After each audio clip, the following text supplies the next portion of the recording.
Chapter 1575. The group of people stood at the entrance of the restaurant and stared in the direction of the cashier in silence. It looks delicious. Astria, who is still oblivious to the situation, looked at the direction where the aroma is coming from. She kept tugging at Wu Yan's clothes.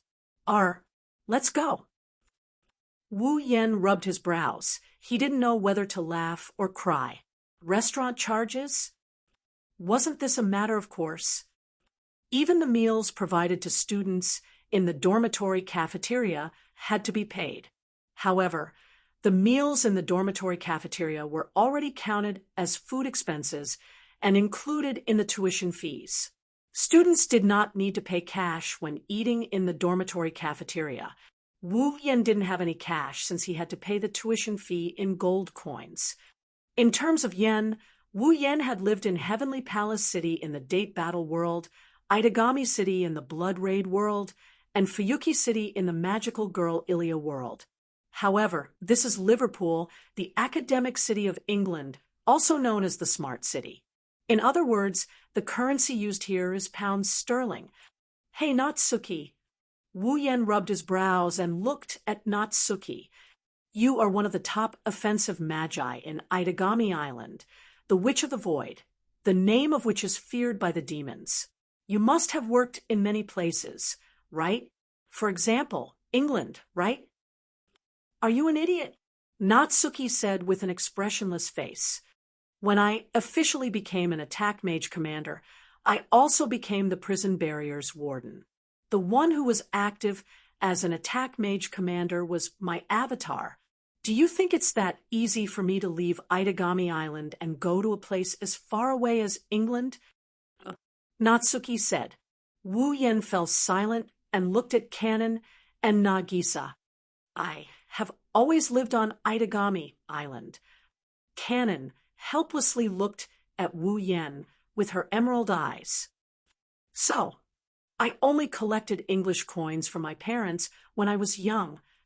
Nagisa smiled awkwardly. Now they are all in my house. Kanon and Nagisa's conversation. Wu Yan fell silent. He subconsciously looked at Ikaros. Ikaros muttered with a bit of unease. Do you want me to go grab some? This time, Wu Yan didn't say anything. His expression collapsed. Astria had a bad feeling about this. Tears started forming at the corner of her eyes. Are we not allowed to eat anymore? What should we do?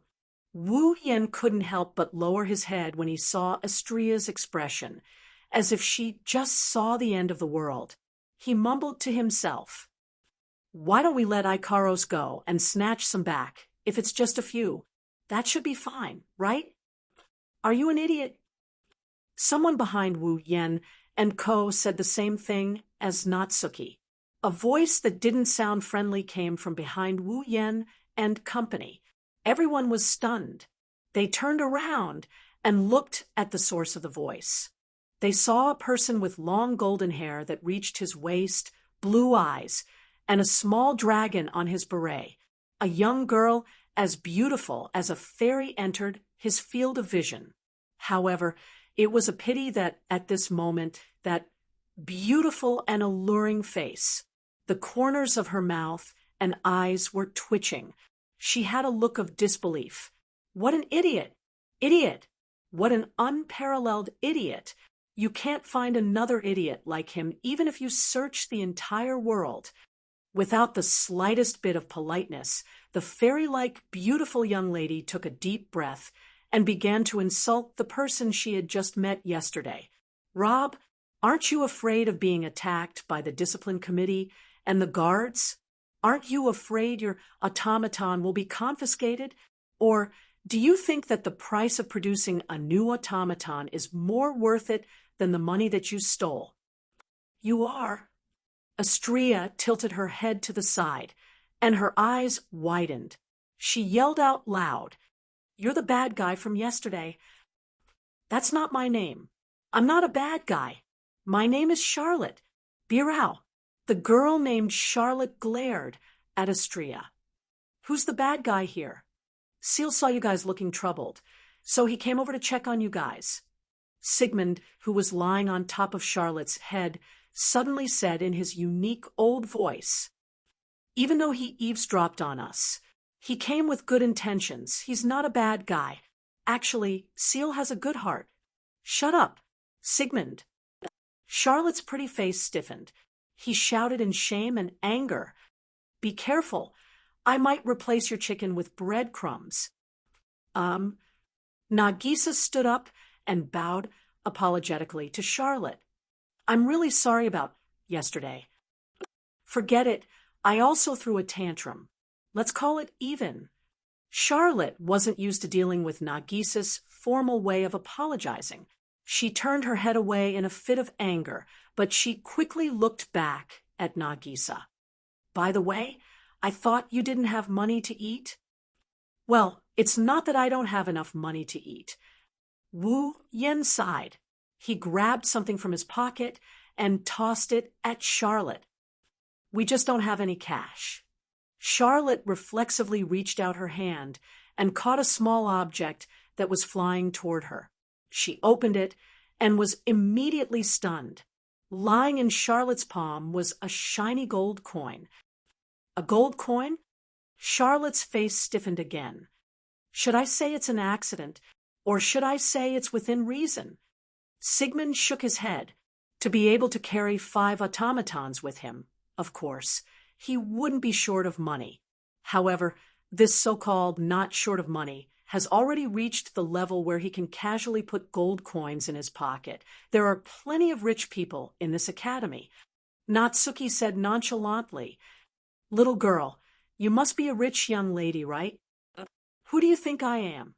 Charlotte's blue eyes emitted a sharp light, like that of a ferocious beast. "I am the Charlotte of the Northern Territories Count Bilo family, with the unicorn badge bestowed by Her Majesty the Queen." "Bilo." When she said this, Charlotte's tone wasn't filled with pride and glory, but something even more intense. It was like the Charlotte of the Northern Territories Count Bilo family, with the unicorn badge bestowed by Her Majesty the Queen. The phrase Birao was not a title or status, but a dream and yearning. Therefore, Sigmund, who was lying on Charlotte's head, fell silent. Natsuki also stopped talking. Even Astria, who didn't understand complicated matters, noticed the change in atmosphere and shut her mouth. Of course, the only thing she shut was her mouth. Gulp. In the silence, Astria's stomach started growling at the most inappropriate time. You. Astria clutched her stomach and shrugged her shoulders weakly. She sounded like she was about to cry. I'm hungry." The solemn atmosphere instantly collapsed, and Charlotte's resolute expression became powerless. "You did it on purpose." After glaring at Wu Yan, Charlotte grabbed Wu Yan's hand and smashed the gold coin back into Wu Yan's hand. Then Charlotte walked into the dining hall and said angrily, "What are you waiting for? Do you really want to go hungry?" "I don't want to," Astria yelled out without hesitation. She then looked at Wu Yan with a pitiful expression. Astria-chan." Nagisa and Cannon looked at each other helplessly. "You." Wu Yan shook his head. He didn't know whether to laugh or cry. "Then let's follow her." "Yay, it's time to eat." Astria smiled brightly and chased after Charlotte. "Charlotte?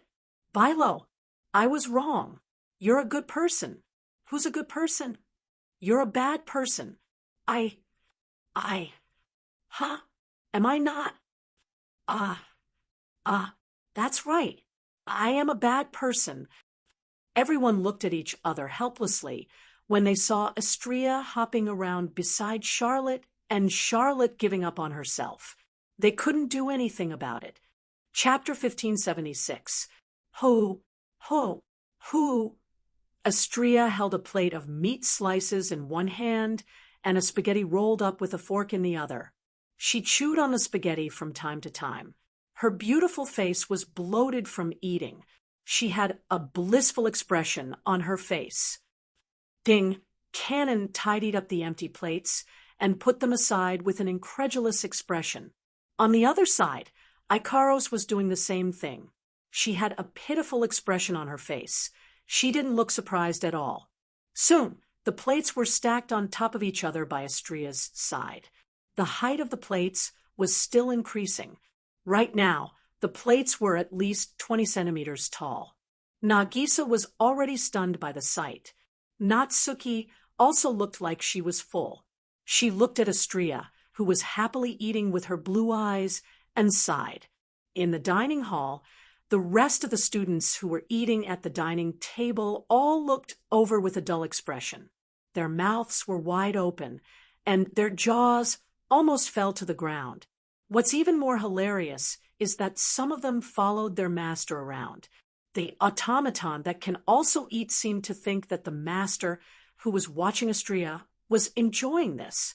It followed Astria's example and started eating as well. In the end, they were all lying on the table and couldn't get up anymore.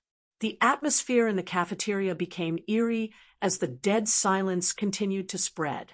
Even the staff of the restaurant and the chefs in the kitchen of the restaurant left their work and gathered in the distance, looking over here.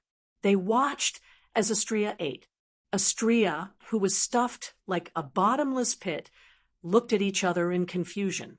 They must be wondering why such a beautiful girl would eat so much. That seductive body of hers can hold so much food, right? Of course. She's a beautiful girl. To have such a huge appetite, it must have given a huge shock to the students who were also eating in the cafeteria. Standing at the dining table, Sigmund, who was eating just now, was drowned by the dishes. His figure could not be seen at all, nor could he see his performance at this moment. Charlotte unconsciously let go of the sandwich in her hand, and the sandwich in her hand fell on the table with a thud. Everyone stared blankly at Astria, who was eating with a blissful expression on her face. No one said a word. After a long time, Charlotte finally took out a wallet from her arms with trembling hands. She opened it again with trembling hands. After checking all the notes inside, 2 streams of tears flowed down her cheeks. "It's over. What's wrong?" Wu Yan turned his attention back to Charlotte as if he's watching a good show. "You don't have enough money?" "Of course, it's impossible for me to use up all my money for a meal," Charlotte retorted. Then she burst into tears again. "But from the looks of it, I have to spend at least a month's worth of food on this meal. Ma, don't make a fuss out of nothing." Wu Yan grinned at Charlotte. With Astria's appetite, she should only be 70% full right now. If you're so surprised now, what are you going to do when she's 100% full? "She's only 70% full." Charlotte shrieked, and she grabbed Wu Yan by the collar. She pulled Wu Yan in front of her, and she yelled at him. "I don't care. You have to pay me back now." "Huh." Looking at Charlotte's face that was inches away from his, smelling the fragrance coming from Charlotte's body, Wu Yan exclaimed in shock. "Didn't you treat us to this meal? Who's treating you?" Charlotte didn't hesitate to show her unreasonable side. "Listen up. I'm the one who lent you money for this meal, not the other way around. You must pay." Fine. Wu Yan raised his hand in surrender. "I will pay you back when I get some paper money. How about I give you a gold coin?" Gold coin. Charlotte's ferocious expression disappeared, and she started hesitating. Astria's appetite is scary. She will have to pay a hefty price, but it's not to the point where she has to pay a gold coin. If she were to accept Wu Yan's gold coin, she would have profited from it. "I won't take advantage of others." However, Charlotte immediately refused after hesitating for a moment. "You just need to pay me back." "Fine. Also, interest will be charged from now on. You call that not taking advantage of others." Charlotte didn't even have the energy to throw a tantrum when she heard Astria's clanking sound. After she made Wu Yen pay the interest, she looked at Astria and sighed in admiration. With such a gluttonous automaton, it's no wonder you have to carry gold coins around with you. I know you have misunderstood, but you are right in a way. It's not easy to feed Astria. Wu Yen patted his cheeks. But it's best if she can eat her fill. It would be troublesome if she gets hungry during my test today. Test? Charlotte paused for a moment before she realized what Wu Yen meant. Oh, right, you are a new student, so you have to take a test today to determine your ranking in the academy. It's boring, right? Wu Yen is bored out of his mind. He rested his face on his hand and waved his other hand. Ranking or whatever, it doesn't matter. What do you mean it doesn't matter? Charlotte frowned. She looked at Wu Yen with a serious expression. I mean, do you really understand the importance of a puppeteer's ranking in the academy? Importance? Importance? Wu Yen looked at Charlotte with a half smile on his face. That's only for a portion of people, right? Charlotte choked and couldn't say anything. The Walpurgis Royal Mechanical Arts Academy was the best academy in the world of magic.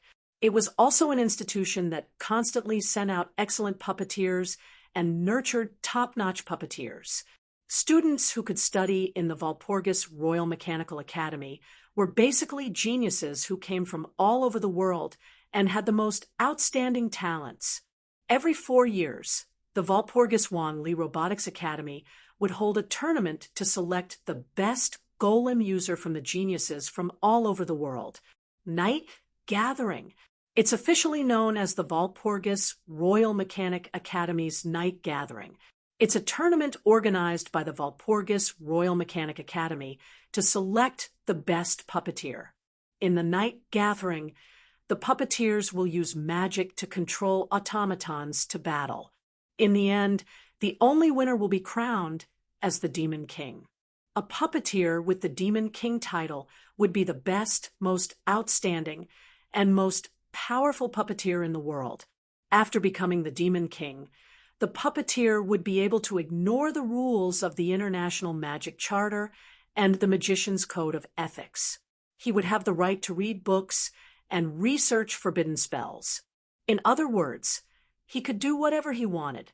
The Demon King, who was not bound by any restrictions, would be able to read all physical bodies, use all forbidden techniques, and even carry out the exploration of immortality and genetic modification. In addition, the title of Demon King had proven that it was the strongest puppet user of the current generation that was born once every 4 years.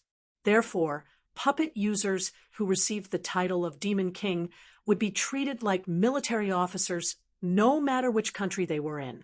Wealth, fame, knowledge, power. The one who becomes the Demon King will have all of these. Only the top 100 students in the Walpurgis Royal Mechanic Academy can participate in the Night Gathering and have the right to compete for the Demon King title. That's why Charlotte mentioned the importance of ranking. That's why Wu Yen said it's only for a certain number of people. After all, as long as one isn't in the top 100, they can't participate in the Night Gathering. Naturally, for students who aren't in the top 100, the ranking in the academy isn't that important. Of course, that's for those who don't have the ability and don't want to compete for the Demon King title. Suddenly, a commotion came from outside the restaurant. Chapter 1577. The student cafeteria was located in the center of the main street of Walpurgis Royal Mechanic Academy. The cafeteria had a wall made of glass, and the seats near the wall made of glass, so the students could clearly see the main street that extended in all directions past the cafeteria. Therefore, if something happened on the main street outside the cafeteria, the students in the cafeteria would be able to see it clearly. At the same time, there was a small commotion on the main street outside the cafeteria. The one who caused the commotion was a student wearing the uniform of Walpurgis Royal Mechanic Academy. The female uniform of Walpurgis Royal Mechanic Academy was a white shirt with a black tank top that exposed the chest and a short gray skirt. The male uniform was a simple white shirt and black trousers, but on top of the white shirt, there would be a black tight leather jacket with a tank top. Apart from wearing the same male uniform as the other students, this student was also wearing a luxurious black cloak with badge-like ornaments on both shoulders.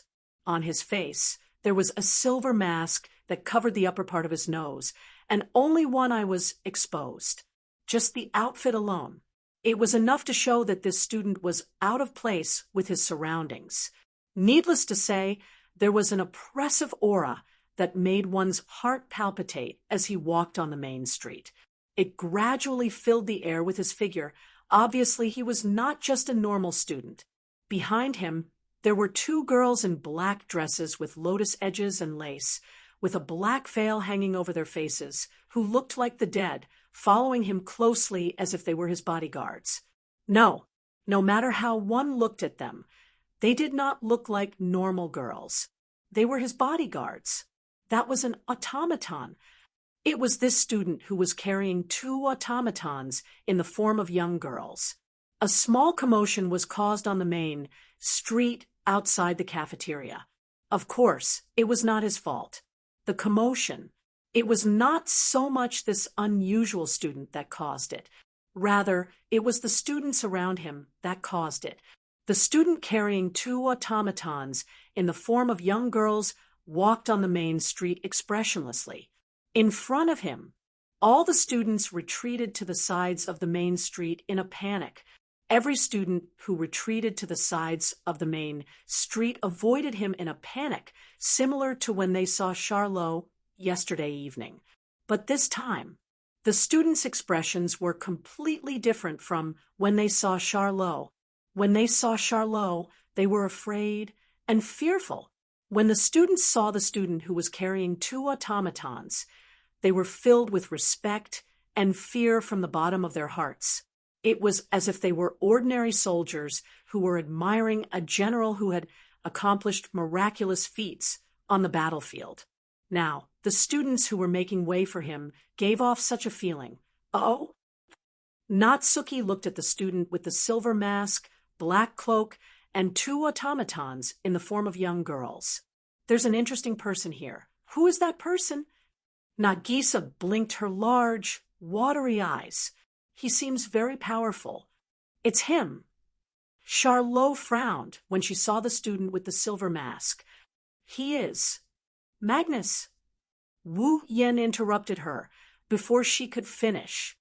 He is the best student in all his subjects in the academy, and his comprehensive score is the best in history. He can be said to be the most talented and the strongest genius since the Walpurgis Royal Mechanical Academy was established, controlling 6 automatons that have the name of one-man force and whose combat ability is comparable to that of several warships when combined, is the puppeteer who is most likely to win the night meeting and win the title of Devil King. I said. Wu Yen had a strange smile on his face that Charlot couldn't understand. Am I right? Yes. Charlot's frown deepened when she saw the strange smile on Wu Yan's face, but she still nodded. Magnus' ingenious magic and magic power are far beyond the level of ordinary puppeteers, and even the top puppeteers. Ever since he entered the school, he has shown his talent and climbed to the top of the night meeting ranking. He is a monster that even the ingenious professor who teaches practical combat said he has no chance of winning. Is that so? Wu Yen glanced at Magnus, who was walking on the main street. In other words, he is your strongest enemy who wants the title of Demon King, right? Yes. You are right. Charlot smiled bitterly. The number of automaton he controls is even more than you. Not only that, but each of them has a powerful combat power. If I were to fight 1 or 2 of them, I might still be able to find a slight chance of winning. If I were to fight 3 of them, it would be my limit. If I were to fight 4 of them, I would definitely lose. If I were to fight all 6 of them, no chance of winning. Charlot didn't say it out loud, but that was probably what she was trying to say. One-man force. Natsuki's blue eyes softened a little as she stared at Magnus. There was a slight ripple in her eyes. What? Wu Yan's lips curled into an amused grin. You're interested in him? A little. Natsuki said in an emotionless tone that startled Charlotte. Maybe it's because I haven't exercised for a long time, or maybe it's because I'm too weak. A little. I want to exercise a little. Exercise a little. Charlotte was stunned for a moment before she opened her mouth wide. You want to? Well, that's fine too. Wu Yan stood up and looked out the window. I wanted to see what level we are at. If our opponent is the number 1 in the academy, he should be able to give us a good result. What? What do you mean? A thought flashed through Charlot's mind. He was shocked by his own thoughts. Don't tell me you want to challenge Magnus? Are you crazy? He's an existence that can skillfully control 6 powerful automatons. Do you know that? 6. Wu Yan rubbed his chin as if he's in a dilemma. I only have 5 automatons. I'm at a disadvantage in terms of numbers. You're only considering numbers? Aren't you a little too naive? Charlot stood up.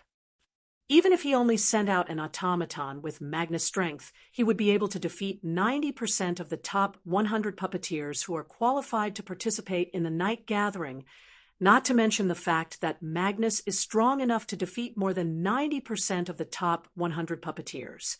Not to mention, he's also good at group battles. Every time you add an automaton, it's not like you're adding more than 1 automaton. The increase in combat power isn't as simple as 1 + 1. Do you think you have a chance of winning just because you have as many automatons as Magnus? Magnus' automaton is also very strong, but magic and skill are Magnus' strongest points. Charlotte became serious. Do you understand?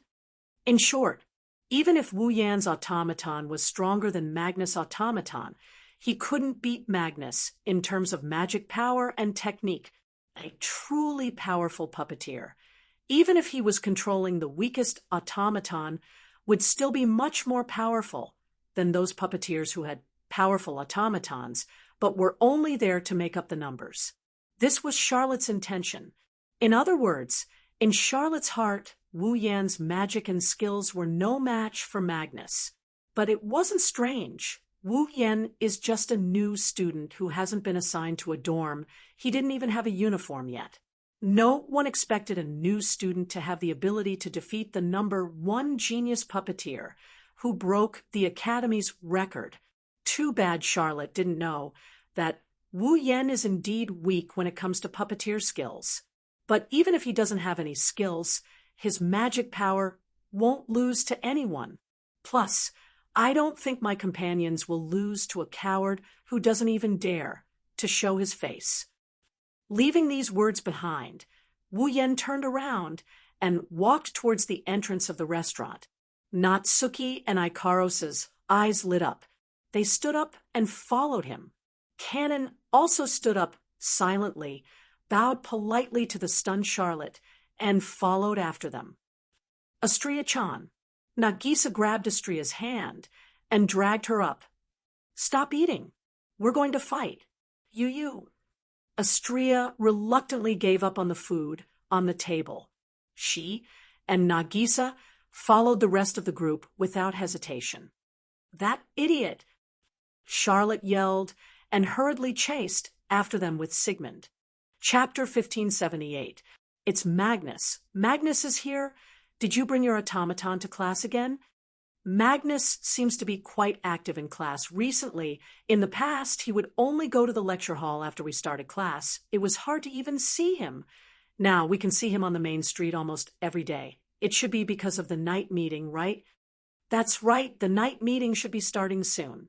Even if he's the number 1 in the academy, he should be a bit nervous, right? That's true. On both sides of the main street, the students fully played the role of spectators. They looked at Magnus with awe as he walked across the main street while whispering to each other. It's unknown if he didn't hear them or if he didn't, but he acted like he didn't. Magnus was still expressionless. Even his eyes that were exposed outside the mask didn't have a trace of emotion. It seems like he's already used to being the center of attention, right? Magnus slowly walked towards one of the lecture halls in the academy under everyone's gaze with the two teenage automatons in tow. However, it didn't take long before Magnus' footsteps paused for a moment. It's not because of anything else. It's because in this situation where everyone is avoiding him, there's a person walking towards him. There was a person walking towards Magnus on the main street to greet him. It was a man with black hair, red eyes, and a calm expression on his face. He was accompanied by 5 beautiful young girls of different sizes, figures, and temperaments. They were so beautiful that they looked like they had walked out of a painting. They were chatting and laughing as they walked over. The man was wearing a black shirt, black pants, and a black coat. He wasn't even wearing the academy's uniform. It made people wonder if he was a student of this academy, but it was very obvious. He was carrying an automaton, so he shouldn't be a teacher. After all, in the Walpurgis Royal Tactical Academy, other than the professors who taught tactical magic and control techniques, there were also other instructors. The other teachers either didn't have an automaton, or even if there was an automaton, it would be impossible. They wouldn't just casually bring one out.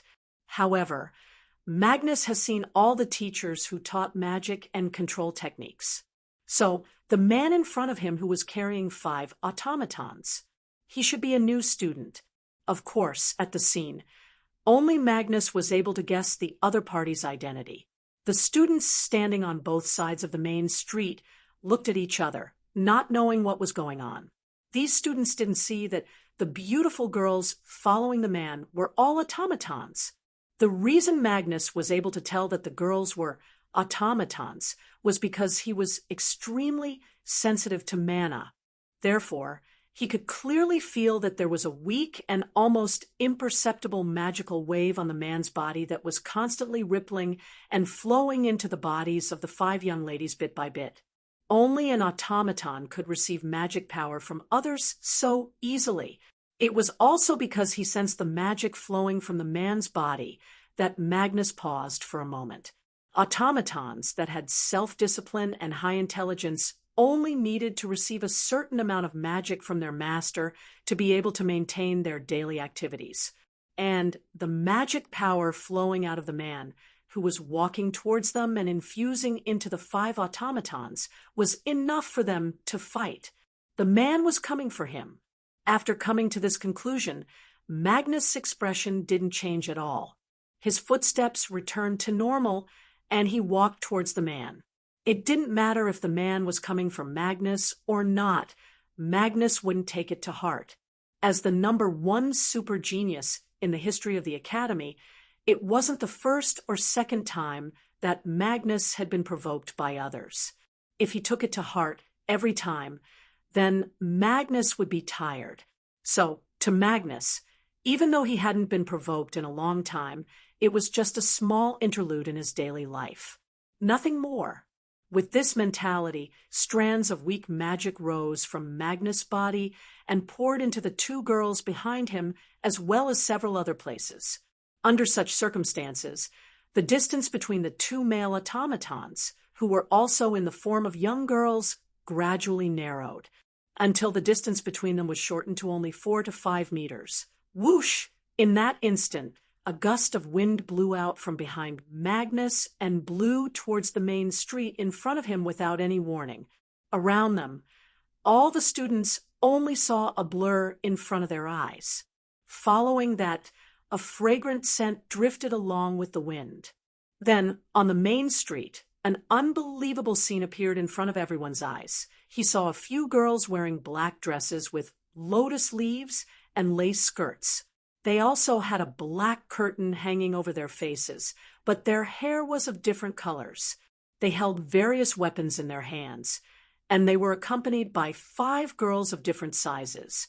They flashed around the man, who was not wearing a uniform. There were a total of 6 girls. Their faces were all covered by the black veil, making it impossible to see their faces. However, some of them held crimson swords, some crimson short sabers, some crimson spears, and some crimson sickles. As for those scarlet-red sharp weapons, they were now raised by the encirclement of young ladies. The razor-sharp edges of those weapons were pressed against the throat of the man who wasn't wearing a uniform. Of these 6 girls, 2 of them were the automatons that Magnus just brought with him. Where the other 4 came from, none of the students knew. But what made them feel incredulous wasn't that they didn't notice when the automatons of the top puppeteers of the 6 academies appeared and formed a circle around the man without a uniform. What truly caused them to feel disbelief was that the automaton of the number 1 puppet user in the history of the 6 academies and the sharp weapons that were pressed against the throat of the man who was not wearing a uniform were all wrapped around by a chain that flickered with a faint purple light. It was a chain that extended out from the space behind the 6 girl-shaped automatons that had formed an encirclement where these shackles came from when they appeared and when they wrapped around the weapons of Magnus automatons. No one knew either. They only knew that under the effect of these shackles, even if the sharp weapons were aimed at the throat of the man without a uniform, they couldn't pierce any further. But on the other side, it was the complete opposite. In everyone's eyes, the undefeatable number 1 powerhouse of the academy, Magnus, compared to the man who was surrounded by 6 girls, there was only 1 girl in front of him. She had long golden hair that reached her ankles, tied with 2 white ribbons at the ends of her hair, splitting it into 2 ponytails. She was the girl who was beside the man who was surrounded just now. The girl was the same as the 6 girls surrounding the man without a uniform. She was holding a weapon in her hand. It was a laser lightsaber that was constantly vibrating and emitting a buzzing sound. This lightsaber was also raised by the girl at this moment and pressed against Magnus' throat. The 2 men standing face to face on the main street both had sharp weapons pressed against their throats. But one side was blocked by all sorts of weapons, while the other weapons were shackled by the purple light shackles and couldn't move at all.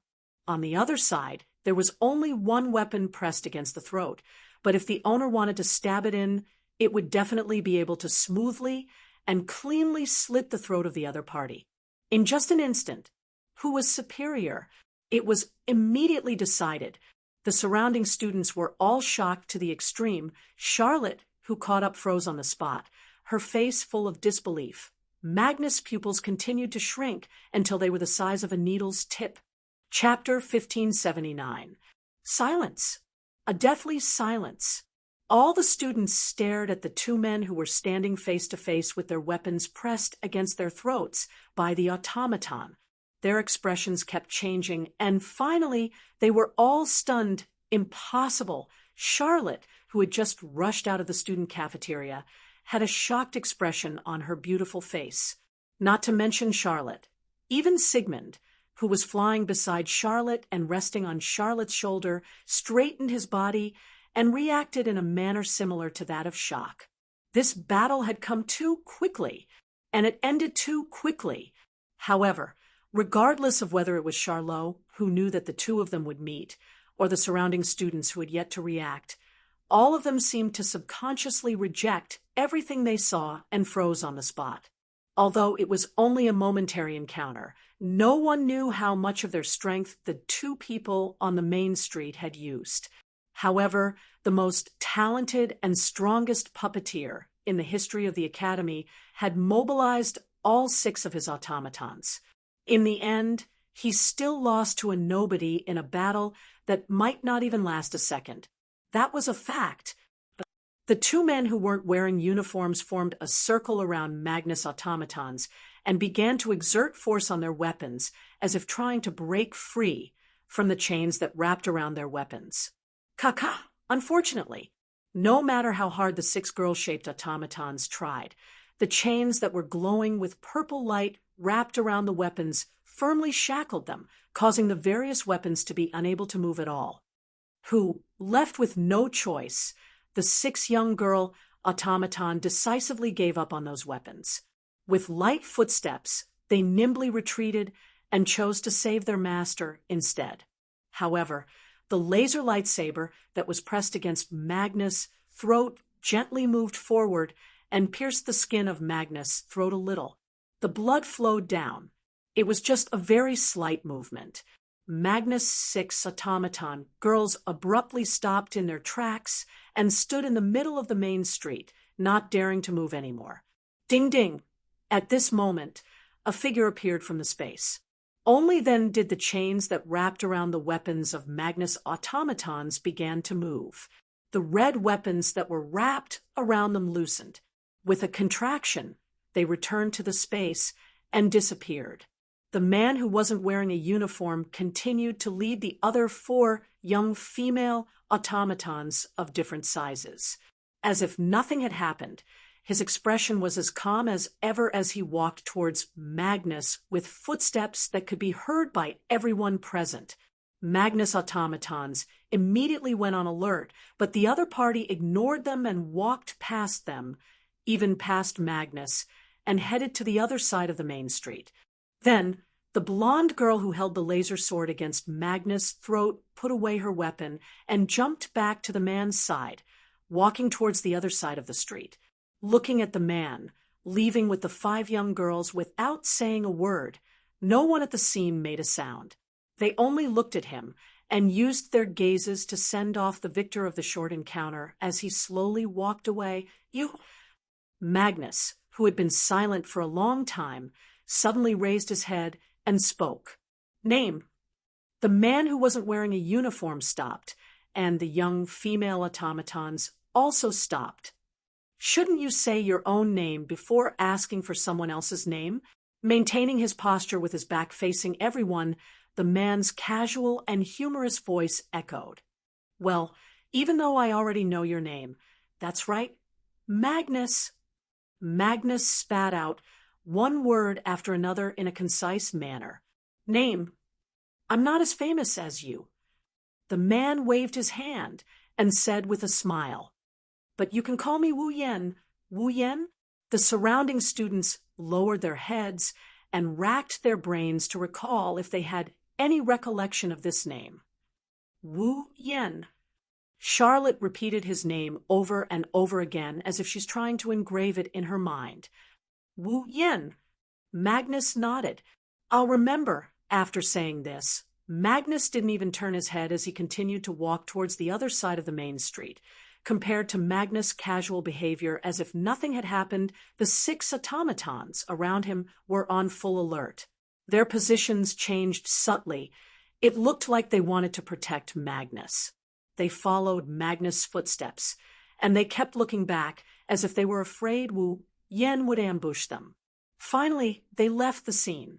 At the same time, Wu Yen brought Natsuki, Ikaros, Astria, Kanon, and Nagisa away from Magnus. Their backs faced each other as they distanced themselves from Magnus. Charlotte finally reacted. She hurriedly brought Sigmund along and chased after the 2 of them once again. At the scene, there was only a crowd of students left. Their gazes swept over the backs of the 2 men who were running in opposite directions. When the 2 figures disappeared, a clamor resounded through the entire student cafeteria's main street center area. Thus, the rumor of Magnus, the number 1 student of the academy, being defeated by a freshman with 5 automatons spread like wildfire. Wu Yen pursed his lips when he heard the commotion coming from the other side of the street. He looked at Natsuki. How is it? I can't tell. Natsuki replied immediately, even though it was a random question. That Magnus brat may have entered battle mode, but he clearly wasn't serious about dealing with you. The only reason you were able to achieve such a result was because of his carelessness. Therefore, we still have no way of determining his true strength. You're right. Wu Yen nodded in agreement. All of Magnus' automatons have been dispatched, but they haven't even activated their magic circuits. On the other hand, we've already used the magic circuits registered in the data. I'm sure we have the upper hand in terms of level. It's hard to tell how the battle will turn out if we don't actually fight. Natsuki looked straight ahead. At the very least, we can only use the magic circuits you registered. Let's do this then. Wu Yen thought for a bit and waved his hand. To be able to suppress Magnus in an instant when he was careless, it more or less proves that there aren't many people in the academy who can cause trouble for us. Probably. Natsuki didn't deny it. Master. Ikaros, who was following behind Wu Yen, spoke up. Miss Charlotte is here. Wait. Just as Ikaros finished her sentence, Charlotte caught up to Wu Yen and she glared at him while huffing and puffing. What happened just now? What did you do? Magnus was really defeated by you. Where did you come from, monster? Stop. Listening to Charlotte's barrage of questions, Wu Yen quickly raised his hand to stop her. Why do you have so many questions? How can there be nothing wrong with me? Charlotte leaned forward, almost touching Wu Yan's face. You defeated Magnus with only 2 automatons when he used all of his automatons. Even though only Natsuki and Astria made a move, that's still the majority of our forces. Wu Yen grabbed Charlotte's shoulder and pushed her away. Ikaros' magic focuses on defense, while Cannon's magic focuses on healing. I've only hidden Nagisa's combat strength. The rest of our combat strength has been deployed. Charlotte immediately fell silent. Chapter 1580. Charlotte's sapphire blue eyes looked at Wu Yen with a complicated expression. Reading the latest novel, you exposed the information of the magic that can be used by the magic circuit of your automaton to me just like that. Aren't you afraid that I'll formulate a strategy to counter this? Devise a strategy to counter the magic that my automaton can perform? Wu Yen didn't know what she was talking about. Why would I need to counter the magic that my automaton can perform? Isn't that obvious? Charlotte said matter-of-factly. Even though I didn't see your full strength, and Magnus didn't use his full strength just now, you still managed to suppress the number 1 student in the academy. It shouldn't be difficult for you to qualify for the night gathering, right? By then we will be enemies. Charlotte stared at Wu Yen. Isn't it dangerous for you to expose the intelligence of your automaton magic circuit to me? Indeed, exposing the magic circuit of an automaton before a battle is an extremely irrational behavior because an automaton can only perform 1 magic circuit. Therefore, once the magic circuit of an automaton is exposed, the enemy will be able to counter this magic and come up with a strategy to counter it. It will be very disadvantageous in a battle. Of course, the premise is that there will be a battle. Wu Yen said, while Charlotte was still in a daze. Who told you I'm going to the night gathering? You're not going to the night gathering. Charlotte cried out involuntarily. In the Valpurgis Wong, Lee Machine Learning Academy, the Valpurgis evening party was held once every 4 years. It was a banquet where the best puppeteers could be selected. The puppeteer who won the night gathering and became the Demon King would be able to dissociate himself from the ethics of a magician.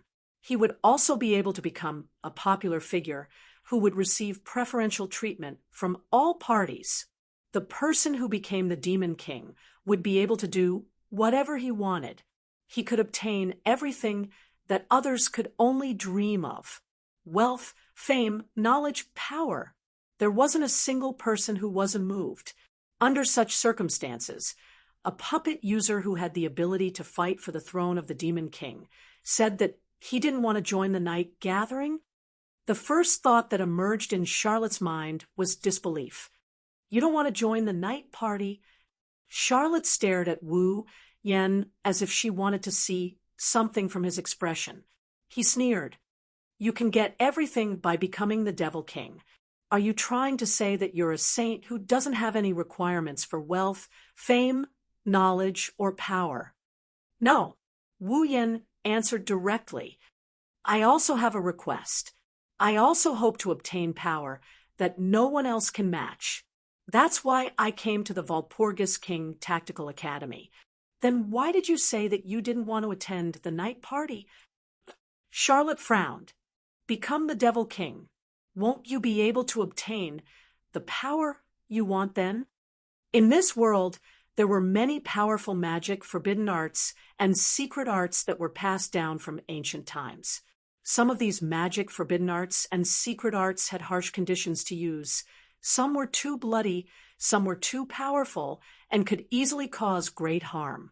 Thus, all of them were listed as forbidden arts that couldn't be studied and were sealed away. If a puppet user or even a magician broke the taboo and studied these forbidden arts, they would be hunted down by the Magician Association and sent to the execution stage in the end. Only those who obtained the title of Devil King could touch these taboo arts as they wished and study these unimaginable forbidden arts to obtain power that others coveted. Since Wu Yen came to the Walpurgis King Tactical Academy to obtain great power, it was impossible that he didn't want to become the Devil King and study forbidden arts, right? Wu Yen saw through Charlotte's inner thoughts. That's why he snorted in disdain. To be honest, I don't think the forbidden arts of this world can give a person great power. Huh. Charlotte was stunned. No matter how powerful the techniques you create are, a magician is still a magician. Wu Yen left Charlotte behind and continued walking forward. If they don't know how to strengthen themselves instead of strengthening their arts, they will never become a god that controls everything. God. Charlotte's delicate body trembled as a wave of emotions surged in her heart. Does this man want to become a god? As soon as this thought arose, it was immediately cut off by Charlotte. It wasn't that she thought it was wishful thinking, but she felt that if Wu Yan's goal was to become a god, it would be too frightening. Of course, Wu Yan didn't lie. Didn't he do the demigod path, mission, and work hard until now to become a peak demigod? After becoming a peak demigod, Wu Yan would be able to touch the barrier of the divine rank. He would become a god. Of course, the reason he isn't interested in the forbidden arts of this world is because Wu Yan has an innumerable amount of techniques from the 103,000 demon path tomes. No matter how powerful the forbidden arts were, they wouldn't be as powerful as the truly heaven-defying arts in the 103,000 books that gathered the world's knowledge of arts since ancient times. After all, among the techniques in the 103,000 Book of Demon, there was a technique that could truly kill a god. It's a pity that Wu Yan's current strength is far from enough to use it. Charlotte shook her head, and she chased after Wu Yan while yelling at him. You said that you won't join the night party. Then, do you dare to tell me all the magic circuits of your automaton? If you want to know, I don't mind telling you. Wu Yan shrugged, without batting an eyelid. Natsuki's magic circuit is space manipulation, which allows her to freely manipulate space. Ikaros's magic circuit is wave barrier. Astria's magic circuit is particle sword. It's the same as the lightsaber just now. She can use light particles to form a sword. She can enlarge or shrink it at will. Nagisa's magic circuit is freezing fog. She can control cold air and ice. Canon's magic circuit is healing boost. No matter how severe the injury is, as long as the victim doesn't die, they will be healed in a short period of time. Wu Yan looked at Charlotte with a smile that didn't look like a smile on his face. Are you happy now? Why, you're really telling me?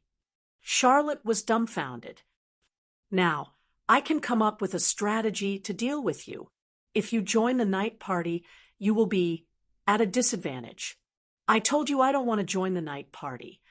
Wu Yan sighed. I came to this academy for another reason. It's not to join the night party. Don't worry. All right then. Charlotte let out a long sigh and calmed down the waves in her heart. That's fine too. I don't want to have another strong enemy. That's why you should think about how to deal with Magnus. Wu Yan pursed his lips. You won't be able to become the Demon King if you don't defeat him. Of course I know. Charlotte immediately became unhappy. I don't have a way to deal with his one-man army, but I will definitely win. No, we must win. Charlotte clenched her fists. Then she seemed to have thought of something and started clapping. Oh, right. Why don't you practice with me? Huh. This time, it was Wu Yan's turn to be stunned. You're not joining the night party anyway, right? Charlotte's eyes lit up. Magnus has his one-man army, and your automaton isn't any weaker than him. Plus, your magic circuits work well together. If you practice with me, I might be able to find a way to defeat Magnus. What Charlotte said was right. Astrea specializes in offense and can be used as a strong attacker. Ikaros's magic circuit is for defense. She can focus on defense. Natsuki can manipulate space as she pleases. She's perfect for ambushes and rescues. Nagisa's magic is for controlling air and ice. She can attack from a distance and control the battlefield.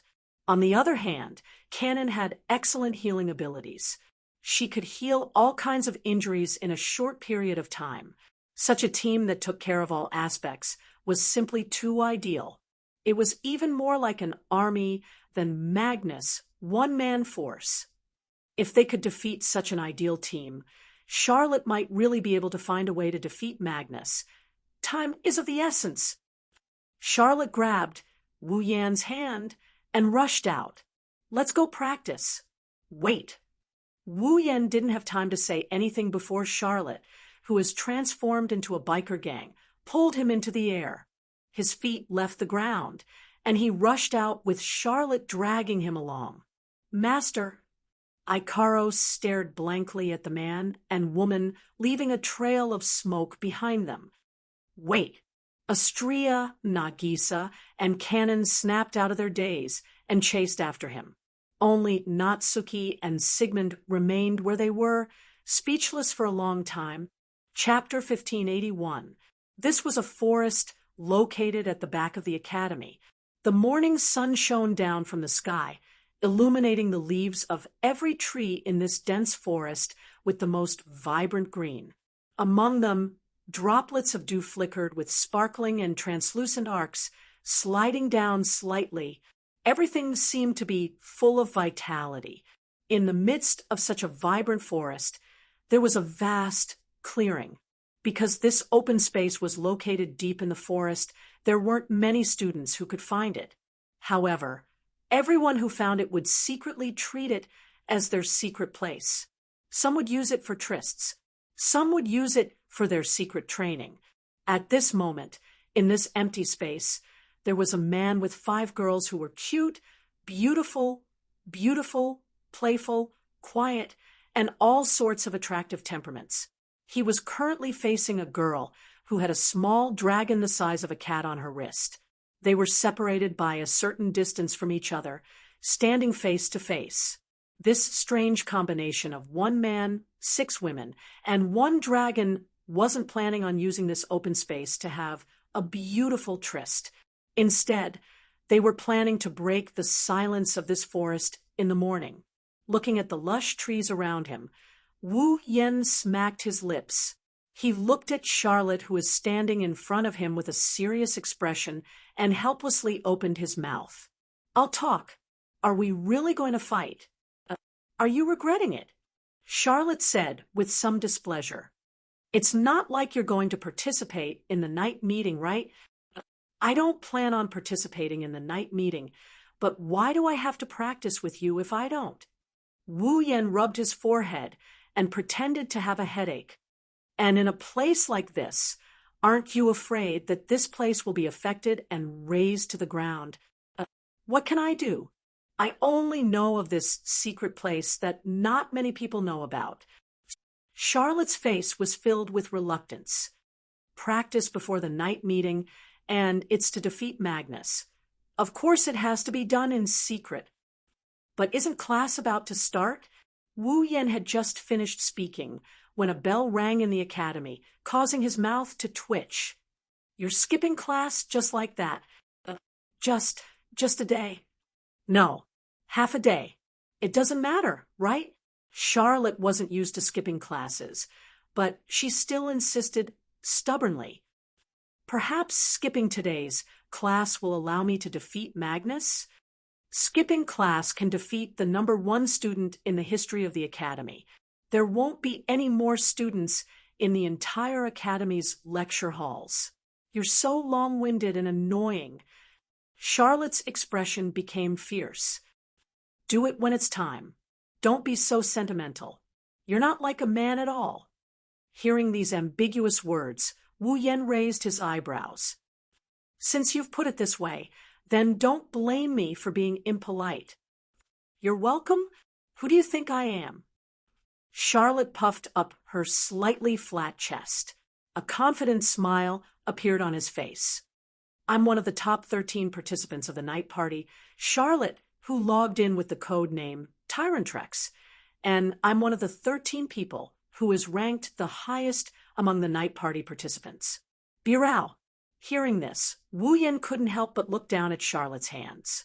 Her fair skin was faintly visible, and there was a pair of fingerless gloves on her hands. The gloves were made of pitch-black silk. Although it looked dull, the style revealed a sense of superiority. On the edge of the pitch-black glove that covered the wrist, there were a few letters embroidered with golden thread. Tyrantrex. Tyrantrex. Only the top 100 students in the academy who had the qualifications to participate in the night party had the special gloves. The golden words embroidered on the gloves were the code names that only the 100 participants of the night gathering could possess. It was also the nickname of those who were famous in the academy. Charlotte was one of the top 100 people. Moreover, she was one of the top 13 of the top 100 people.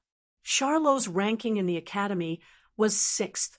In other words, even if there was a slight deviation from her ranking, Charlotte's strength could still be ranked in the top 10 of the entire Walpurgis Royal Mechanical Academy. It was because of this that the other students were so afraid of Charlotte. It was also because of this that Charlotte dared to say that she had a slight chance of winning against 1 or 2 of Magnus' one-man army. Even if it was 3, she could still barely deal with it. How strong was Magnus' true strength? This question, perhaps no one in the entire academy knew. Thus, Charlotte's statement was more or less one-sided and not convincing. However, Charlotte had spent quite a bit of time in the Walpurgis Royal Tactical Academy, so she definitely had a certain level of understanding of Magnus. Therefore, even if the statement was too one-sided, it was enough to prove that Charlotte had a certain level of strength. I won't go easy on you. Charlotte withdrew all her expression, and a cold aura emitted from her body. Anyway, you have an automaton that specializes in healing. As long as you don't destroy Eve's heart, it'll be fine. Sensing the aura coming from Charlotte, everyone knew that she was serious. Master, Ikaros and Astria reacted to Charlotte's hostility by looking at Wu Yan with an illusory frame in their eyes. Sensei, Canon, and Nagisa seemed nervous about the upcoming battle. However, they still used their determined gazes to show that they will follow Wu Yan's decision. Natsuki didn't say anything. For someone like her who has been through countless battles, there was no need for her to express anything. She looked at the man in front of her with a calm expression. This time, the 5 girls all acted as if they were automatons seeking to control their puppeteer's choice. I have no choice. Wu Yan smiled and looked at Charlotte. Then come at me. Go all out. Immediately, Charlotte raised her hand. Sigmund, Understood. In an instant, Sigmund flew onto Charlotte's raised hand, and his cat-sized body was instantly shrouded in black mist. That mist was the magic power rising from Charlotte's body.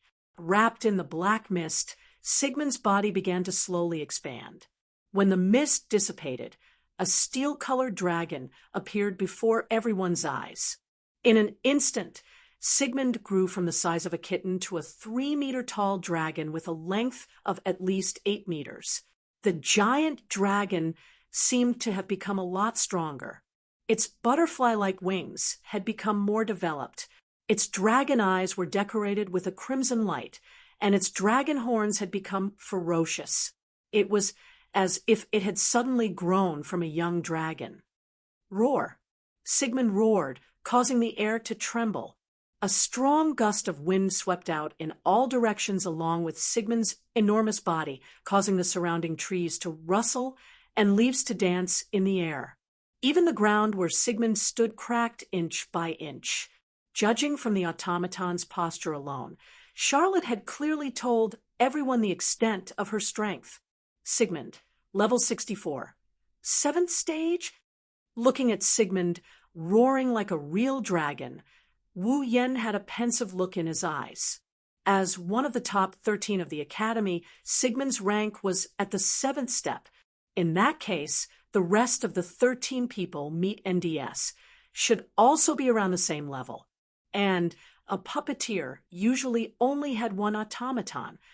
In other words, with 5 peak 7th stage automatons, if Wu Yen were to display the true strength of the girls, it wouldn't be hard for him to stand at the top of the academy.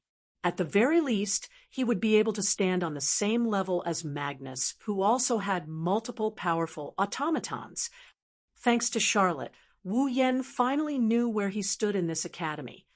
Rastercane. Then, the scene before him was filled with light. Chapter 1582. Grading Cannon. Wu Yan's group could clearly feel a surge of magical energy flowing from Charlotte into Sigmund's body. Roar! Then, on Sigmund's long neck, the lines that looked like the gaps between the scales flashed with a blue light as if they were gathering something. From the bottom to the top, the light gradually dimmed. Finally, on Sigmund's wide-open dragon mouth, it gathered into a dazzling ball of light. Well then, Wu Yen raised his hand, and he pointed his palm at Ikaros.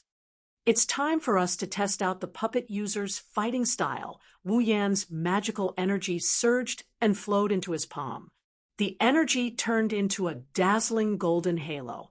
At the same time, Ikaros felt a vigorous magical energy bursting out from the depths of her body, filling her whole body.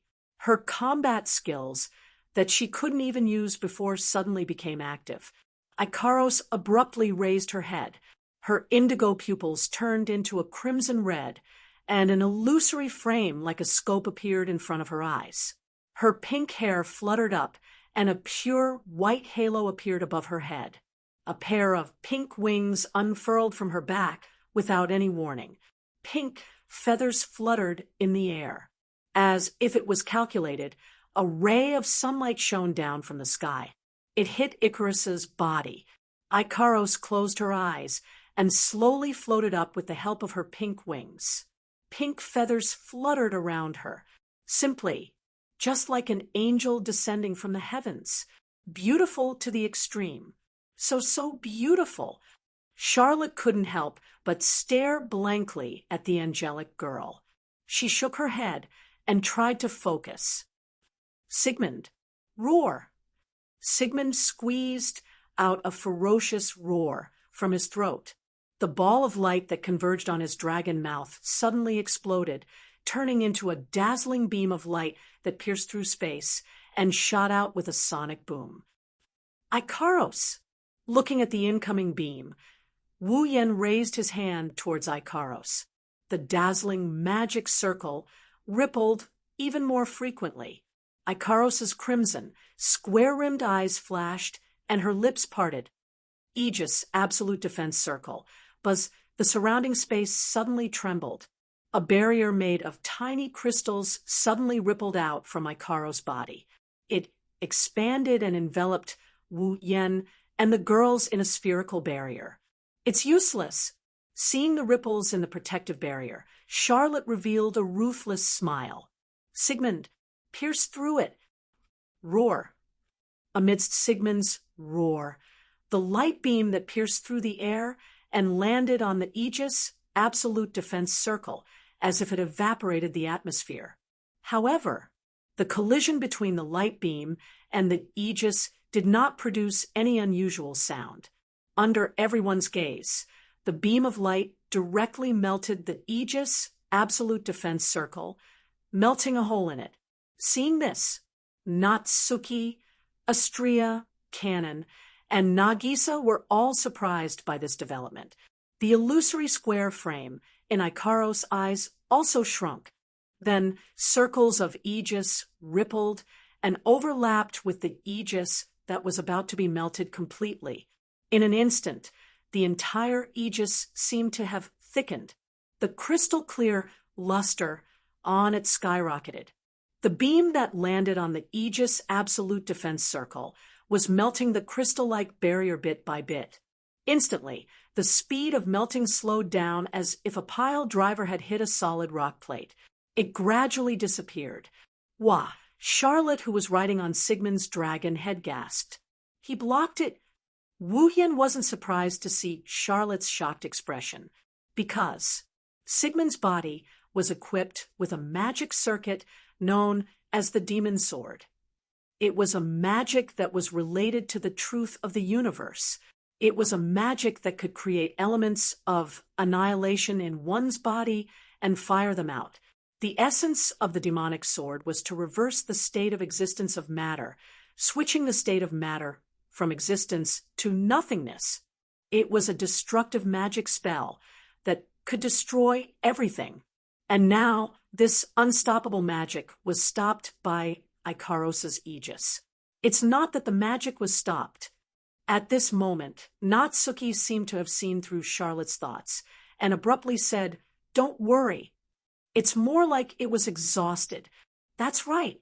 Even if it was a magic spell that could destroy all matter and should be impossible to resist, it still required the support of Charlotte's magic to activate the magic circuit, and activate it. Ikaros' Aegis was in a stalemate with Sigmund's attack. Before the Aegis was melted, Sigmund's attack would exhaust its mana and disappear. Then how about this? Charlotte seemed to have noticed this as well. Her eyes flashed, and her body erupted with magic like steam. Radiant flash or flare. Sigmund opened his mouth, and the gaps between the scales on his neck and chest flashed with blue light again.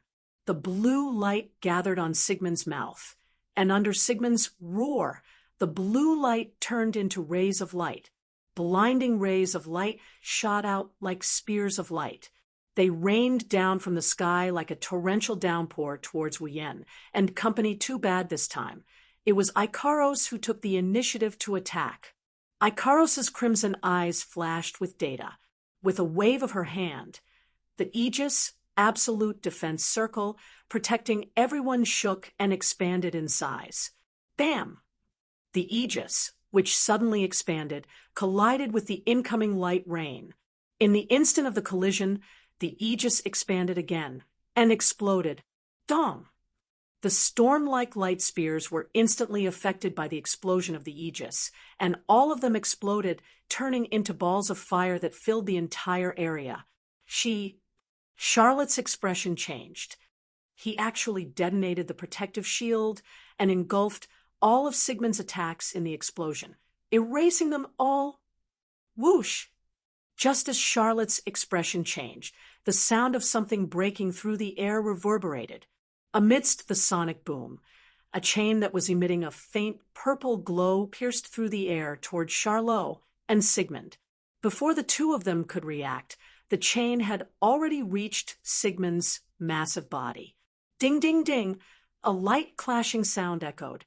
The lock of discipline circled around Sigmund's body and tightened, binding Sigmund. Whoosh! Then there was another air-piercing sound. A stream of light flashed, dragging a long tail of light like a meteor as it flashed through the space. Shortly after, he appeared on top of Sigmund's dragon head, right in front of Charlotte. Charlotte only felt a blur in front of her eyes, and a fragrance rushed into her nose. When she regained her vision, Charlotte was stunned. That's because in front of her, a young girl is floating in the air, her dark red pupils rippled with an illusory square frame, and a pure white halo floated above her head. Behind the young lady was a pair of pure white wings. White feathers drifted down from her body, imprinting themselves into Charlot's eyes. Under the protection of the white feathers, the angelic young girl held a vibrating lightsaber and placed it gently on Charlotte's neck. Charlotte's eyes widened to the limit. Astrea, of course, the one who led the battle to victory is Astrea. Humph. Astrea held the lightsaber in her hand. The illusory frame in her dark red eyes disappeared. Her stern expression was replaced by a smug one. Victory has been decided. Chapter 1583. On the grass at the edge of the messy clearing, Charlotte hugged Sigmund, who had transformed back to the size of a cat. She collapsed on the grass without a care for her image as she panted heavily. My mana is depleted. Of course it's going to run out. Wu Yen sat down as well. His tone was filled with anger.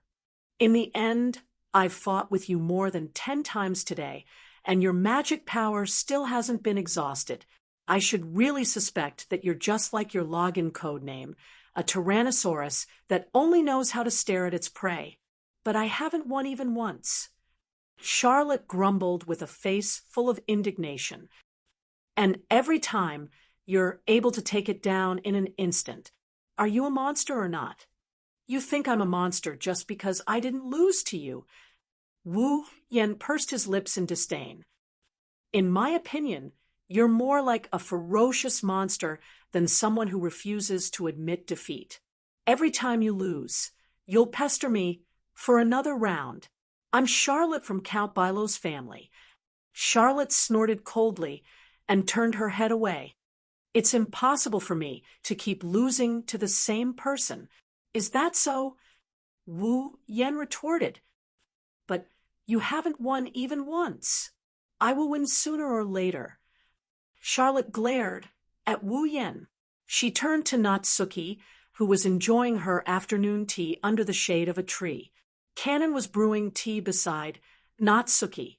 Astrea, Nagisa, and Ikaros were chatting happily. Her shoulders drooped in dejection. The result: you've only been using Natsuki, Ikaros, and Astrea. Kanon and Nagisa haven't even made a move yet, and I'm already no match for you.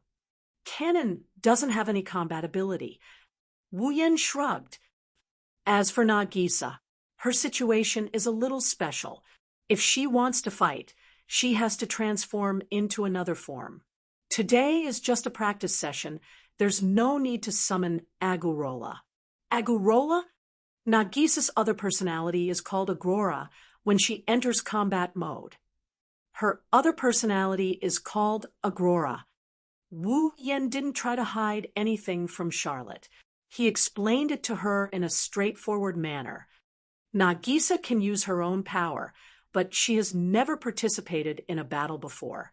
Therefore, Nagisa can use her own power. In battle, Agurola will be able to bring out her true strength. Automatons have dual personalities. Charlotte couldn't help but exclaim in surprise. Your automatons are all rare breeds, rare species? It was Wu Yan's turn to be confused.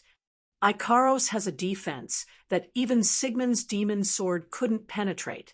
Astrea is an expert in swordsmanship, and her speed is astounding. Natsuki's magic is unpredictable and hard to defend against. They are all powerful existences on their own.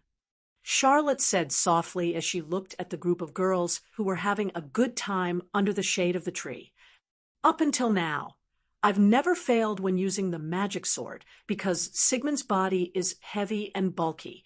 I've always been suppressed by others using speed, but none of them were so fast that I couldn't react in time. However, those two angels managed to do it. The most shocking one is Natsuki. Charlotte stared at Natsuki. Magic related to space is the highest level of magic, even if it is turned into a magic circuit and installed in an automaton. The burden of activating it is huge. If the user isn't strong enough, they won't be able to activate the magic circuit. And this is when the magic is dissected. For example, there are spatial transference, spatial distortion, spatial fissure, and so on. Charlotte looked at Natsuki in a different light. But Natsuki seems to be able to use all the magic related to space. Under such circumstances, the magic circuit in her body is like a spider web that is dissected one by one. Activating the magic circuit is like reassembling them one by one and activating them one by one. Charlotte turned around. She looked at Wu Yen with a serious expression. To be able to control such a complicated automaton so easily, your technique and magic power are amazing. You are stronger than I expected. Wu Yen bitterly laughed inside when he heard that. That's true. However, Natsuki doesn't have a magic circuit in her body, and the magic isn't controlled by him. It is all Natsuki's doing. Even if Charlotte is impressed by Natsuki's ability to use space magic, she should be impressed by Natsuki, not Wu Yen. Wu Yen only provided her with magic power. Other than that, he didn't do anything else. But even if Wu Yen told her that, she probably wouldn't believe him, right? After all, although the magic circuit could usually be controlled by the automaton itself, and the puppeteer was only responsible for providing mana and activating it, the truly complex and difficult magic could only be controlled by the puppeteer itself in order for it to be effective. For example, if Sigmund's magic sword was controlled by the magic circuit and used by himself, it could shoot out tens or hundreds of reflares at once. However, if Charlotte is the one controlling it, then reflare would rain down on her just like when she fought with Wu Yen. She can't even count how many reflare there. It's not that the automaton has weaker control over the magic circuit than the user. On the contrary, the automaton is more familiar with the magic circuit than the puppeteer. However, if the user could convert mana into a form that was more acceptable to the automaton and control the magic circuit, the effect of the magic would be even better. This is a clever magic trick, a magic trick performed by both the puppeteer and the automaton. Without either side, the magic trick's power will be greatly reduced.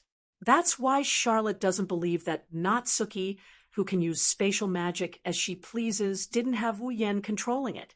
I thought you were able to suppress Magnus in the morning because he wasn't serious and didn't get lucky, Charlotte said in a relaxed tone.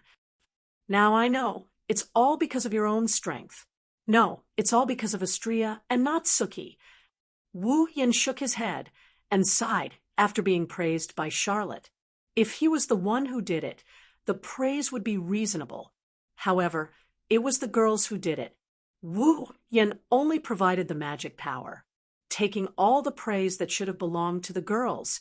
Wu Yen felt a bit uncomfortable. But I'm sure of it.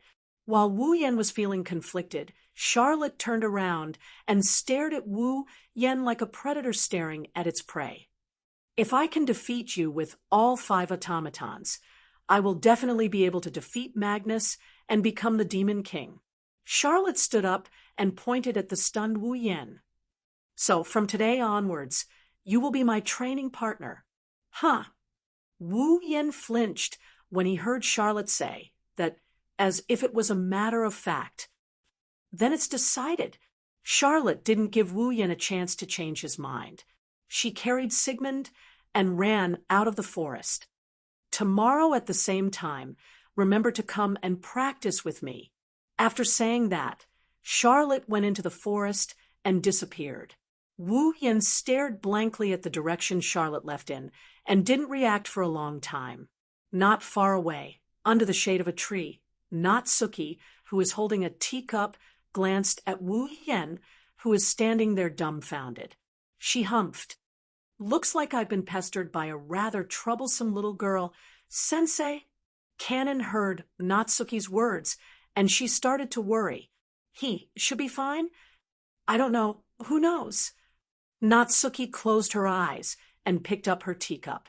She continued to leisurely enjoy her black tea. "Perhaps this is a good thing for him, but I can't say for sure." Chapter 1584.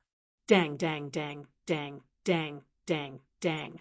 In the evening, at dusk, the solemn sound of a bell reverberated from the tallest clock tower in the entire Walpurgis Royal Tactical Academy, turning into an invisible sound wave that gradually spread out.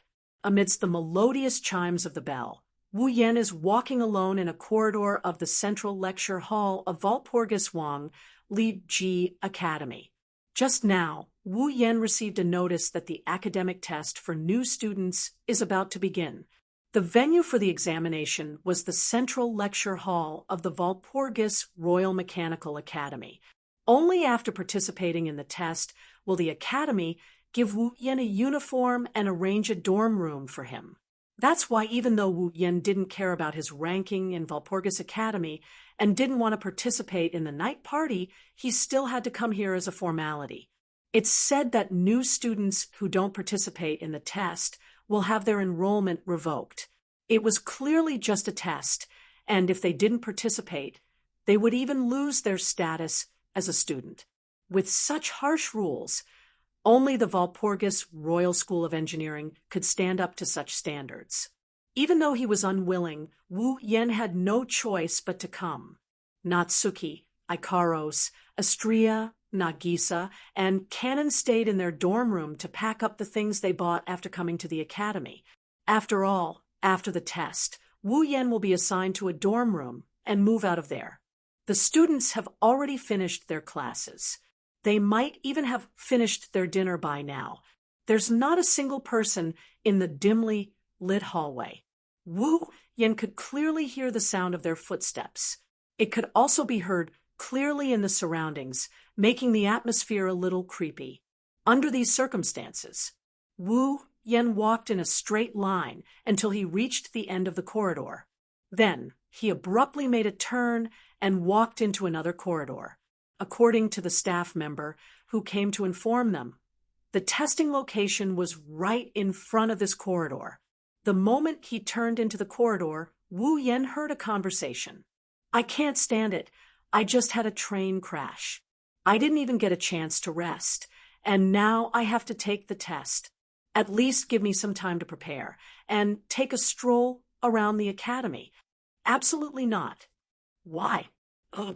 Leijun will definitely do something perverted with some vixen. That's why I have to forbid him." "Just how perverted am I in your heart?" "Ugh. I don't want to be perverted with Yaya. I can't believe he's interested in a vixen on the streets.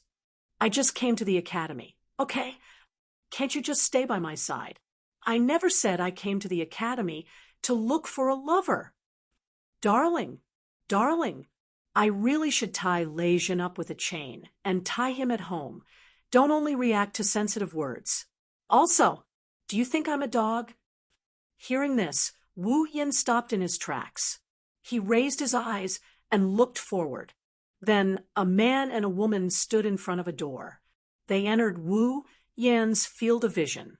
It was a man and a woman who were having a heated conversation. The man seemed to be a freshman, but he was already wearing a uniform. A military belt was hanging around his waist. The belt was like a holster. There were daggers, flashlights, talismans, magic stones, and other magic tools in it. He looked like he was about to undergo wilderness survival training. It was very eye-catching. From his face, he could faintly see a bit of immaturity. The man's age was about 16 or 17, but his eyes were as sharp as an eagle's. The lines of his body were sharp. Obviously, at such a young age, he had already experienced a lot of wind and rain. Beside the man, there was a woman. It was a girl wearing a kimono. The kimono was pitch black, with some golden edges and red ribbons in some places. It was very small, and the hem was like a short skirt. Under the constant blowing of the wind, a pair of white thighs were faintly discernible. The girl's hair was also black. It was long and straight to the waist. Her exposed shoulders were as white as snow and full of luster. It was simply not like a human girl should have. What left the deepest impression on people was still the young girl's face. No matter how you looked at it, it was like a delicate work of art. A pretty face that was carefully carved by someone like a doll. No, this girl was most likely an automaton. From the conversation between the two, the man's name was Lei Jun, and the woman's name was Yaya. Looking at the couple who didn't seem to notice his arrival and are still engaged in an intense conversation, Wu Yan's wine-red eyes flashed with a hint of a smile. This man and woman, Wu Yan naturally knew. They were the male and female protagonists of this world's original plot. The original plot also started when they came to Smart City and entered Walpurgis Wangli Academy to study. The time Wu Yan entered the dungeon world was the day before the plot started. After spending a day at the Walpurgis Wang Li Machine Learning Academy, the plot of the original novel was officially announced to have begun. Please, let me calm down a little so that I can focus on the test later, okay? Then, do you need Yaya to help Lei Jun calm down? Although I don't know what you're going to do, but let me listen. Yaya's body is the coldest in the world. As long as I throw myself into her arms, Lei Jun's head will definitely cool down. It's my fault for choosing to listen to you. You better get out of my way. The smile in Wu Yan's eyes was instantly wiped clean by this conversation. It was replaced by twitching eyes. This pair, are they really here to be funny? Lei Jun seemed to have noticed something. His sharp gaze shot to the other side of the corridor, Wu Yan. Under Lei Jun's sharp gaze, Wu Yan took a step back and said calmly, "Sorry for the interruption. Please continue." Lei Jun's sharp eyes suddenly collapsed, and he began to explain in a panic.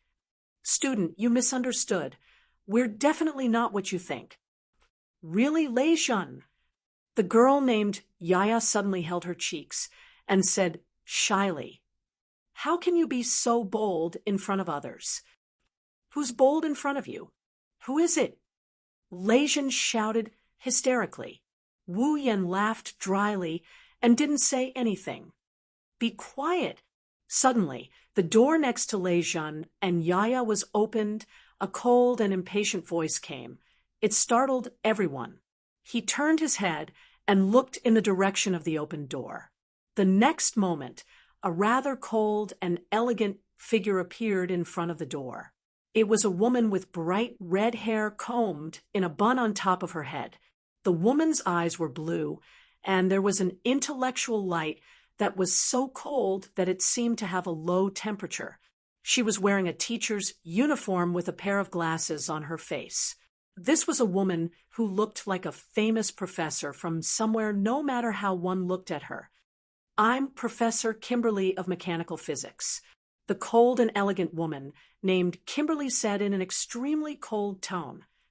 "Although there are many professors in the school, and I don't have the right to speak, I still have the right to kick out a noisy guy who hasn't even entered the school." Hearing this, Lei Jun and Yaya almost reflexively stiffened their bodies. "Humph!" Kimberly snorted coldly. She looked like she was in a bad mood, but from the calm blue eyes behind her glasses, it was clear that she was just saying it casually. From the looks of it, this was a woman with a cold personality. Kimberly first glanced at Lei Jun and Yaya, then looked away as if she lost interest. She turned to the other side of the corridor and looked at Wu Yan, who was standing there yawning. When Kimberly saw Wu Yan, her cold eyes flashed with a strange light. "Enough," Kimberly said coldly as she shifted her gaze away, without leaving a trace. "You're here for the test. Come in." After that, Kimberly stepped aside to make way for them. Wu Yan and Lei Jun looked at each other, and they walked towards the door at the same time. Wu Yan didn't know if it was an illusion. He had a feeling that Kimberly's gaze was fixed on him the whole time. Chapter 1585. Time passed quietly in the central lecture hall of Walpurgis Royal Mechanic Academy. A door opened without warning in a dark corridor. Inside the door, two boys walked out slowly with light footsteps. However, the two of them had completely different expressions. One lowered his head with a gloomy face. His whole person exuded a heavy atmosphere, making people's hearts sink involuntarily. The other was a sharp contrast. His face was sloppy, even yawning, but there was a hint of helplessness in his wine-red eyes. That Yaya, who had been waiting in the dark corridor, came over the moment she heard the sound of the door opening. Looking at Lei Jun's gloomy expression, she seemed to have a bad feeling and didn't know what to say. Lei Jun didn't say anything, silently handed a report in his hand to Yaya. Ye lowered her head and looked at the contents of the report card. Then her eyes widened and she exclaimed, 1,235th place. Because Walpurgis Royal Mechanic Academy was the highest school in the magic world, the fees were high, the threshold was high, and the requirements were harsh. Therefore, the entire Walpurgis Royal Mechanic Academy, as of just now, only 1,235 students were enrolled. Now, with the addition of Wu Yan and Lei Jun, there were only 1,237 people. That is to say, with the results just obtained, Lei Jun, who was ranked 1235, was third from the bottom. It's the second from the bottom. However, on the side, Wu Yan said this and raised the report in his hand. I heard from Professor Kimberly that in the academy, there was a student who handed in a blank paper in every periodic test. So, he is the same as me, first from the bottom. Lei Jun is second from the bottom. Hearing this, Lei Jun didn't get any comfort at all. His face was still gloomy. No words. Third from the bottom? Second from the bottom? The difference between these two results. For Lei Jun, there was no difference at all, because his goal. But compared to this despair-inducing ranking, it's much more compared to Lei Jun's gloomy expression. Wu Yan was particularly casual. He didn't care at all about the results in his hands, which made Yaya hesitate and carefully asked, don't you care about your results? Wu Yan seemed to be a little surprised that Yaya suddenly talked to him, but he still nodded.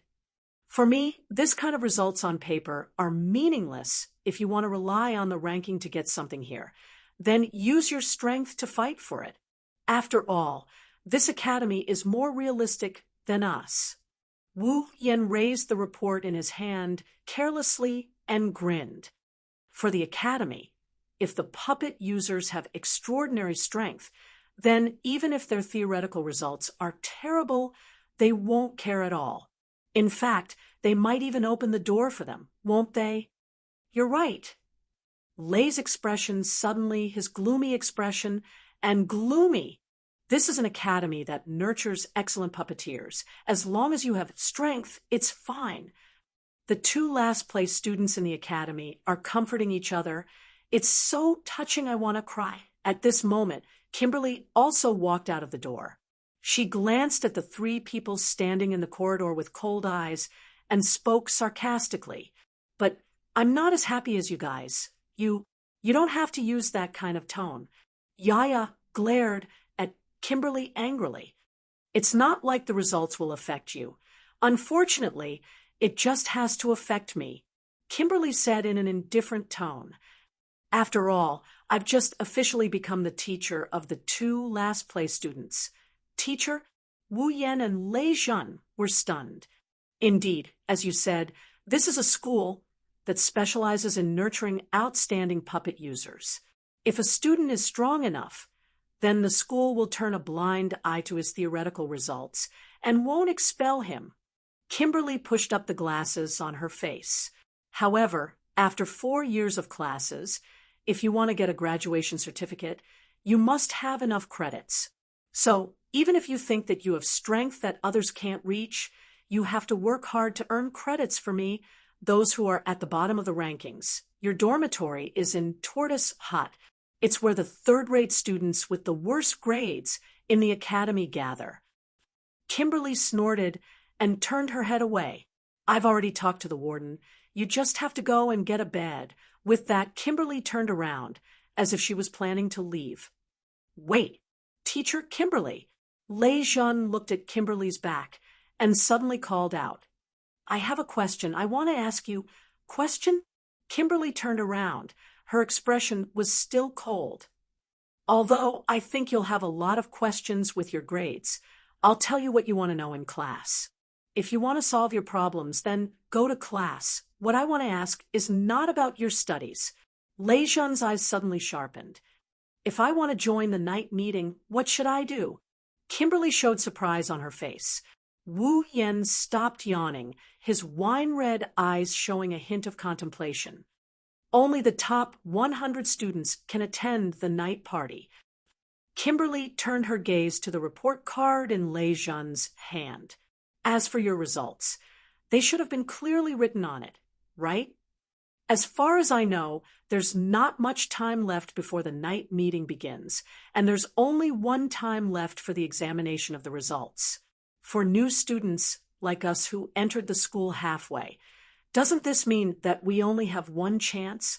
Lei Jun laughed as if he was torturing himself. He teased Jiang Chen. Besides, teacher just said that the purpose of this academy is to cultivate excellent puppeteers. If you're strong enough, the academy will turn a blind eye to your grades. Then there should be puppeteers with bad grades who can join the night meeting, right? Kimberly looked at Lei Jun coldly. This academy is the highest academy in the magic world. Just graduating is enough for a puppeteer to have a meteoric rise. Why would you want to join a bloody banquet? Of course, Lei Jun said without hesitation. Of course, it's to become the Demon King. Kimberly fell silent. Wu Yen, who had been quietly listening to their conversation, shook his head, sighed, and looked at Lei Jun. There is only one purpose for the night meeting, and that is to select the best puppet user in a generation that is held every 4 years. It's a place where the strong preys on the weak more than the cruel forest. Therefore, if a person who is qualified to participate is defeated by a person who is not qualified in a skillful battle, with just one sentence, Lei Jun and Yaya instantly understood the meaning of it. Snatch someone else's participation. Lei Jun fell silent. What? Kimberly said sarcastically. You can't even bring yourself to snatch someone else's participation? No.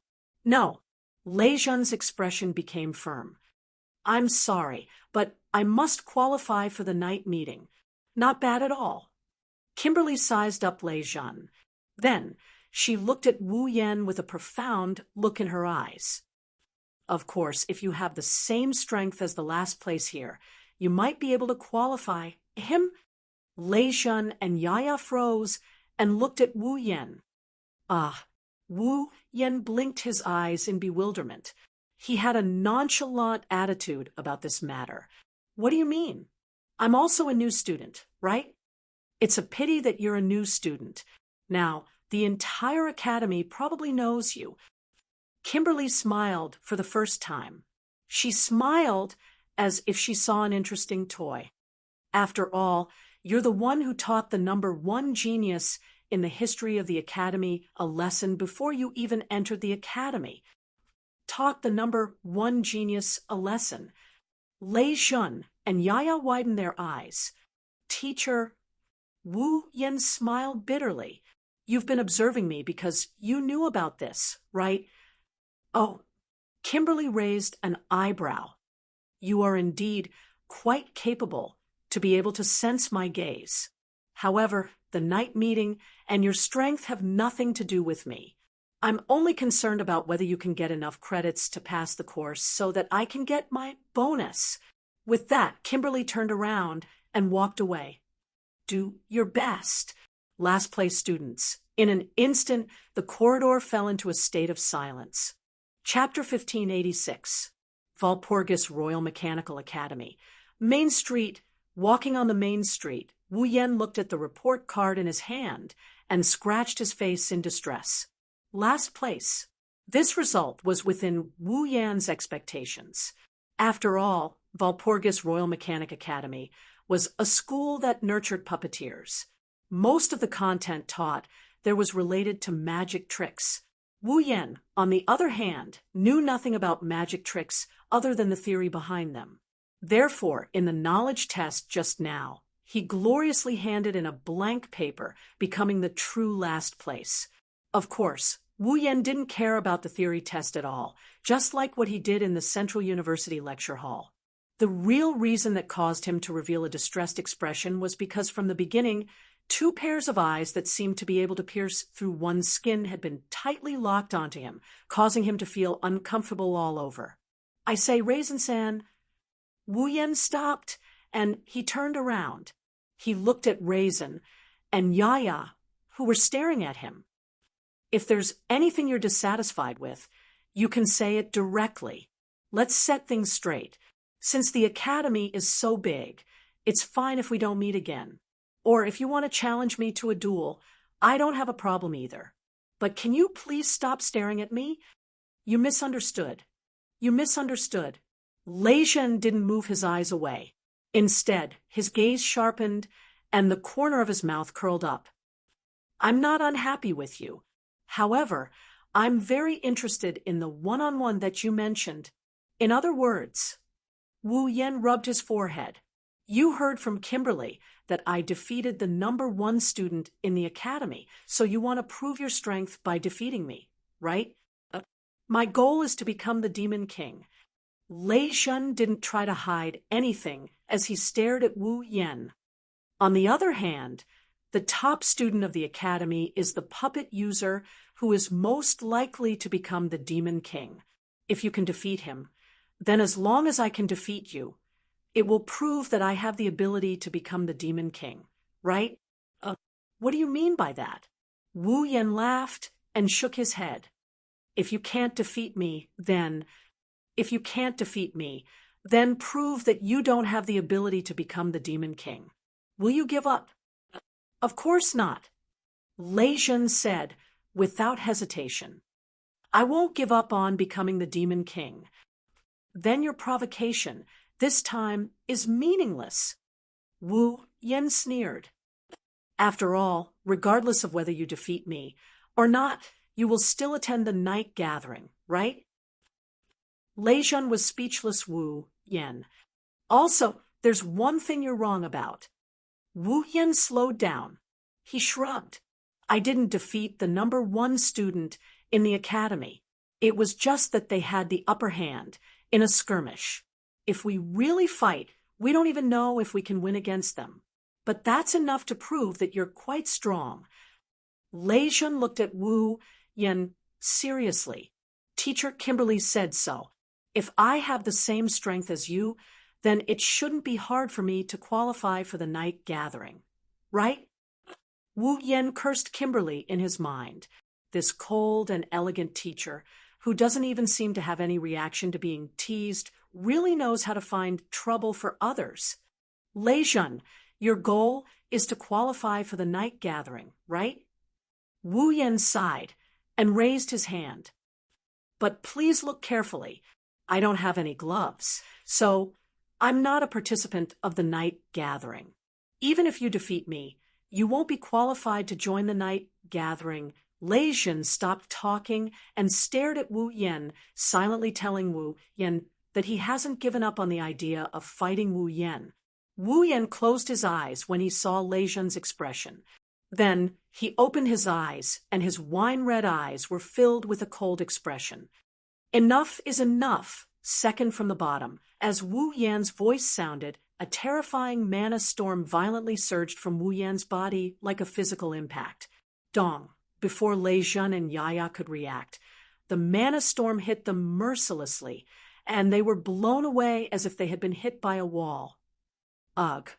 Lei Zhen and Yaya's faces turned pale.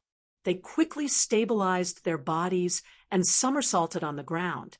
Their heels rubbed against the ground, and they slid about 10 meters away. Lei Jun and Yaya looked up at Wu Yan, who was violently surging with mana storm like a stormy sea. They were shocked. I'm not afraid of challenges, but I hate trouble. Wu Yan's emotionless voice came from the center of the storm of mana. I will tell you clearly, I will not participate in the night party, so even if you have your eyes on me, it is useless. However, if you insist on challenging me, I won't mind as long as you are not afraid of hurting your own confidence. As soon as Lin Yun's words fell, the shockwave of mana gradually subsided, and the storm of mana also gradually dissipated. When everything returned to normal, Wu Yan was nowhere to be seen at the epicenter of the storm of mana. Only Lei Jun and Yaya were left at the scene. They looked at Wu Yan's original position with cold sweat on their cheeks. Lei Jun! Yaya lowered her head in shame. Sorry, I did not react in time. I understand now. Yaya. Lei Jun was still looking straight ahead with a forced smile. With such a terrifying magic power, even if that last place is not outstanding in magic tricks, he might still be stronger than me. Saying this, Lei Jun let the cold sweat slide down his face, and his knees trembled imperceptibly. He was afraid. The puppeteer's automaton relied on the puppeteer's magic power to survive. Without the mana provided by the puppeteer, the automaton would not only slow down, it might even shut down all of its senses and enter a dormant state. Therefore, for an automaton, the most important thing was none other than magic power. In this case, if a puppeteer had powerful mana, then even if the automaton's performance was poor and its magic circuit was weak, it could still use high mana output to make the automaton perform at a level that ordinary puppeteers could not match.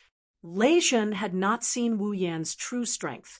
Lei Jun understood one thing when he saw this terrifying and unimaginable amount of magic power.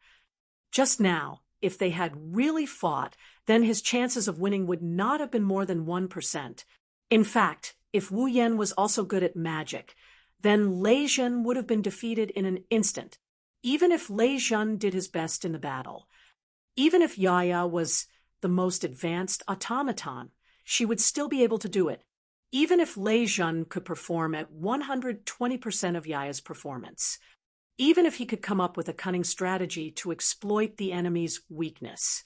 Is there a 10% chance of winning?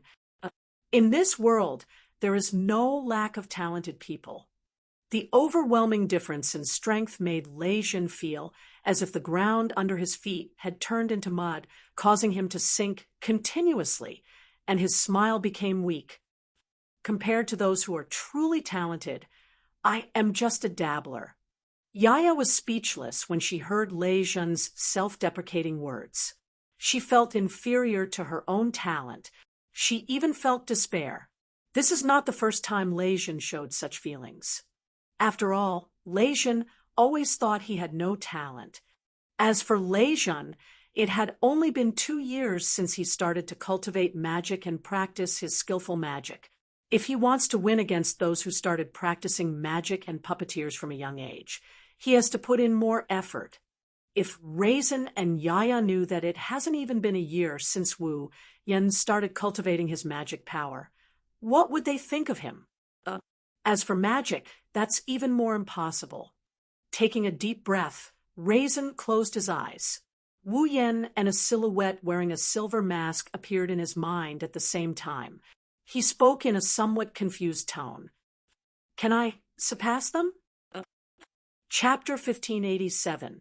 When the sun once again shone upon the world and sprinkled down the radiance of life, the Walpurgis Wangli Robotics Academy was once again bustling with noise and excitement. In the corner of the academy, there was a student dormitory.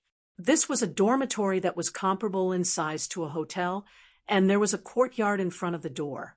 The flower beds and old trees swayed gently in the breeze, and a street for people to pass through passed through. The old stone bricks seemed to be telling others about the years it had been through, and it gradually extended forward and connected to the door of the student dormitory. From the perspective of the environment, although this dormitory was a bit old, but in terms of size and design, it was comparable to some of the more famous hotels outside. It should be quite good to live in this dormitory. Even so, this dormitory that was not too bad was the smallest, oldest, and least welcome dormitory in the entire Walpurgis Royal Mechanical Academy. Tortoise Hut. This was the dormitory that only the group of students who ranked last in the Walpurgis Wang Li Academy would be arranged to live in. In other words, the students who lived in this dormitory were either problem children or poor students who fell behind others in the development of puppeteers. It was a dormitory that belonged to the poor students of the academy, because the Tortoise Hut was the dormitory for the poor students. The academy gave the worst treatment. Therefore, from the outside, the dormitory looked a bit old, but it was still the dormitory of the highest academy in the magic world, so it definitely wouldn't be shabby. A dormitory room was as big as the living room of an ordinary family, and there was a desk, a wardrobe, and 2 double beds against the wall. It was much better than the treatment of a normal hotel. Of course, because the Tortoise Hut was the dormitory for the poor students, some rooms that weren't used often would inevitably have some mold, and dust would cover the floor. There were some. The ceiling was still cracked. At the very least, the room that was assigned to Wu Yen was like this, but now, the room that belonged to Wu Yen. However, it was completely different. He didn't know when. The cracked ceiling was all repaired, and together with the surrounding walls, they were all painted new. The pink and white wall paint shone brightly, making the whole room extremely bright. The dust on the floor disappeared in just one night, making the wooden floor look shiny and translucent. There was also an expensive carpet on the floor, and the curtains were replaced with new ones. It looked like the room of a noble. It could be considered luxurious. Not only that, but there was also some furniture in the room. There were potted plants and fresh flowers placed on top of the furniture. The fragrance replaced the musty smell that had originally permeated the room, making people feel much better. Ikaros, Nagisa, and Canon were the main reason why this shabby dorm room had undergone such a huge transformation. Nagisa was a clean freak. Looking at the musty, dusty, and old room, how could Nagisa possibly live there? And so, under Nagisa's orders, Ikaros and Canon's help, the 3 girls tidied up the room inside and out. They also bought some paint and painted the walls and ceiling. The room was completely renovated. As for the furniture, potted plants, vases, carpet, and curtains, they were all bought by Natsuki. Natsuki looked like she was only 10 years old, but on Itagami Island, whether it was the academy's office or home, everything was more luxurious than the average person. She was a true noble. Natsuki didn't have any particular requirements for this temporary residence, but she didn't want it to be too shabby. So, she brought Astria along with her and went out to buy some decorations to decorate the place. In any case, Wu Yen doesn't lack money. After exchanging some gold coins for some paper money, he distributed some to each of the 5 girls so that they can spend as they please.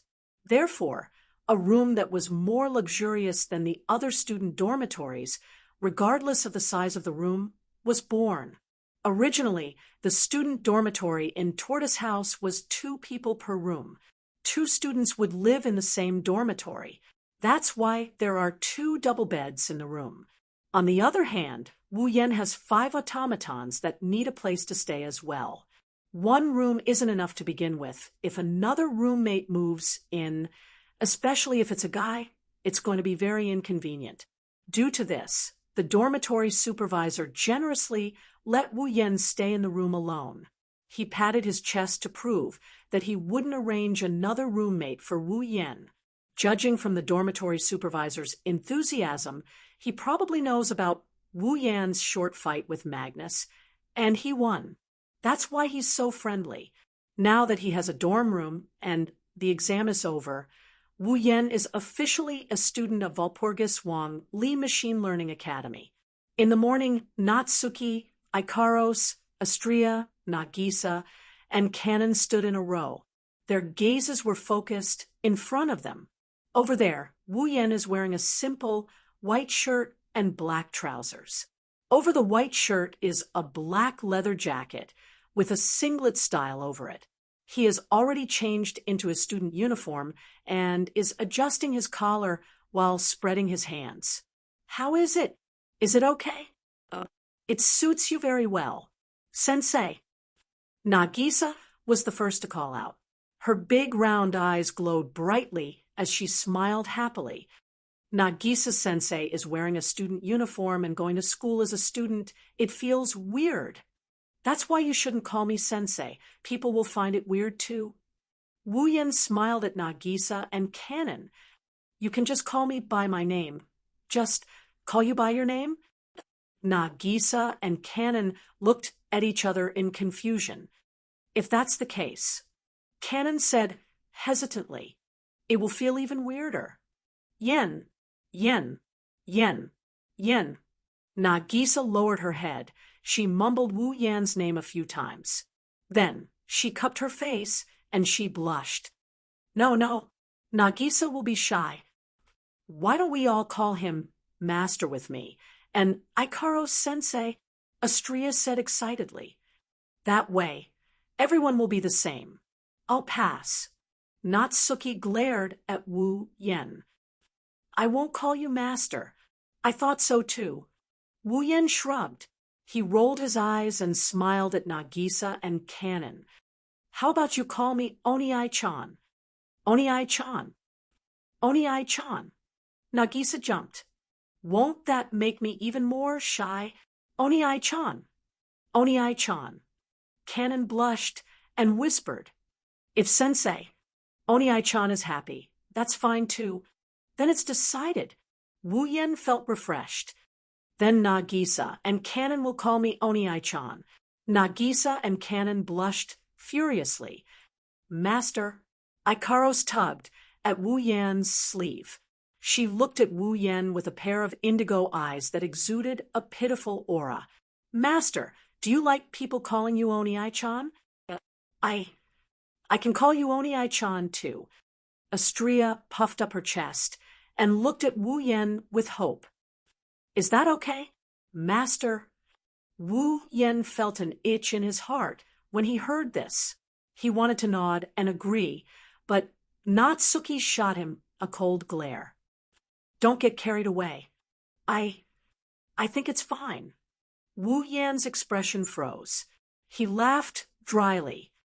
Ikaros, Astria, you can continue to call me Master. Yes.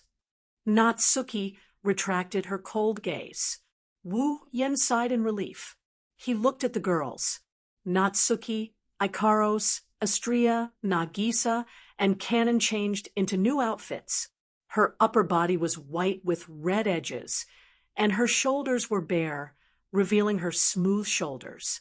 Her top was pulled down to her ankles, and her lower body was covered by a red short skirt. Her thighs were covered by a pair of white high socks, and her feet were wearing long boots. Wu Yan had the system extract images from his memories to replicate this outfit.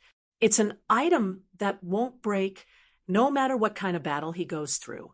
Of course, this outfit won't break. It doesn't have any defensive capabilities. Looking at the girl's attire, Wu Yan couldn't help but feel nostalgic. After all, this is what Asuna used to wear when she was still the vice leader of the Knights of the Blood in Sao. Last night, Wu Yan wanted to exchange some clothes for the girls so that they wouldn't get damaged in a fight. Asuna's outfit popped into his mind. For Wu Yan, Asuna's graceful fighting style in Sao is probably the one that left the deepest impression on him. All right. Wu Yan got rid of his longing for Asuna, and he stood up. He spoke in a high-spirited manner. Let's go eat at the student cafeteria first. Let's go to class after that. Yes, the cheerful response echoed in the luxurious room. At this moment, a voice echoed in the dormitory from outside the room. A student from our dorm is going to challenge Magnus, the #1 student of the academy. Wu Yen and Ko fell silent when they heard this voice. Chapter 1588. Walpurgis Wong, Lee Academy, Main Street. Right now, there's only half an hour left before class starts. However, in one of the corners of the main street, several hundred students had gathered on both sides and were pointing at the main street, causing an uproar to break out. On the main street, surrounded by students, a boy wearing a boy's uniform with a military belt on his waist, and a girl wearing a black kimono looked forward with a twisted face. This boy and girl are the same as Wu Yen, the new student Raisin, and his automaton, Yaya. In front of Lei Zhan and Yaya, there was a man with a silver mask on his face and a cloak over his student uniform. His whole body exuded an astonishing sense of oppression. He was accompanied by 2 girls in black dresses with curtains hanging in front of their faces. The #1 genius in the history of the academy, Magnus, just like not too long ago, the #1 puppet user, who occupied the top position among all the students in the academy, was once again provoked by a freshman. If they had seen this scene a few days ago, the students of the Walpurgis Royal Mechanical Academy would have definitely treated the new student who challenged Magnus as an overconfident joke. But now, with the rumor of a new student defeating the #1 in the academy, the students more or less suppressed the disdain in their hearts and started to point at Raisin. Among the crowd gathered at the corner of the main street, one of the corners was unusually empty. Not a single student moved in this direction, because there's a girl who everyone fears, who has the nickname T-Rex, standing there. Idiot. An idiot so stupid that it makes people pity him. An idiot so stupid that it makes people think he's cute. An idiot so stupid that it makes people want to laugh. A small dragon stood on her shoulder. Charlotte looked at Lei Zhan, who was confronting Magnus, and spat out harsh words. Seriously, are all the new students this arrogant? Why do they like to challenge the #1 monster in the academy? Don't say that, Charles. Charles! Sigmund, who was standing on Charlot's shoulder, shook his head. Maybe this kid can be like him. Show off a shocking battle prowess. Do you think there are so many freaks in the world? Charlotte's tone became indignant. Last place in the academy, but not long ago, he completely suppressed the #1 in the academy. Where did such a freak come from? That's true. Sigmund's tone was still calm. Furthermore, he had also revealed some unknown facts. Didn't you sacrifice your self-study time last night to ask about that freak's results? I didn't ask about it. Charlotte's indignant expression turned into panic as she quibbled. I just wanted to rest, so I asked around. Is that so? Sigmund's voice was laced with a hint of a smile. Then why do we still need to find out which dormitory and room he's in after finding out his results? It's to make it easier to find him.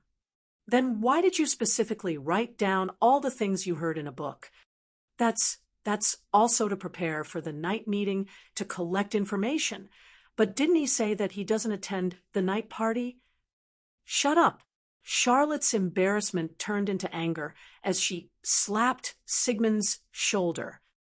Be careful, or I'll replace all your chicken with corn.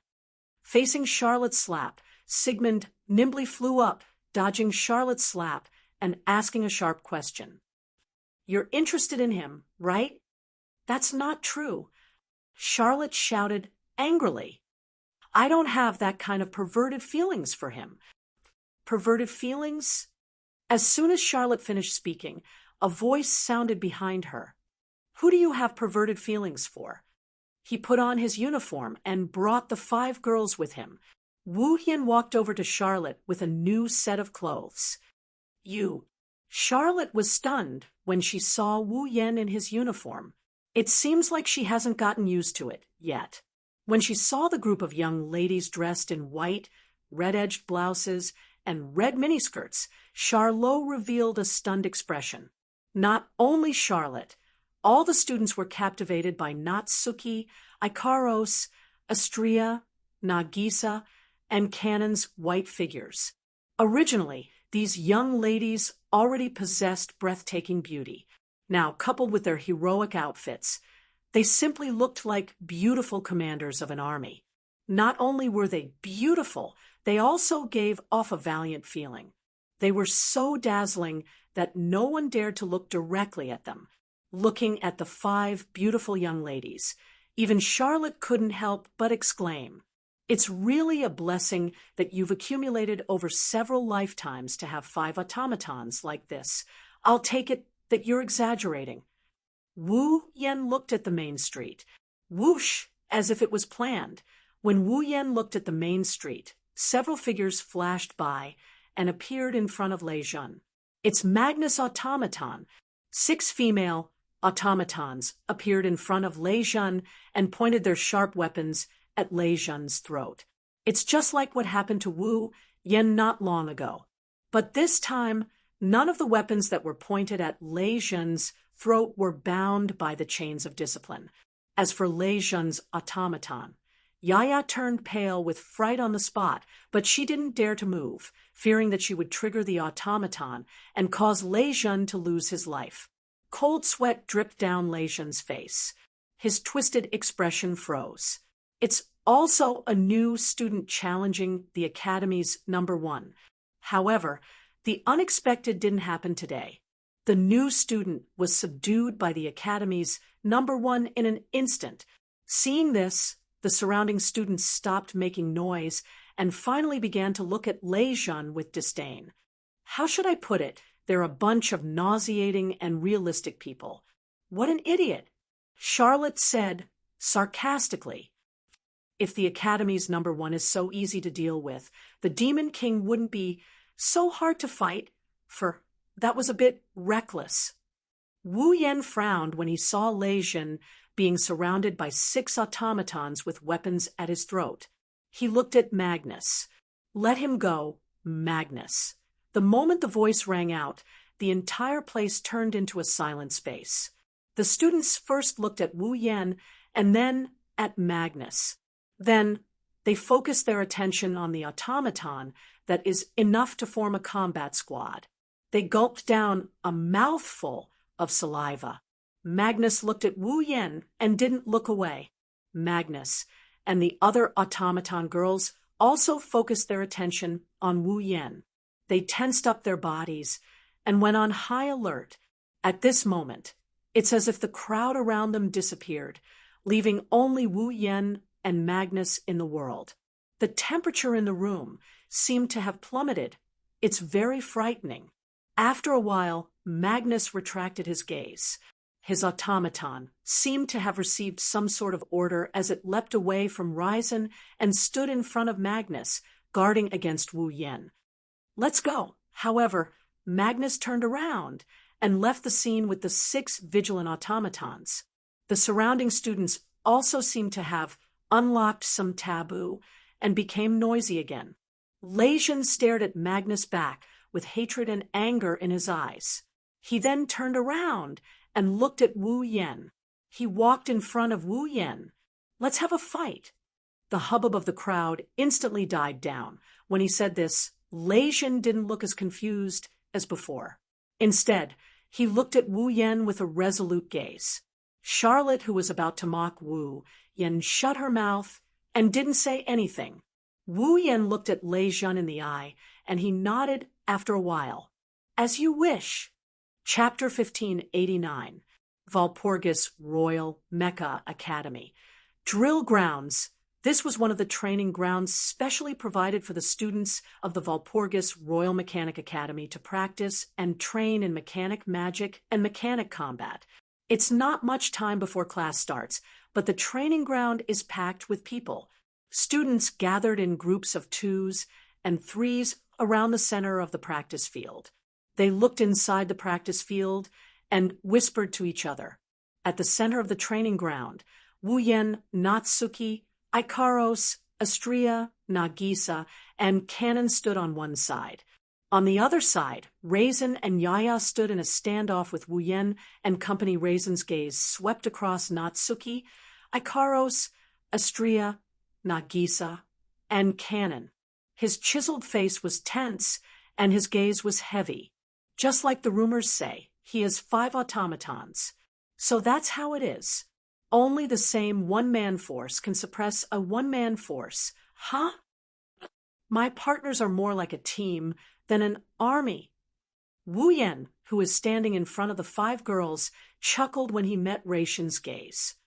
However, classmate Leijun, you've done your homework quite well. You've even heard of those so-called rumors so quickly. After all, you're different from me. You're an eye-catching guy. Leijun said with a fake smile. I'm just a dabbler, so I often do things that overestimate myself. If I don't do some preparation work in advance, I'll be in trouble. If I didn't prepare myself beforehand, I wouldn't have any chance of winning. That means you've been thinking about defeating me? Wuyen looked at Leijun with a perplexed expression. Why? Didn't I tell you before that I wouldn't attend the night party? Like I said, I'm a guy who always does things beyond my ability. Leijun put his index and middle fingers together as if he was forming a hand seal. He spread out his other hand. It was aimed at Yaya, who was standing in front of him. I have my own goal, but that goal is unreachable to me, but you easily achieved it. So, let me see how far away I am from the power that can help me achieve my goal. And Leijun's face suddenly showed a smile full of determination. My partner is the best automaton in the world. As soon as he finished speaking, a burst of mana emerged from Raisin's palm and turned into a circle of light, gradually rippling and fluctuating. Yaya, who was standing in front of Leijun, suddenly opened her eyes. Her body seemed to be wrapped in a layer of transparent fluorescent light, and the lines of her body flashed with a layer of light. Her originally harmless body was instantly filled with power, and the air around her surged slightly.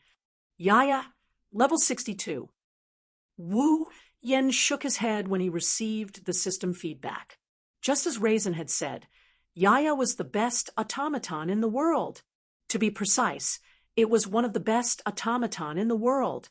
Yaya was made by the famous automaton craftsman named Shuko Karyusai. She was the moon puppet in one of the 3 masterpieces of Snow and Moon that she was most proud of. Putting aside its magic circuit, in terms of performance alone, there were automatons in this world that were comparable to Yaya, but none that could surpass Yaya existed. Therefore, as an automaton, Yaya's strength was unquestionable. There was no way he was only level 62. Right now, Yaya's level was only 62. It was probably because Leijun wasn't able to fully utilize Yaya's abilities. Many words. I told you I didn't defeat Magnus. I just got the upper hand in a skirmish. Wu Yen mumbled to himself as he looked at the sky. Although Magnus has mobilized all his automatons, none of his automatons have activated their magic circuits or used any magic. Although I only have 2 automatons on my side, they have indeed activated their magic circuits. Lucian said with a smile. Although Magnus has mobilized all his automatons, none of his automatons have activated their magic circuits. So, if we really fought Magnus, we wouldn't know who would win. Wu Yen looked at Raisin with a smirk. But I also told you, I'm not afraid of a challenge. A surge of mana erupted from Wu Yan's body. It turned into a small ray of light and entered Astria's body. Just like how she received Raisin's mana every night, Astria's body turned transparent for a moment. Her body glowed with a layer of light. Then, the power that originally belonged to her surged out of her body, freeing her from the restraints. Astrea understood after receiving Wu Yan's mana. Wu Yan wants her to make a move. An illusory square frame appeared in Astrea's crimson eyes. A pure white halo appeared above her head. A pair of pure white wings spread out from her back, stirring up a gust of wind. Whoosh!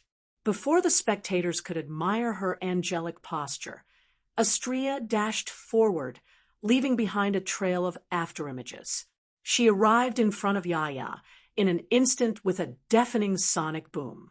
A vibrating lightsaber appeared in Astrea's hand. Astrea raised the lightsaber above her head and swung it down at Yaya, who couldn't react in time. Yaya!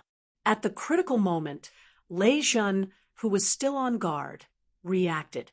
Lei Jun's eyes widened in an instant. He clenched his teeth and extracted the largest amount of magic power from his body. While letting it flow into Yaya's body, he used forcible domination. Basically, automatons were able to move on their own.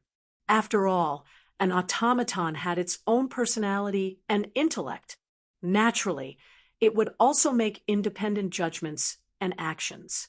The so-called force domination was a method that allowed the puppeteer to forcibly control his automaton to a certain extent. Raisin used force domination to control Yaya's body and forced her to take a step back before she could react. Then, the vibrating laser lightsaber whistled from top to bottom as it brushed past the tip of Yaya's nose and slashed down. However, in the next moment, Lei Jun and Yaya froze on the spot. Astrea, who was slashing down with her laser lightsaber a moment ago, suddenly disappeared. Whoosh! The sound of something breaking through the air echoed. Her afterimage elongated in the air. Raisin felt a gust of wind hitting his body. His vision turned black, and a lightsaber appeared in front of him. The vibrating lightsaber was pointed at Raisin's forehead. Astrea appeared in front of Raisin with the lightsaber in her hand. She stared at Raisin with a pair of crimson eyes that sent chills down Raisin's spine. Raisin! Yaya turned around and saw Astrea pointing her lightsaber at Raisin's forehead. She froze on the spot, and her expression changed. Lei Jun looked at Astrea, who was standing in front of him. Her crimson eyes rippled. She looked cold and indifferent. Lei Jun's eyes were filled with emotions. In the end, it turned into helplessness.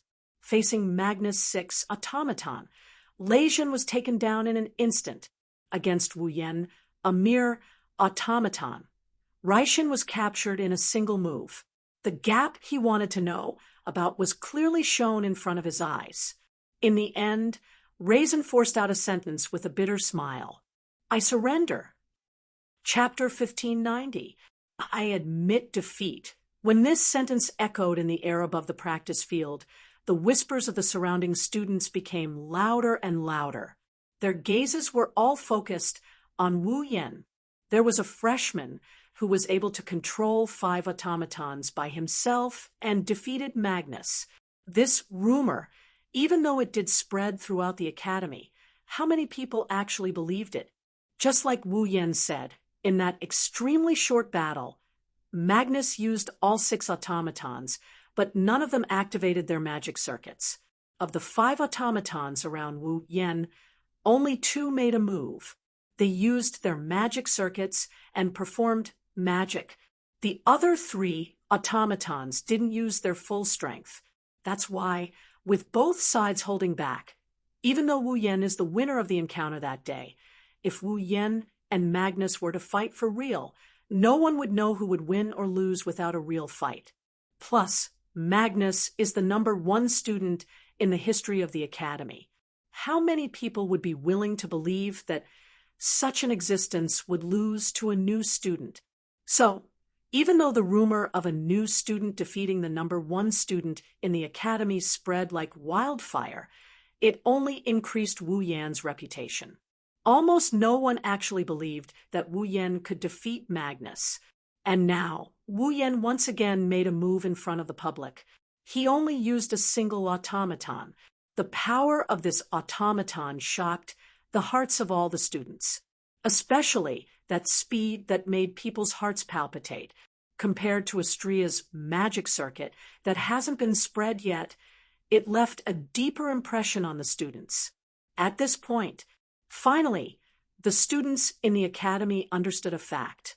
Even if the new student with the 5 automatons didn't truly defeat Magnus, his strength would definitely be able to catch up to Magnus. At the very least, this new student's strength is definitely at the level of a 13-man. This point, there's no doubt about it.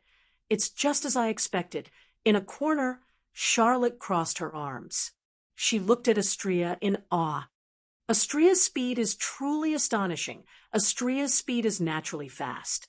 After all, Astria has the highest mobility and acceleration among all the angeloids.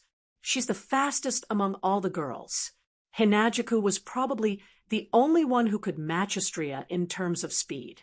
Of course, that doesn't include Natsuki, who uses space to teleport. It's purely based on speed. She knew Astria's speed was purely from her own body and not from her magic circuit. That was why Charlotte was so surprised when she saw the effects of magic.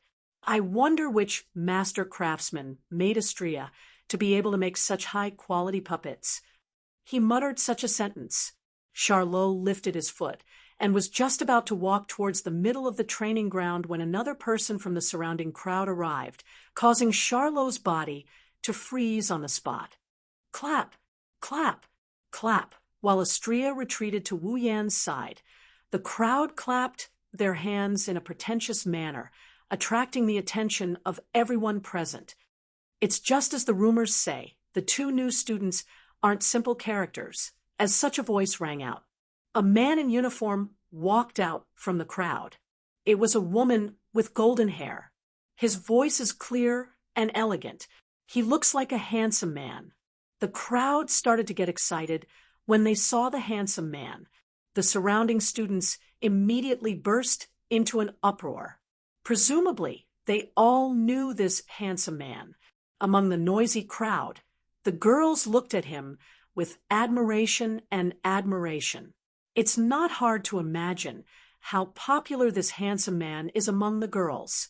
However, looking at this handsome man with a kind smile on his face, there were 3 people present who were more or less different from the others.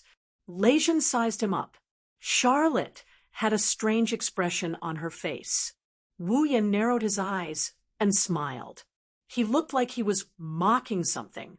Nice to meet you. The man bowed with a friendly smile. Can I borrow some time? The boy was smiling when he said that, and he didn't seem to have any automatons with him. Wu Yan and Lejeune looked down at the same time. They stopped at the left arm of this handsome guy with a smile on his face. There was an armband with the word "Soar" embroidered on it with golden ribbons.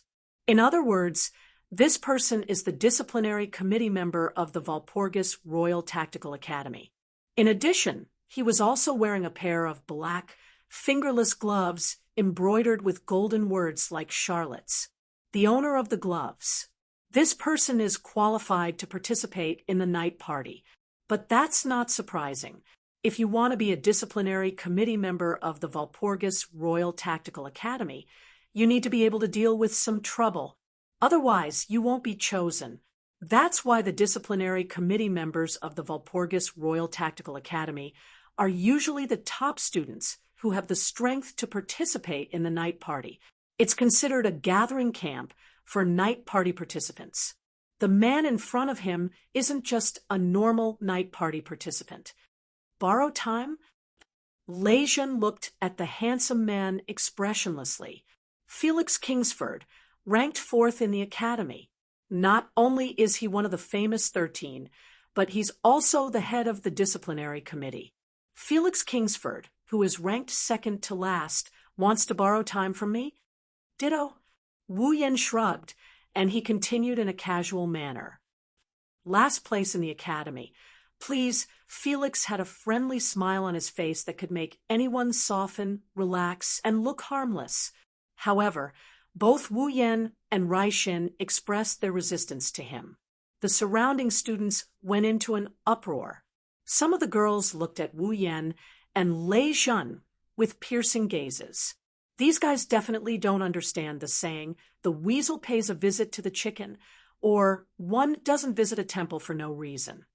Please don't say that. Felix exclaimed in praise. Although your ranking isn't good, you're both very strong. I failed both challenges. Lei Zhen glanced at Felix and mocked himself. I really don't know how you see how strong I am.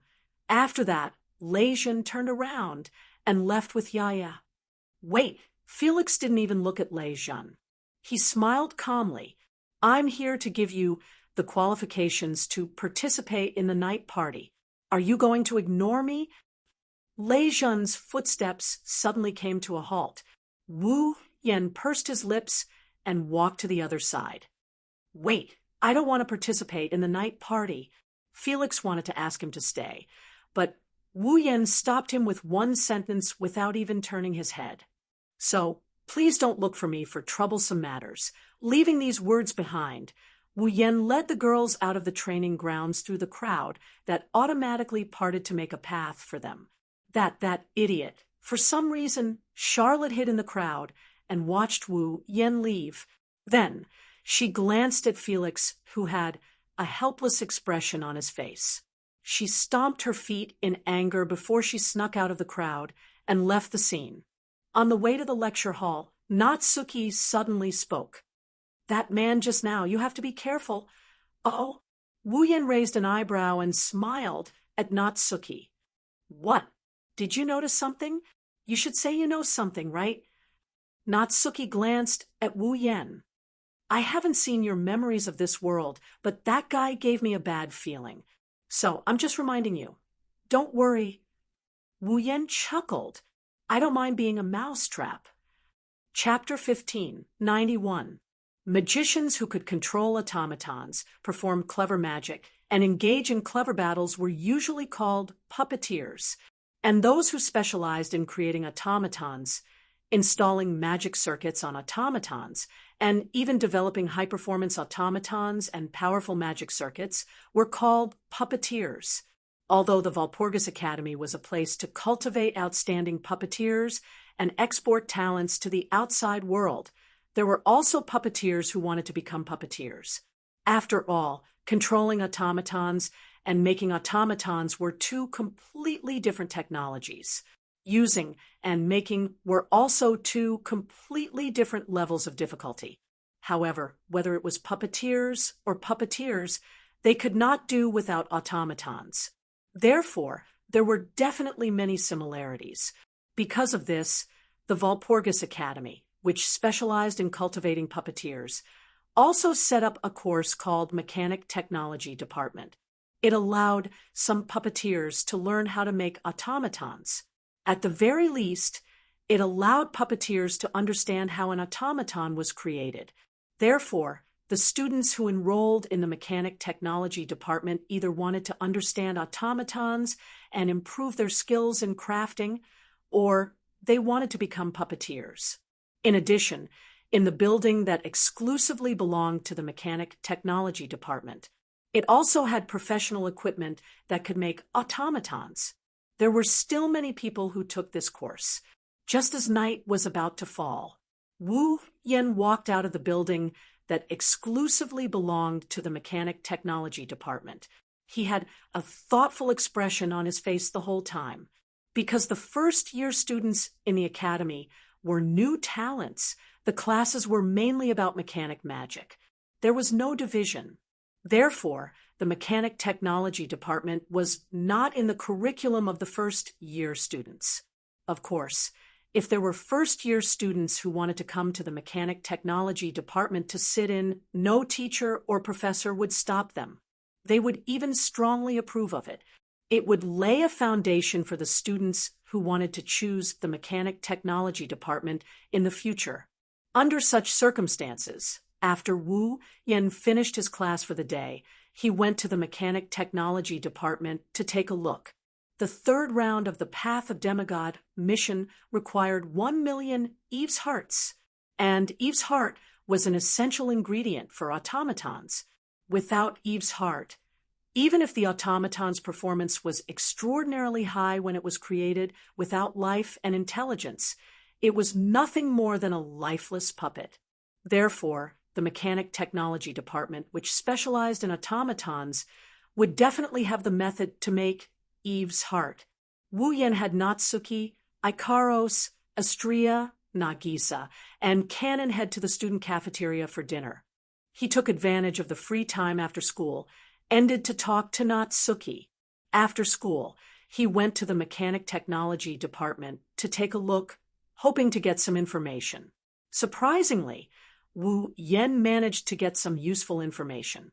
Inside all the automatons that were used for tactical combat, they were all equipped with Eve's heart, a magic circuit that could bring life and wisdom. Eve was a magic circuit with a high degree of freedom. Not only was it the only magic circuit that could break through the mana imbalance principle, but it also gave the automatons intelligence and turned them into automatons. In the hands of a skilled puppeteer, it could also be used to achieve certain life reactions. For example, breathing, sweating, digestion of food, metabolism, and other functions similar to humans. In other words, the history of mechanic magic started with the invention of Eve's heart. That was the origin of mechanic magic. Eve's heart was the most common and most primitive magic circuit. There were still many mysteries and functions that had yet to be revealed. Therefore, they wanted to assemble Eve's heart from scratch and create it. So far, no one was able to do it.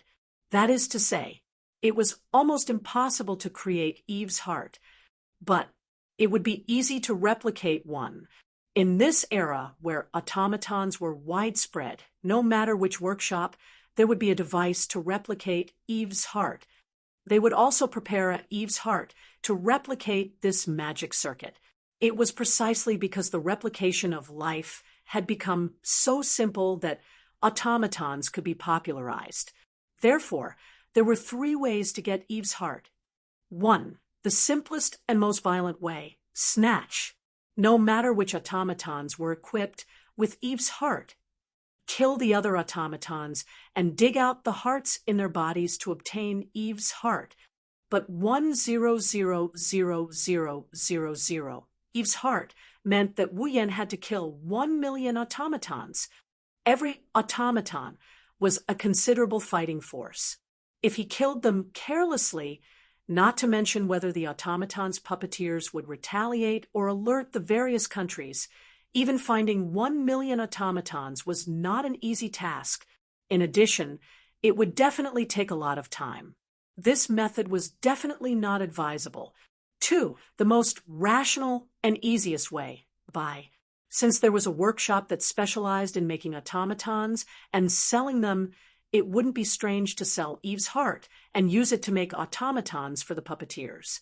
However, not to mention how much money it would cost to purchase 1 million Eve's hearts, the reason for purchasing so many Eve's hearts would also attract unwanted attention.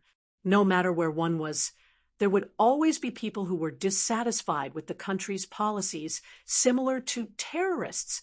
In this era where magic was popular, it wasn't strange at all that there were terrorists who were puppeteers. Under such circumstances, the sale of automatons and Eve's heart was restricted. If he really wanted to buy so many Eve's hearts, the military or the police would definitely come knocking on his door and interrogate him. Would Wu Yan tell them that he was using them to complete a mission? It would be strange if he didn't get locked up as a suspicious person. Then there was only one last, most troublesome, and most laborious method left. He had to obtain the technology to replicate Eve's heart and create an Eve's heart replication device. Then he had to get his hands on an Eve's heart and replicate 1 million Eve's heart's heart. The replication technology wasn't that difficult. The technology department already knew about it. Wu Yan just had to find time to come over and learn it. If it's a copy device, he can borrow it from the IT department, or he can just take a blueprint and make one himself. Then he would have to get his hands on an Eve's heart. While Wu Yan was lost in his thoughts, a figure appeared in front of him on one of the side paths of the main street. No, or rather, it should be said that a figure with a group of young girls appeared there. He wore a mask on his face, as usual. The mask could only cover the area above his nose. Other than that, one of his eyes was also covered, while the other was directly exposed to the air. Wearing the academy uniform and a majestic cape, that person led a group of young girls in black formal attire with a curtain hanging in front of them. Like a flash from the darkness, they slowly walked towards the Mechanics and Technology Department's school building. It was Magnus. Seeing Magnus slowly walking towards him, Wu Yan's wine-red eyes smiled. Chapter 1592. Magnus was a fourth-year student of the highest grade in the Walpurgis Royal Mechanical Academy. Magnus had already stayed in the Walpurgis Royal Mechanical Academy for 4 whole years. For years of time allowed Magnus to climb to the top of the academy. Not only did he have the best results in the history of the academy, he was now ranked number 1, the most promising puppet user to become the Demon King. The Walpurgis Royal Mechanical Academy was a place where strength was the only thing that mattered. Therefore, the academy could turn a blind eye to those students who had strength but had poor results in theory. As for those students who were not only strong but also had excellent results, the academy had no reason to not give them good treatment. As the strongest puppet user in the Walpurgis Royal Mechanical Academy, and the one with the best results in history, Magnus didn't only have his own house, he also had a dedicated automaton research lab. This research lab also had all sorts of equipment for making automatons. With it, Magnus, who was a student of the mechanical engineering department, would basically stay there unless it was necessary, except during his usual classes. Today, when school was over, Magnus suddenly came to the mechanical engineering department's dormitory. Magnus didn't seem to want others to notice that he was still loitering outside at this time, so he avoided the main street and went through a small path beside the main street. He walked in the direction of the mechanical engineering department. Just as Magnus was about to reach the mechanical engineering department's dormitory, he walked out of the small path and entered the main street. As he walked towards the main door of the dormitory, he suddenly stopped. There was no other reason, because in front of the main door of Magnus' destination, there was a uniformed student leaning against a pillar outside the main door of the dormitory. He looked at Magnus with a pair of wine-red eyes that flickered with a scarlet luster in the dark environment. He had a faint smile on his face.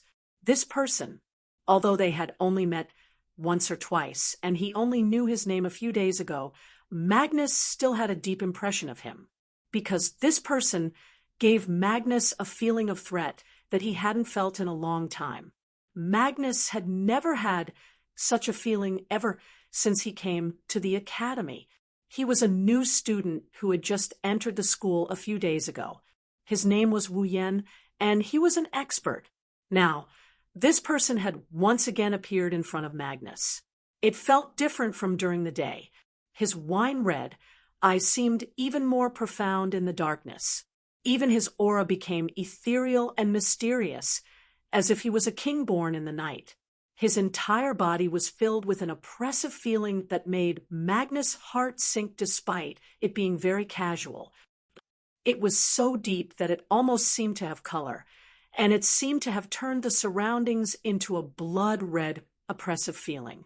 It seemed that even Magnus' team felt a shiver, and they all jumped in front of Magnus, their bodies emitting traces of mana.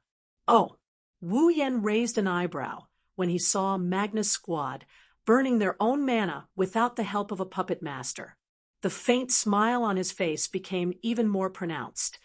Being able to produce a certain amount of mana without the help of a puppet master, student Magnus. Your automatons seem to be all bandoliers. Wu Yan's words sounded like he was just casually chatting. This caused an indescribable tension to permeate the atmosphere of the entire place. Magnus' squad reacted to this tension. The mana in their bodies surged even more, and they also showed hostility towards Wu Yan. It seems that the extremely short battle from before had caused all 6 girls to be wary of Wu Yan. After all, that was the first time Magnus had been invincible since the birth of the squad. There was no way these automatons wouldn't be afraid of Wu Yan, and the so-called bandoliers referred to the existence of bandoliers. Automatons relied on the mana of their puppeteer to survive. Although they had magic circuits in their bodies, without mana, they were just empty shells. Automatons also couldn't produce mana on their own, because the only thing that could produce mana was the bandolier. As for automatons, even if they had life and intelligence because of Eve's heart, they were still just puppets and couldn't produce mana. But the bandoliers were an exception. That was because the body of the Forbidden Doll, which was known as the Forbidden Doll, was made of human parts. They weren't the ashes or remains of the dead, but real living humans. With the bandoliers as components, the bandoliers could rely on the bandoliers to produce mana and provide mana for themselves.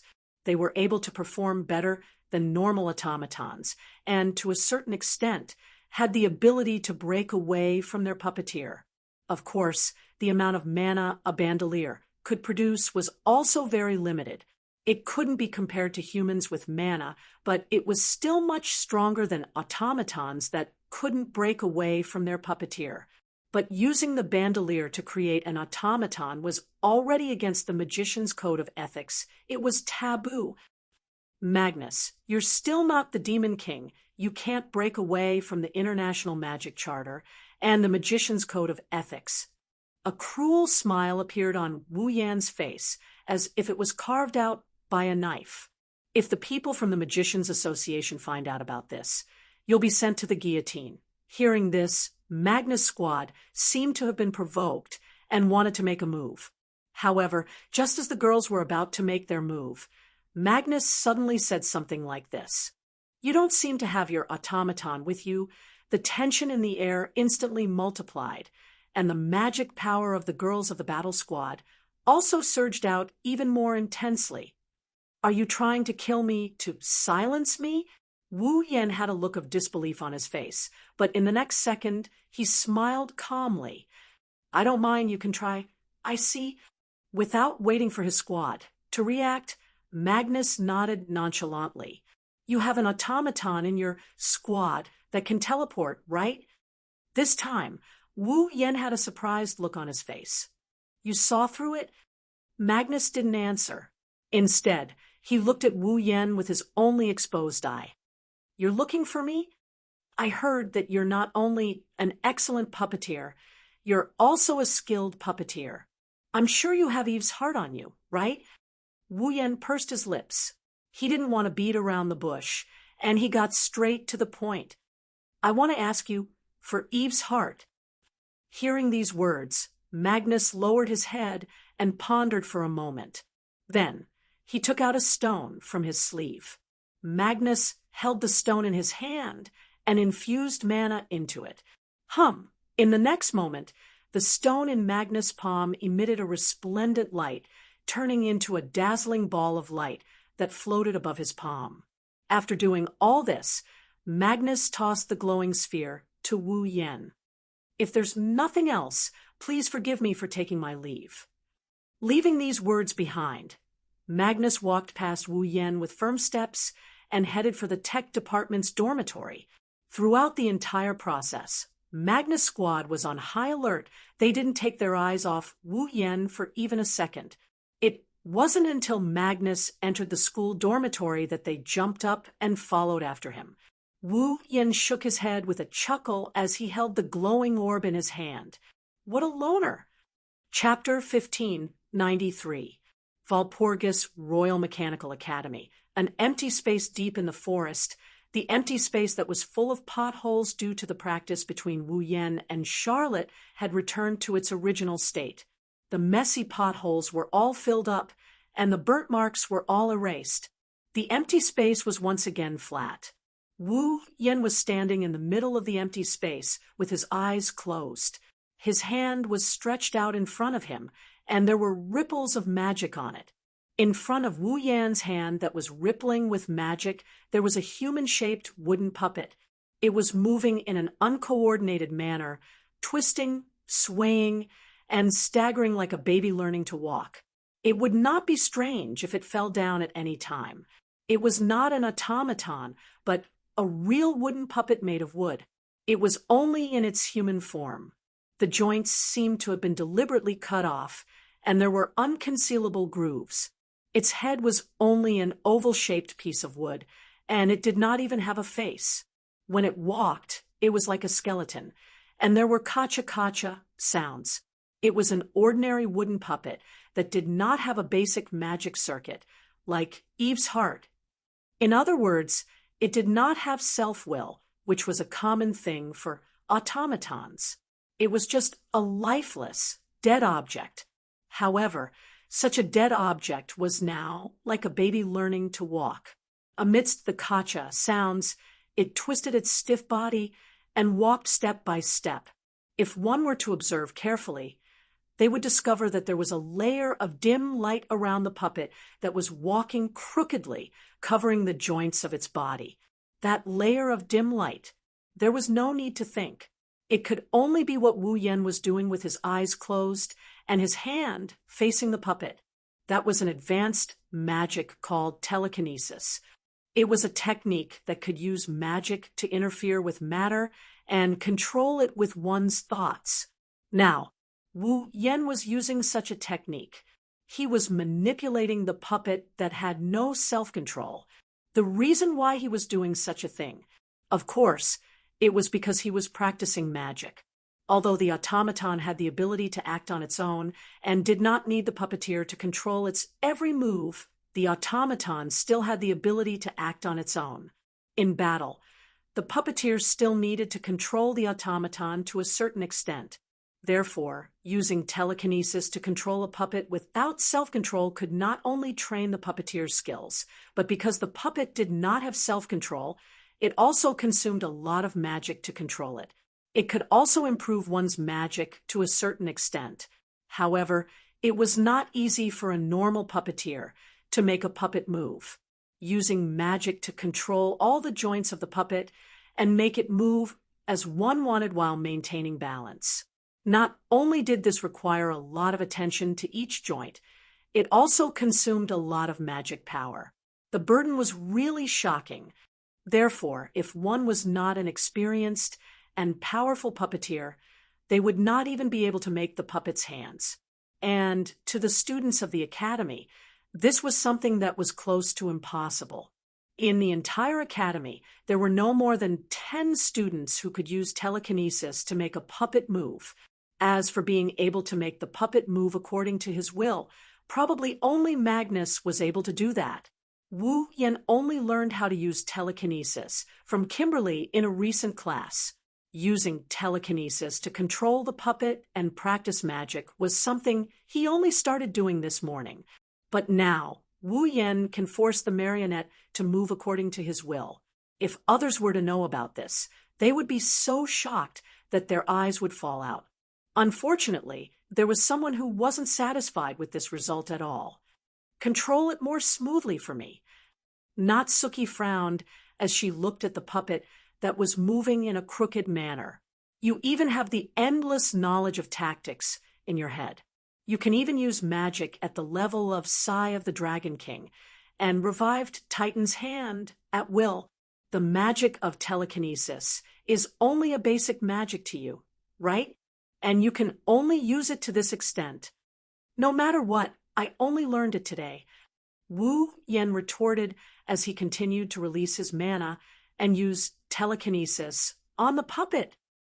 I'm not a genius. The knowledge in the 103,000 Book of Witchcraft was also converted into my own memories and directly controlled. This is the first time I've practiced a magic spell by myself. How about you give me a little more time? But it's a fact that you have extraordinary magic knowledge.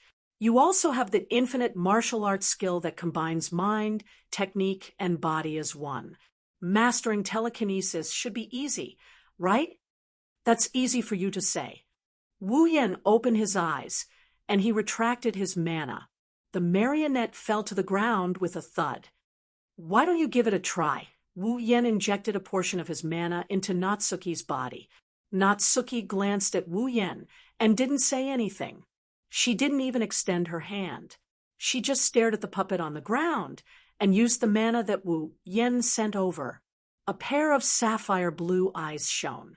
In the next moment, the joints of the puppet on the ground flashed with light. It stood up with a swooshing sound, grabbed a few rocks on the ground, and tossed them into the air. Pung, his hard feet touched the ground, and with a whoosh, the wooden puppet jumped up and arrived in front of the few stones that had been thrown into the air. Then he clenched his fists and punched out repeatedly like a gust of wind. Pung, pung, pung, pung, pung. The stones were shattered one by one under the puppet's chain of punches. They exploded into gravel. Then the puppet did a somersault in the gravel and landed on the ground agilely. Then it posed as if it was a golden rooster. Wu Yan's mouth turned into an O shape. This might be a high-level magic trick in this world, but on Itagami Island, there are plenty of such tricks as well. It shouldn't be hard to master.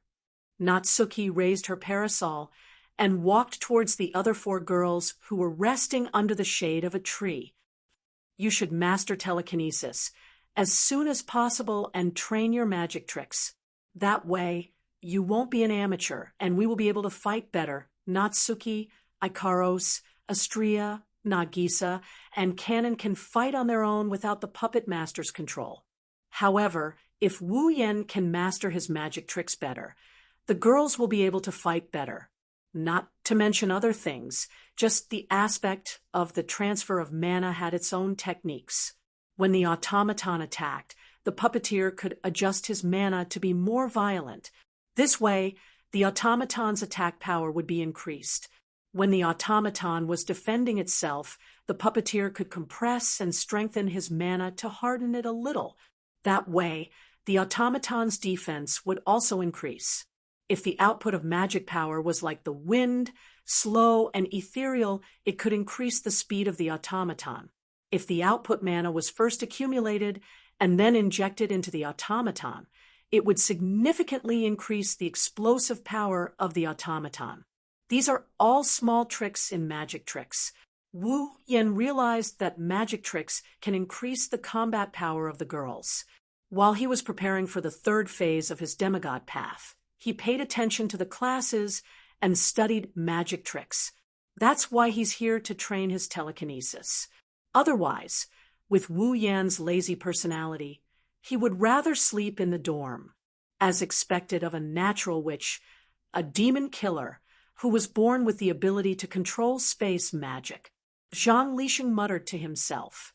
Wu Yan sighed as he looked at the wooden puppet that was still in its golden rooster pose. I still have a long way to go. Chapter 1594. Due to the fact that he had to spend most of his time on PE class, the rest of the class is about the history of magic, and so on. He skipped the class and practiced for the whole day.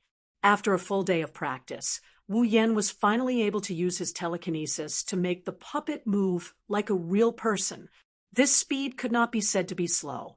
Perhaps it was even faster than Magnus when he first started practicing telekinesis and was able to control puppets to the point where he could move nimbly. However, compared to Natsuki, who could casually use her telekinesis to make the puppet leap in the air and punch a rock, it was still far from being as difficult as it used to be. Na Yu's mastery of psychokinesis magic was something that no one in the entire world could compare to, let alone the academy. And this was under the condition that Natsuki didn't waste any time cultivating her telekinesis.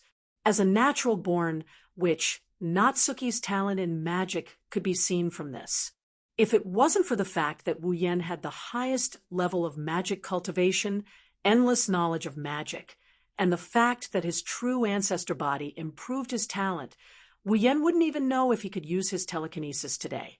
After all, as Wu Yan said, he wasn't a genius. In the beginning, he was just an otaku who was waiting to die. When it's almost time for school to end, Wu Yan ended his training.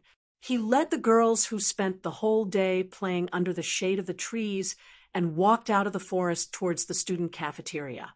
However, when they passed by a school building, a rustling noise attracted the attention of Wu Yan and the others. "What's going on over there?" The first to notice the source of the noise was Nagisa, who pointed at a corner of the school building. Everyone followed the direction Nagisa was pointing at. Wu Yan and the others all turned to look at the corner. At the back of the school building, the uniformed students gathered together, forming a human wall. The noise came from the students who were gathered there. Inside the human wall, a cordon tape was pulled open, emptying the area inside the human wall. Disciplinary committee members with armbands on their arms stood guard in front of the cordon tape, as if they were preventing the crime scene from being destroyed. Could it be that a crime has occurred? Even Cannon had the same thought. She cowered in fear. No way. Nagisa seemed to be afraid as well. She grabbed Wu Yan's hand. This is an academy. How could a crime happen here? It's not a normal academy, but unfortunately, this isn't a normal academy. Natsuki held her parasol and looked at the human wall. Every student here is a puppeteer. They all have automatons and have power. Once a fight occurs, it will cause them to go overboard and commit stupid crimes. It's not surprising. Then, Astria pulled on Ikaro's hand and whispered in a whisper, "Could it be a dead person over there? A dead person? The dead man." Nagisa and Cannon hugged one of Wu Yan's arms. There's no sign of life. Ikaros was the only one. A pair of indigo pupils that stared at the inside of the human wall fluctuated with illusory frames and streams of light that resembled data. It's not a living being. Nagisa and Cannon heaved a sigh of relief upon hearing this. Wu Yan mused as he looked at the noisy crowd. Then he noticed a person. She was standing at the corner of the human wall. She had a little dragon on her head. She had blonde hair and was as beautiful as a fairy. At the same time, this young girl seemed to have been isolated and monopolized that place. She stood there with a straight face, looking at the interior of the human wall. He seemed to be in a bad mood. "Charlotte?" Wu Yan thought of something. He sighed and led the girls towards Charlotte. Charlotte noticed the unusual footsteps. She turned her head and looked to the other side. She was stunned for a moment. "Why are you here?" "I'm just passing by. I'm just passing by." Wu Yan gave her a perfunctory smile. He and the girls looked inside the cordon. Then they saw something that made Nagisa, Cannon, and Astria gasp in shock. Next to the wall of the school building, there was a wreckage that could be called a corpse. The upper body was leaning against the wall, and the lower body was almost completely gone. From this angle, he could clearly see the cross-section of the wreckage. He could even see the abdominal cavity of the wreckage from the cross-section. However, the abdominal cavity wasn't filled with flesh and blood. Instead, the structure was rather complicated. Gears and wires leaked out from the wound. It was none other than an automaton.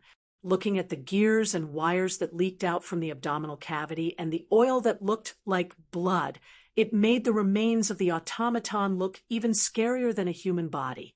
On top of that, the lower half of the automaton's face was completely destroyed, leaving behind no trace of its original shape. There was a blood-like liquid scattered around it, as if it had been eaten by some wild beast. It was a spine-chilling sight. The most eye-catching part was the strange wound on the automaton's chest. There was a smooth hole where the heart should have been. It looked like a melted candy. Ugh. Canon and Nagisa turned their heads away, their faces turning green. Astria looked like she couldn't bear to see this happen. Who the hell did this? Charlotte gritted her teeth and clenched her fists. That's the work of magic liquor. Magic liquor? It's a pest that hides in the shadows of the academy. It specializes in attacking lone puppeteers and automatons. Charlotte took a deep breath and explained. Every year in the academy, there would be a few puppeteers who would mysteriously go missing, and the automatons of these missing puppeteers would all be destroyed. Was it attacked? As an excellent attack mage officer, Natsuki, who had dealt with countless big and small matters, kept looking at the remains of the automaton and frowned. Besides, since some puppeteers go missing and automatons are destroyed every year, it should be an untargeted and indiscriminate crime, right? That's right. That's it. Charlot nodded hard as he looked at the automaton inside the cordon. Every time Ibaldi appears, a puppeteer would go missing. It would dig out or eat the automatons, Eve's heart along with its magic circuit. That is why Ibaldi is the culprit behind this automaton's destruction. Why would it do something like this? Canon hugged Nagisa tightly. She didn't dare to look inside the cordon as she spoke in a sad tone. There's no grudge between us, right? Since there are no grudges between them, there can only be two reasons why they would do such a thing. Wu Yin sneered. Either it's a psychopath or it has a motive. For example, looking at the heart of the automaton, Wu Yan's eyes flashed with a glint. They need the magic circuit that will eat it every time they attack. Clap, clap, clap, clap. When Wu Yan finished his sentence, the crowd applauded just like they did when he finished his fight with Lei Zhan. That's a good judgment. With such a sentence, not far away, the handsome blonde man slowly walked over with a man and a woman. Looking at the handsome man with a kind smile on his face, Charlotte was startled. Felix. It was Felix. Beside Felix were Lei Zhan and Yaya. Chapter 1595. Yo, Seal, you're here too? As Felix walked over, he cast his gaze on Charlotte with a smile. I thought you weren't interested in things that have nothing to do with you. It's too noisy here. That's why I came to take a look. Xia averted her gaze, as if she was trying to hide something. She was behaving strangely. It's not that strange, is it? The magic liquor is an indiscriminate criminal, isn't it? Don't you think I might be targeted as well? With Charles's strength, magic liquor definitely wouldn't dare to target you. Felix's signature, friendly smile appeared on his face. Even if magic liquors were to find you, I would do my best to protect you. I don't need it. Charlotte was a little flustered. Like a proud little girl, she turned her head away. I'm not weak enough to need someone to protect me. How cold. Felix shrugged, helplessly. He looked at Wu Yan, who didn't even look at him, as he joked. But that's right, with this expert by your side who can match up to Magnus, you don't need my protection anymore. It's not like that. Hearing this, Charlotte seemed to be even more flustered. I don't have that kind of relationship with him. Why are you in such a hurry to cut ties with me? Wu Yan glanced at Charlotte. No matter what, I've practiced with you and helped you a lot. Aren't you being a little too unreasonable? It's not like that. Charlotte panicked even more, but she didn't explain anything. She looked at Wu Yan apologetically. She changed the topic and said to Felix, By the way, why are you here? Me? Felix smiled lecherously. I'm here to invite you on a date. What? Charlotte's face was dyed with a layer of rosy red. She stuttered. I refuse. I've invited you so many times already. Why don't you consider it? Felix sighed in disappointment. But let's forget about it today. Let me finish my work first. Felix looked at Wu Yan and smiled. Your reasoning just now is very helpful to us. I wonder if you can help us out. Wu Yan pursed his lips and looked at Lei Zhen. Lei Zhen is already helping you, right? Lei Zhen looked up in surprise. You know about my deal with Felix? Deal. Charlotte looked at Lei Zhen. What deal? Nothing. Lei Zhen shook his head. Felix asked me to defeat Magic Liquor in exchange for the right to participate in the night party. The qualification to participate in the night party? Wu Yan raised an eyebrow. He chuckled. I didn't expect the discipline committee of the Walpurgis Academy to have so much power. They can even decide the candidates to participate in the night party. The night party's participation is provided by the night party's executive department. The discipline committee will only recommend the candidates to the executive department collectively. Felix explained. Also, since Magic Liquors can commit so many crimes and successfully defeat the puppeteers in the academy each time, his strength is at least on par with the 13. As long as we get rid of Magic Liquor, even without our recommendation, the night party executive department will take note of Lei Zhen's strength. They'll think he can participate in the night party and give him the right to participate, right? Felix patted Lei Zhen's shoulder. I'm just going with the flow.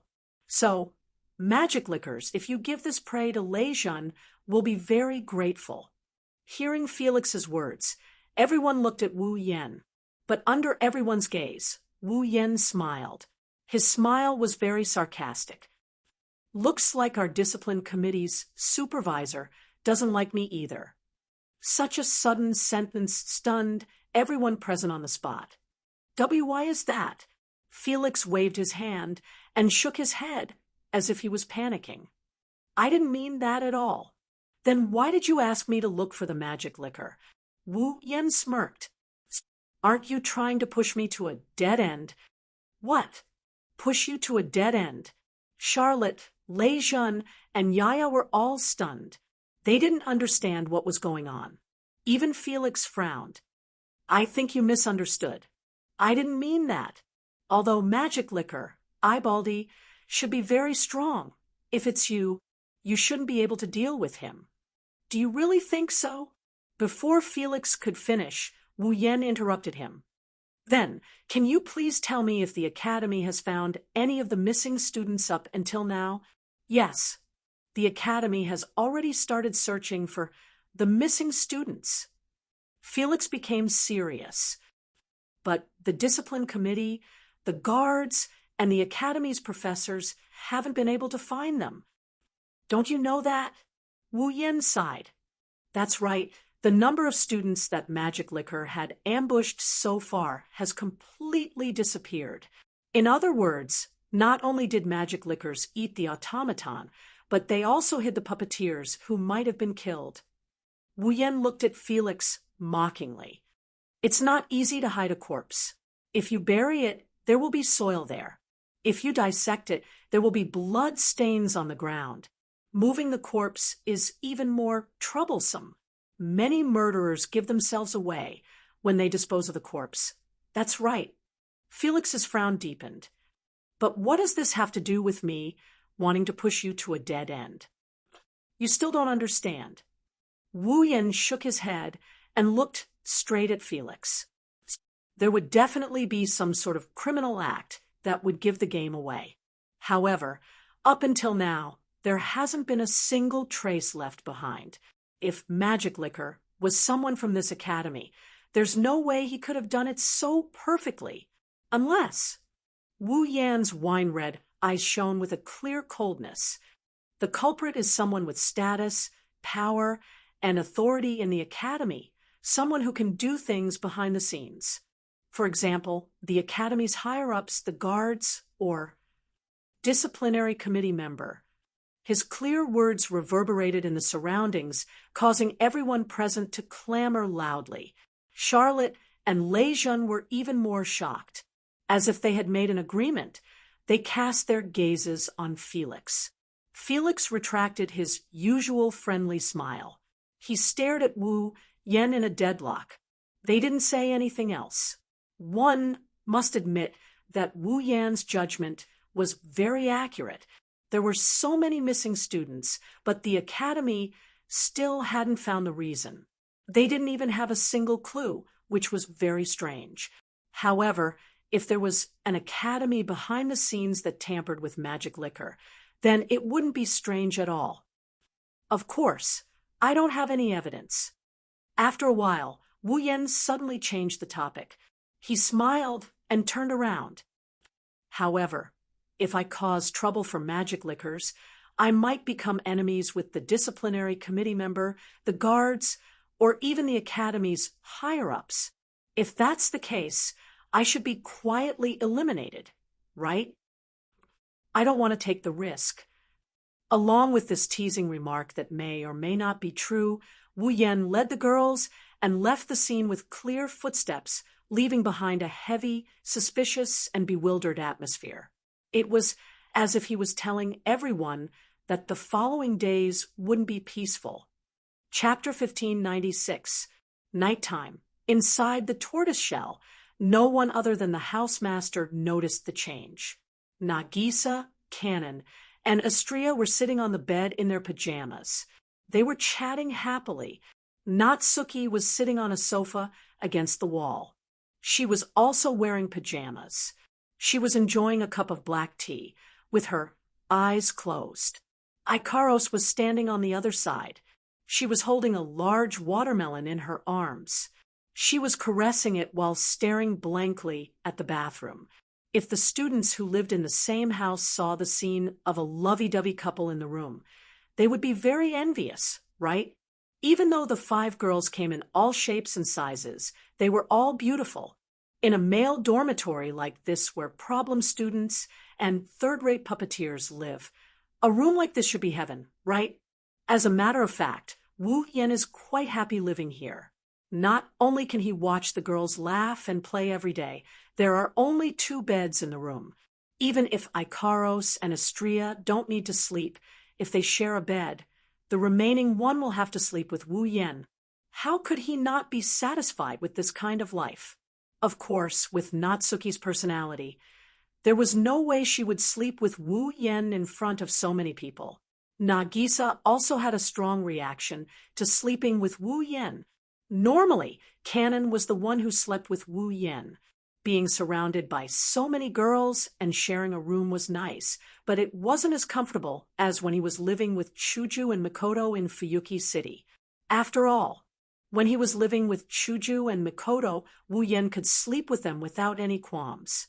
But here, he had Natsuki, Nagisa, and Kanon, the 3 fresh and delicious girls. Wu Yan couldn't do whatever he liked without any qualms. While the girls were happily doing their own things, the bathroom door that Ikaros was staring at was opened.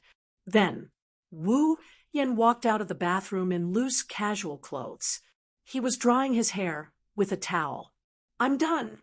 After drying his hair, Wu Yan exhaled in satisfaction. "Who's next?" "Us. Let's do it." Nagisa, Astria, and the shy Kanon raised their hands. "The 3 of us will shower together." Nagisa, Kanon, and Astria got off the bed. They grabbed their clothes and towels and walked towards the bathroom. Clang! Suddenly, there was a knock on the window of the room. Ikaros stood up. His indigo pupils were slowly turning into a deep red. "Don't worry." Wu Yan raised his hand and stopped Ikaros. "There won't be anyone who wants to harm us who would obediently make a sound." Even though he said that, he still had a puzzled expression on his face. He walked to the window, pulled the curtains, and opened the window. Almost at the same time, a small pebble came flying from below. It went straight for Wu Yan's face, and Wu Yan slapped it away with a loud smack. He caught it with his hand. It was only at this moment that a small cry of surprise reverberated from below. It caught Wu Yan's attention. In the courtyard of the tortoiseshell dormitory, Charlotte stood there with Sigmund on her head.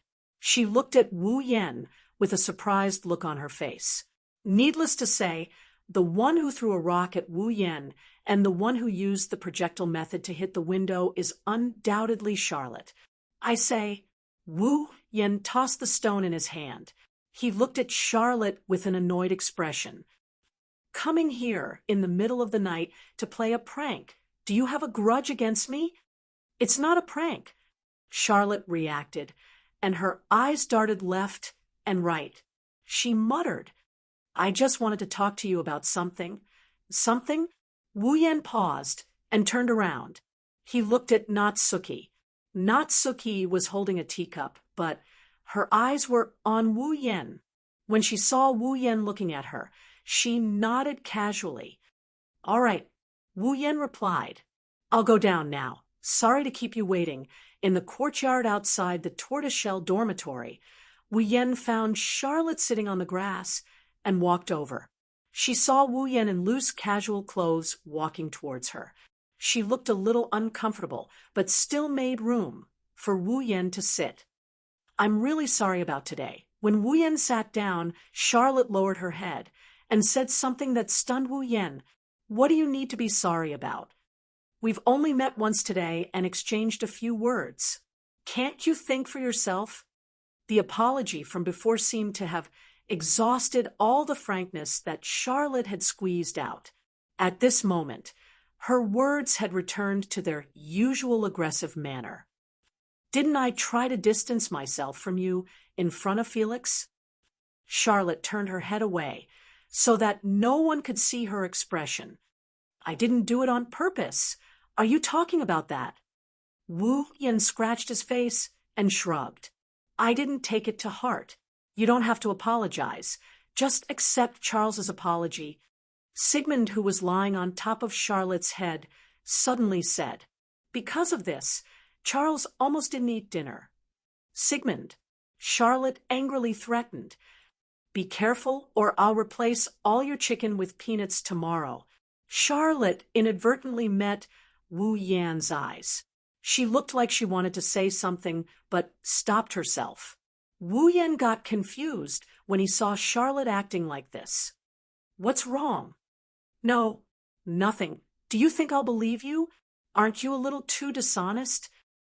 That's not true. After retorting almost reflexively, Charlotte hesitated for a moment and asked, Today, you said that there's someone in the Conduct and Discipline Committee who helped Magic Liquor clean up the aftermath and is in cahoots with Magic Liquor, right? What I'm trying to say is that the Academy's higher-ups, the guards, and the Disciplinary Committee's Disciplinary Committee are all in cahoots with Magic Liquor. Or rather, Magic Liquor is among them. Wu Yan looked at Charlotte as if he could see through her thoughts. I didn't specifically designate them as the Discipline Committee. In other words, the Conduct and Discipline Committee member is indeed suspected to be in cahoots with Magic Liquor, or Magic Liquor is hiding in the Conduct and Discipline Committee member. Charlotte's pretty face was instantly covered with a layer of darkness. Am I right? Those missing students disappeared too thoroughly. It's too unnatural. Wu Yan didn't answer directly. He looked at the night sky and changed the topic. Just like what we said during the day. Even if the corpses were destroyed, there would definitely be some traces left behind.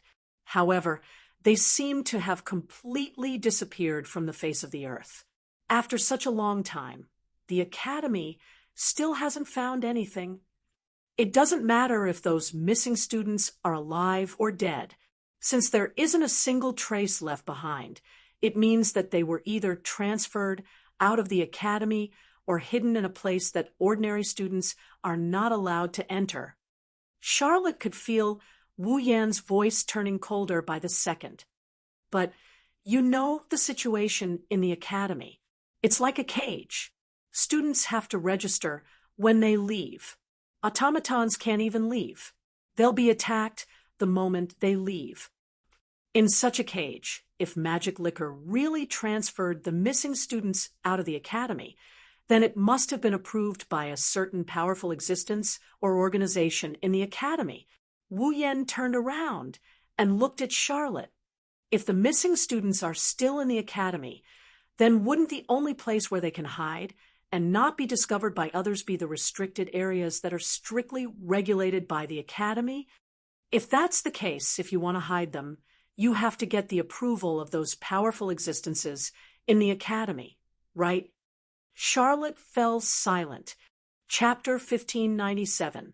It was too clean. All clues related to the magic liquor seemed to have been purposely erased.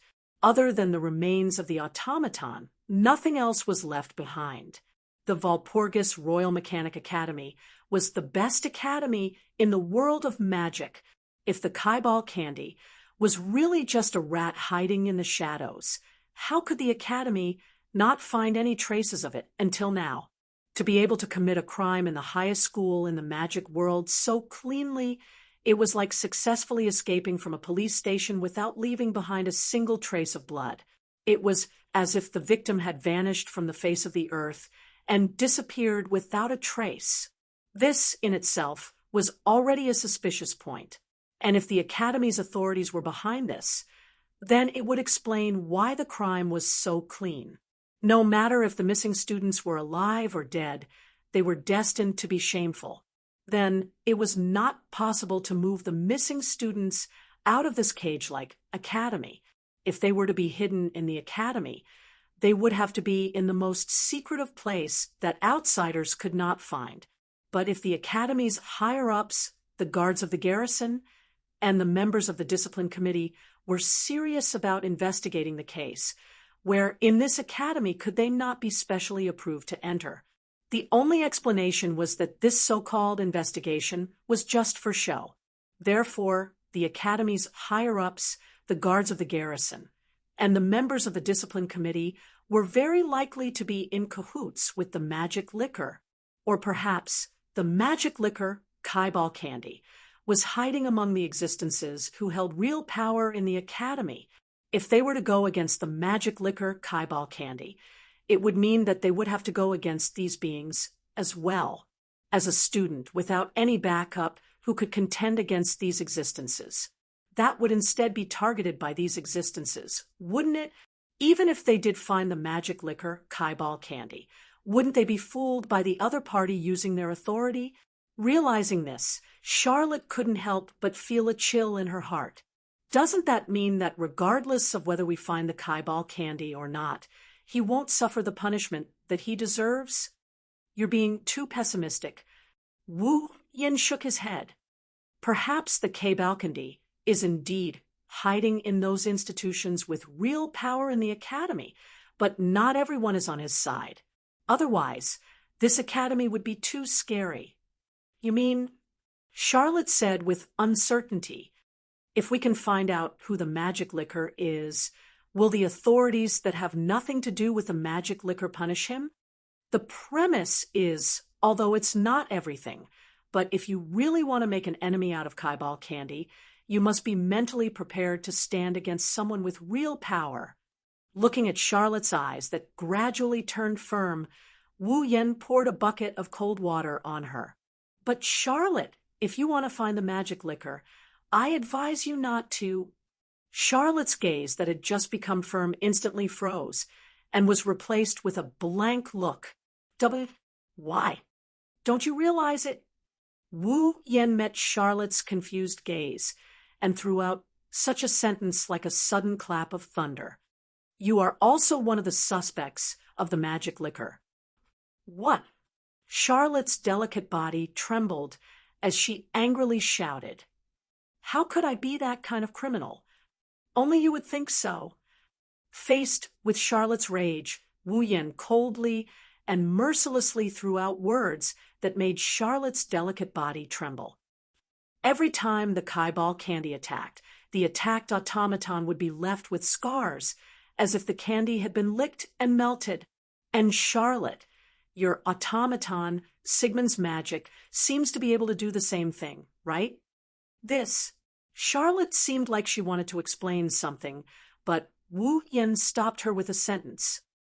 Perhaps you want to say that there must be a magic trick that can achieve the same effect, but you've forgotten something else. The automaton attacked by the magic liquor will have its magic circuit dug out. Wu Yin sighed. And if someone finds a large number of magic circuits in your dorm room, guess what will happen to you? Charlotte's pretty face turned pale in an instant. Even Sigmund's eyes were wide open, and his expression was ferocious. Rumor has it that Count Baleo, who is also your father, is a famous collector of automaton. There are many automatons in his mansion, and they live a family life together with Count Baleo's family. Looking at Charlotte's pale face, Wu Yen raised his head and looked at the night sky. His voice drilled into Charlotte's ears one by one. However, one day, an extremely noble boy came to Count Baleo's house as a guest. The boy was bitten by a small dog-shaped automaton. Because of that, Count Baleo was severely condemned by the royal family. His title was stripped, his territory was reclaimed, and all the automaton that was like a family were disintegrated. The magic circuits of the disintegrated automaton. Wu Yin closed his eyes. Charlotte, you must have bought them back with your scholarship and placed them in your dorm room, right? Charlotte's face was drained of blood. Even her lips had turned pale. She could no longer utter a complete sentence. You have the magic that can cause a wound that looks like a candy that was licked and melted, and your dormitory room is full of magic circuits. Tell me, if someone sees all this, will they still believe that you are not a magic liquor Kaibal candy? Wu Yen glanced at Charlotte. If the real magic liquor knows about all of this, and is a member of the authorities in the academy that you're about to go up against, even if it's black, they can turn it into white and push all the blame onto you. What should you do then? What should I do? You can only defend yourself helplessly. Then you'll be treated as a magic liquor and sent to prison, right? Charlotte collapsed on the ground. She didn't have the time to ask Wu Yen how he knew about the magic circuits in her room. Her mind was completely blank. So, that's why you spread the rumor that the magic liquor is a member of the authorities in the academy in front of everyone, right? Sigmund, who was lying on top of Charlotte's head, laughed bitterly. I'm sorry to have troubled you. You said it's just a rumor. It's just a rumor without evidence. If the magic circuits in Charlotte's room are discovered, then no matter how reasonable this rumor is, it will be covered by irrefutable evidence. No one will doubt it. Wu Yin shook his head and stood up. Charlotte, I hope you can think about it before you act. Don't get yourself into trouble in the end. Also, I'll give you a piece of advice. Wu Yen turned around and walked towards the dorm room. People who try their best to get close to you, compared to pure kindness, I think they have a purpose. Leaving those words behind, Wu Yen walked into the dormitory, leaving Charlotte alone. She sat limply on the floor. She looked so lonely. Chapter 1598. Walpurgis Academy. Griffin Hut. This was a female dormitory. Moreover, it was a dormitory that only the top-ranked female students in the academy had the right to live in. Compared to the tortoise hut that looked like a hotel, the Griffin Hut looked like a villa. Not only was there a lawn in front of the dormitory, there was also an elaborate staircase and a courtyard paved with shiny stone bricks. When one arrived at the Griffin Hut from the main street, one could see the stone paths that led to the Griffin Hut. The stone paths were connected to the elaborate staircase. After walking up the staircase and through the courtyard, one could reach the Griffin Hut's female dormitory. In this quiet night, in a room in the Griffin Hut's female dormitory, Charlotte sat alone on her bed. She hugged her knees and buried her head. She didn't even turn on the lights. The moonlight shone in through the window and scattered on Charlotte's body, making her figure look very sad and beautiful. Charlotte didn't have the same achievements as Magnus. Therefore, Charlotte didn't have the means to have a private residence and research room. However, the Griffin Hut's female dormitory was very luxurious for a student. Just the space alone was more than double the size of the tortoise hut. There were also 2 double beds. However, there was a large table that was enough for 4 people to use at the same time.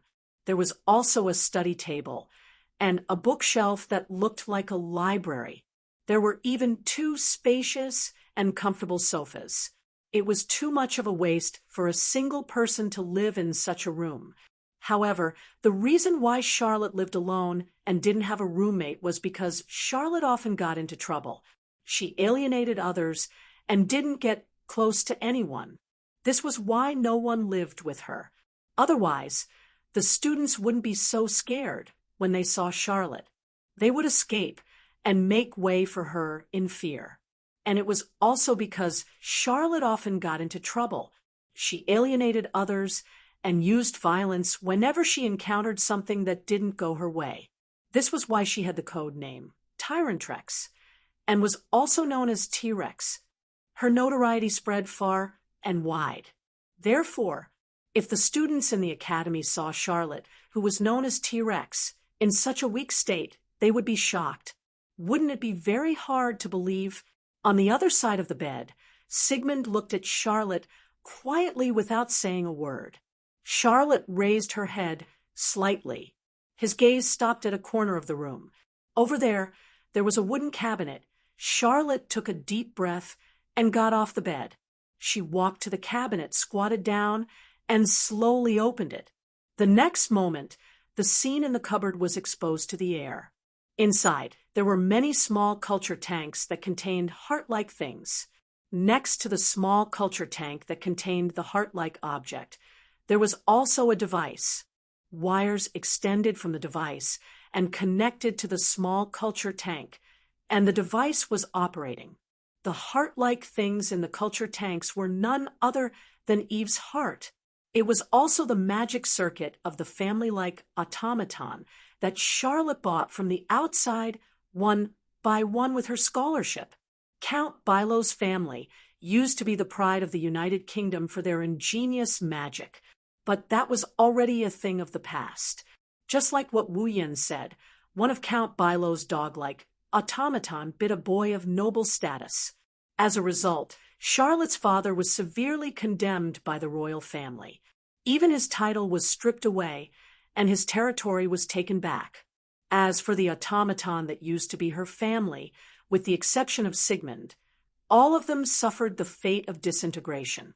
Now, the hearts of the automaton that suffered the fate of disintegration were being bought back by Charlotte one by one with her scholarship.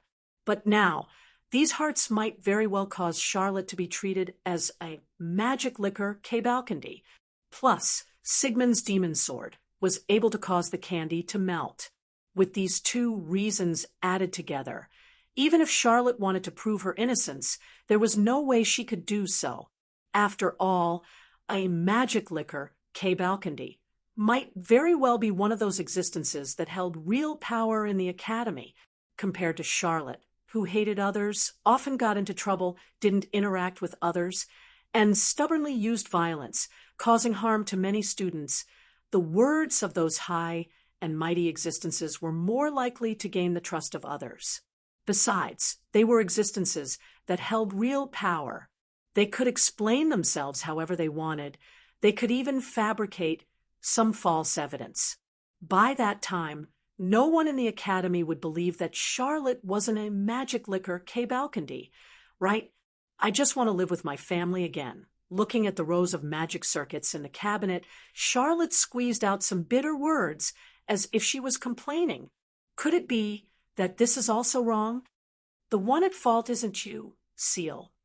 Sigmund flew to Charlotte's side and lifted his small dragon head to look at her. His old and steady voice brought an indescribable sense of security. However, Wu Yan's words are also reasonable. If you continue like this, you might be used as a scapegoat by the real magic liquor Cabalcandy. No, that won't happen. Charlotte bit her lips and shook her head in disbelief. Although I don't know how he found out about these magic circuits, but other than him, no one else knows about this. The magic licker, K. Balcandy, wouldn't know either.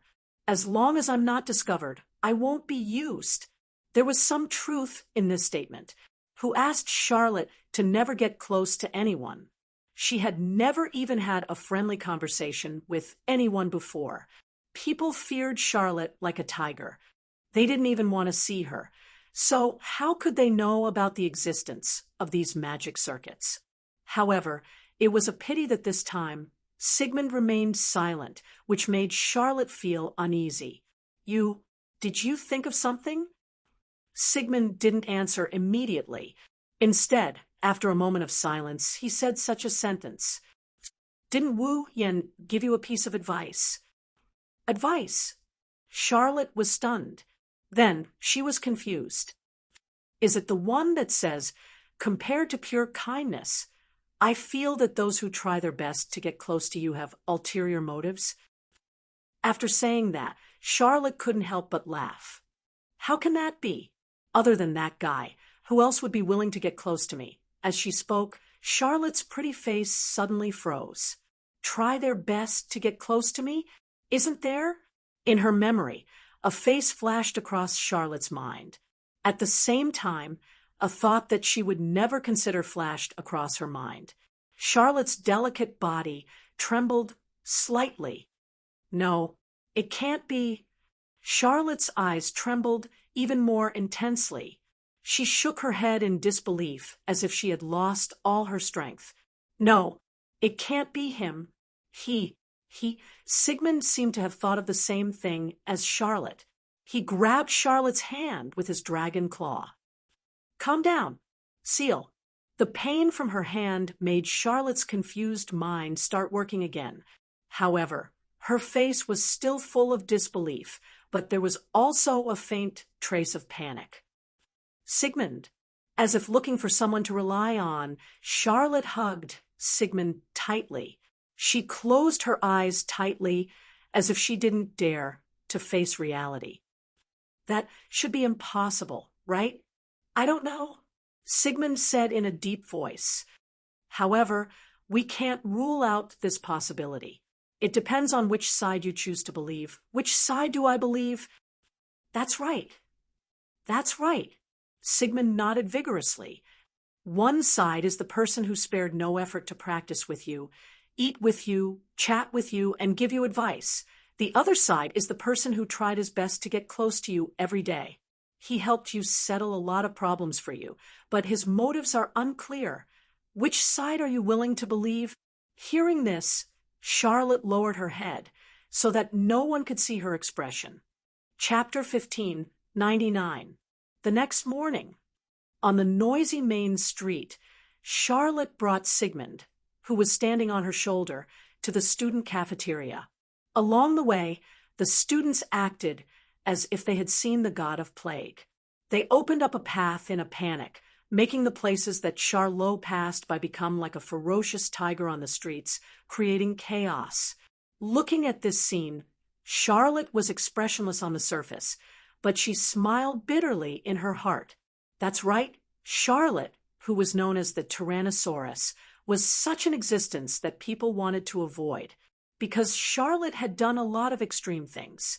For example, when school started, Charlotte sent 5 senior students who tried to touch her body to the hospital. For example, when Charlotte was taking a shower, her roommate barged in and was pushed out of the window by Charlotte. For example, because she didn't want to touch a frog, she destroyed the entire anatomy laboratory. Another example would be if they provoked a wasp and Charlotte burned down the entire courtyard. When these extreme actions spread, the result was obvious. All of them became the reason why the landing code name, Tyrannosaurus, appeared. However, that was only because Charlotte's behavior was too clumsy. She didn't do it on purpose. However, these actions made Charlotte offend people unknowingly. This was also a fact.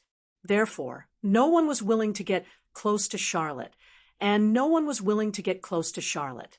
Or rather, Wu Yan letting Charlotte lead the way and paying for a meal out of Charlotte's own pocket. That's something that's truly shocking. But that was also because Wu Yan was a freshman and didn't know about Charlotte's matters. That was why he didn't hesitate to get close to Charlotte. Of course, this was what Charlotte thought. As for Charlotte herself, she didn't mind at all that she was being shunned. After all, almost all the students in this school wanted to get the throne of the Devil King. They were all people who wanted to compete with Charlotte for the Devil King position. If one person, Charlotte didn't have too many scruples. It wasn't a bad thing not to make friends with the enemy. Unfortunately, there were advantages and disadvantages to isolating oneself. Some small people would definitely do a lot of tricks behind the scenes. For example, rummaging through Charlotte's cupboard. For example, hiding Charlotte's things. This kind of prank was something that Charlotte used to encounter almost every day. Perhaps it was because of this. If Charlotte had been slandered as a Kaibal candy, most people would have agreed with it. Not only because many people hated Charlotte, but because everyone hated Charlotte. Others could use this as an excuse to fabricate facts. For example, he had attacked the students in the academy because he held a grudge against the students who hated him. Thinking about it, there should be quite a few people who would believe it, right? With such a bitter mood, Charlotte walked expressionlessly on the main street that almost caused chaos and headed towards the student cafeteria. "Yo, Charles!" At this moment, a clear voice echoed from behind Charlotte. While the others were trying their best to avoid him, a handsome man with blonde hair, wearing a glove that represented the qualification to attend the night meeting and an armband that represented the discipline committee on his arm, with a friendly smile on his face, slowly walked toward Charlotte. Felix, looking at the only person who didn't reject her and was walking towards her. Charlotte seemed to be a little nervous and looked like she wanted to escape. "You're still alone, as always." Felix looked around and said with a smile, "What? You're not with Mr. Wu Yan?" Why do I have to be with him?" Charlotte turned her head away. "Our relationship isn't good enough for us to have breakfast together in the morning." "Is that so?" Felix heaved a sigh of relief. "That's great. I thought you two had a good relationship. I almost gave up." "Our give up?" Charlotte's gaze drifted uncomfortably. "Our give up on what?" "Well, who knows?" Felix looked at Charlotte meaningfully and revealed a lecherous smile. "Well, let's not talk about this anymore.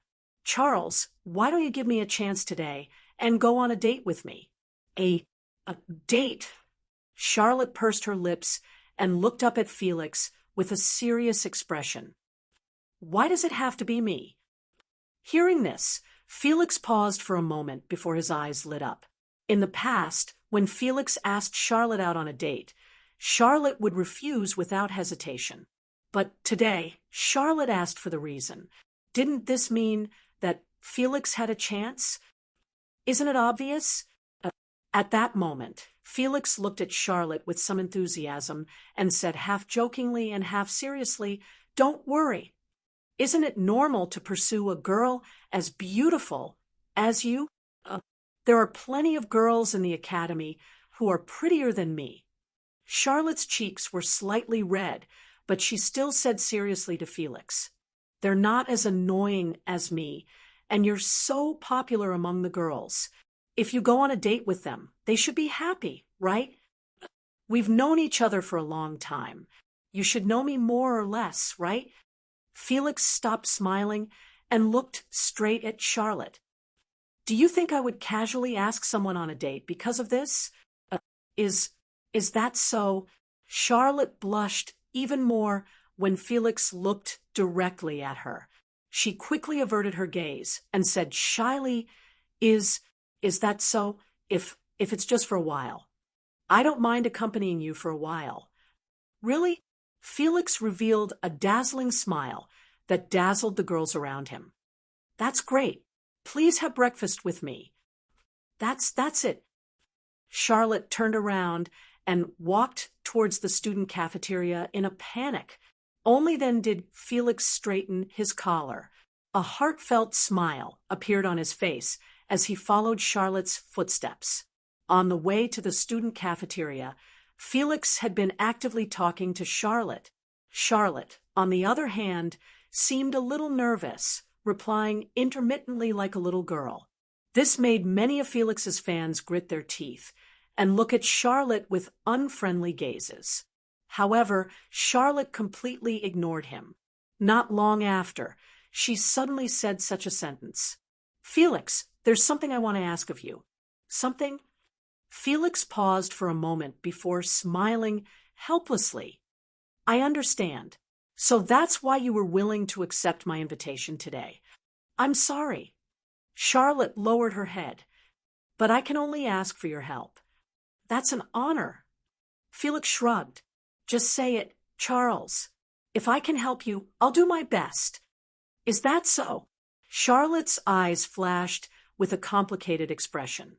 She looked up at Felix. "Then, can I trouble you to find time to let me see the automaton that was eaten by the K-Balcony?" The automaton that was eaten by the K-Balcony. Felix paused and frowned. "Why do you want to see the automaton?" "It's like this." Charlotte hesitated for a moment before replying. "My friend has a way to extract the last scene the automaton saw in the short period of time before it was destroyed from the broken automaton." "Extract the last scene the automaton saw before it was destroyed?" Felix's eyes narrowed. "That friend of yours is Mr. Wu Yan, right? Is this true?" "I don't know." "I don't know, but that guy said." Charlotte clenched her fists. "If this is true, then we'll be able to see the true face of the Kaibal candy." "So, Felix," Charlotte said pleadingly, "the automaton should still be in the hands of the discipline committee, right? Can you give us some time to take a look at that automaton?" This. Felix seemed to be in a difficult position. But that automaton is also a very important piece of evidence. If it's accidentally destroyed, we will be accompanied by the disciplinary committee. Charlotte's determined eyes were exposed to Felix's vision. "Please, Felix, this is the only way to find the Kaibal candy, right now. If we apply for it ourselves, we don't know how many procedures we'll have to go through, and it'll take a long time as well. I can only trouble you." Felix closed his eyes and fell silent. "All right."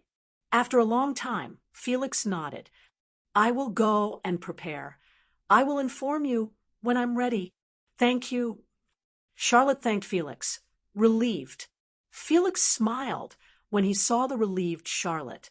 His smile was very pleasant. Chapter 1600, Walpurgis Royal Mecca Academy, Central Great Hall. On the second floor of the Central Lecture Hall, there was a rather large area. This area was made up of the Conduct and Discipline Committee's office, the Conduct and Discipline Committee's waiting room, and the Conduct and Discipline Committee's meeting room. In other words, the Conduct and Discipline Committee's headquarters was set up on the second floor of the Central Lecture Hall. From the location of the Conduct and Discipline Committee's headquarters, it could be seen just how important the Conduct and Discipline Committee was in the Academy, although this was a group that the students could freely join, and none of the Academy's higher-ups were involved in the affairs. The Conduct and Discipline Committee was still an important existence in maintaining the Academy's discipline. Even if there were no students, the Academy wouldn't neglect them. Using the second floor of the Central Lecture Hall as the Conduct and Discipline Committee's headquarters showed just how much the Academy valued and acknowledged the Conduct and Discipline Committee. Under these circumstances, the Conduct and Discipline Committee couldn't be said to be able to cover the sky with one hand, but they did have some privileges given by the Academy. For example, incidents such as K-Balcony, which led to the disappearance of the puppeteer students and the destruction of the automaton, were all handled by the disciplinary committee, not the guards. Of course, If it was proven that the Conduct and Discipline Committee killed the missing puppeteer, then the guards would have no choice but to move out. At night, the lights in the central lecture hall were almost completely extinguished, causing the entire place to be shrouded in darkness. But on the second floor of the central lecture hall, in the Conduct and Discipline Committee's office, Felix was sitting in front of his desk with a rare, serious expression, flipping through a document in his hand. It was already the middle of the night, but Felix was still working in his office. It had to be said, he was indeed very hardworking. A group of Conduct and Discipline Committee members who came to the office and saw Felix working in his office didn't find it strange. They greeted him and left. Thinking about it, Felix often worked until the middle of the night. Actually, the Conduct and Discipline Committee members all knew, almost every night, Felix would work until the wee hours of the morning before leaving his office and returning to his dorm. But today, the Conduct and Discipline Committee members did not see that Felix was only halfway through his work when he left his office and walked in another direction on the second floor of the central lecture hall. After passing through a long corridor and turning one corner after another, Felix soon arrived in front of a door. He extended his hand and pushed it open. Suddenly, a slightly messy room was exposed under the light of the corridor. The main color of the room was a light gray. Even at night, the light inside the room was much dimmer than the surrounding environment. There were piles of miscellaneous items, books, machines, and some miscellaneous items that looked like goods. Everything was there. A foreign object was placed on a table in this somewhat messy room. It looked like a human skeleton, but it was actually a humanoid mechanical body made of metal. However, this humanoid metallic mechanical body was extremely damaged. The lower half of the body below the thighs had almost completely disappeared, leaving behind a section where one could clearly see the abdominal cavity. Many gears and wires leaked out from the section, and the lower half of the face was completely destroyed, leaving behind no trace of its original shape. There was a hideous hole where the humanoid metallic mechanical body's heart should be. It was the automaton that had been eaten by the K-Balcony. At this moment, this broken automaton was lying on the table by the wall of the room. Its eyes were looking at the ceiling as if it was silently accusing the K-Balcony of its crimes. Coupled with the hideous hole where its heart should be and its broken body, in the dark night, anyone who saw it would feel their scalp tingle. If a timid girl saw this scene, she would probably faint right away, right? Felix, on the other hand, stared closely at the broken automaton. He turned around, closed the door, and walked to the front of the table. Looking at the terrifying automaton lying on the table, Felix's eyes flickered slightly. Is it possible to extract the last scene the automaton saw before it was destroyed?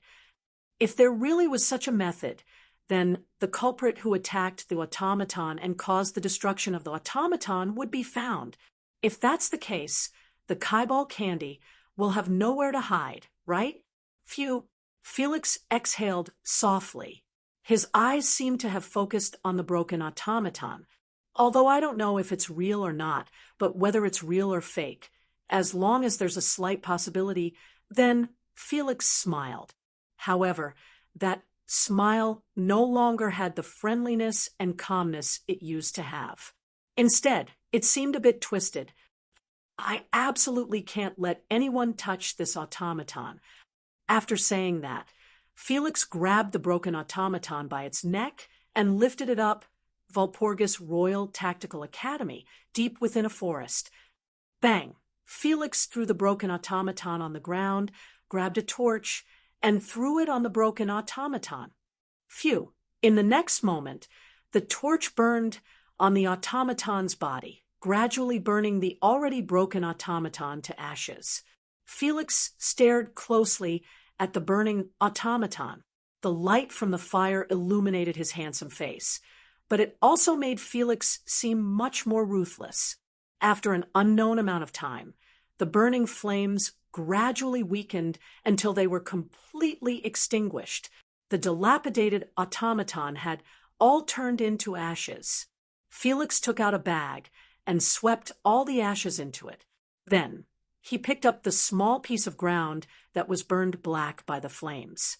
No, he didn't pick up the ground.